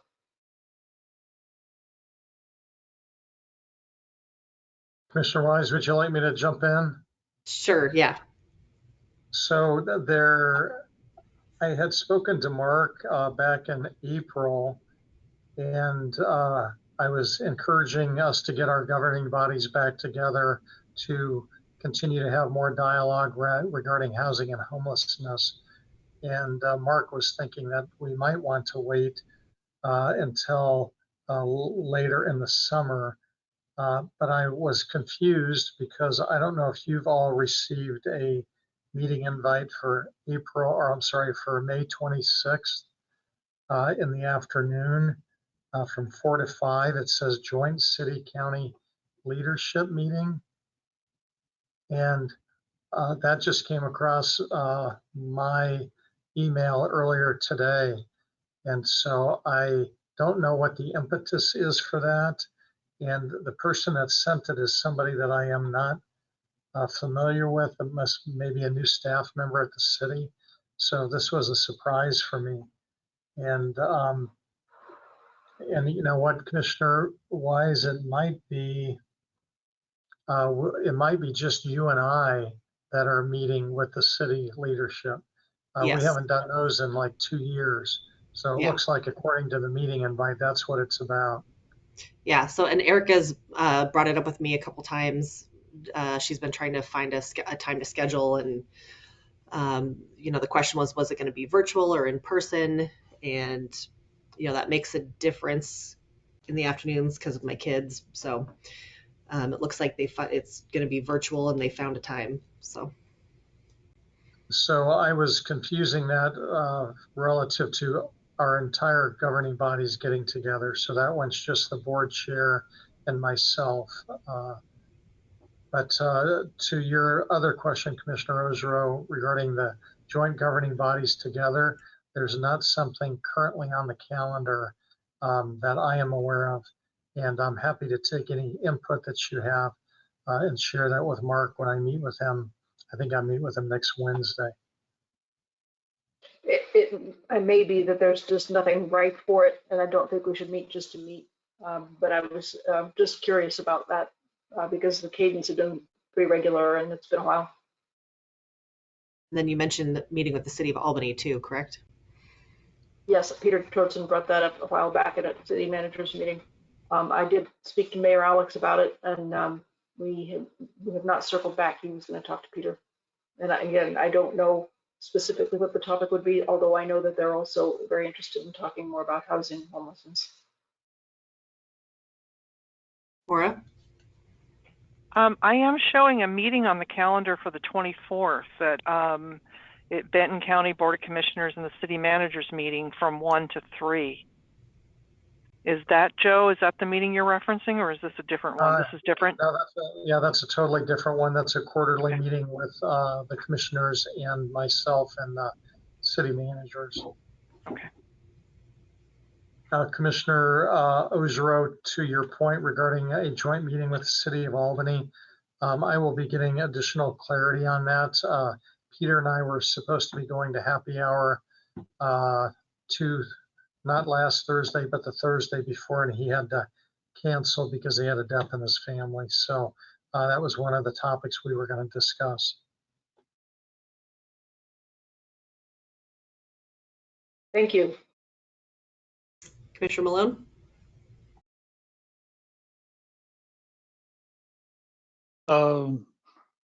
Eastern Oregon Economic Summit. So it was on, and then it was canceled, and now it's back on. Is that, or yes? Is it? Are they doing April Fools again, or? I don't know what's going on, but I'm going to the legislative retreat only, and not going to stay for any of the summit at this point. Okay, I was debating on the legislative retreat before I had signed up, and for a couple days anyway, just to make the trip more worthwhile. But and that's, I guess that's a month away. Okay, so good to know. Is that the one that's June 15th? Okay, yeah, that's my daughter's birthday, so not going to go. That's the legislative summit is Wednesday, and then the next 2 days are the legislative retreat on Wednesday, economic summit Thursday and Friday. So, Okay. Well, I'm glad I just crossed it out in pencil, so I can erase that. Very good. All right, anything else for the good of the order? Seeing none, thank you, everyone. Oh, yay, birthday twins. Okay, well, everyone have a great afternoon. See you next time. Bye-bye.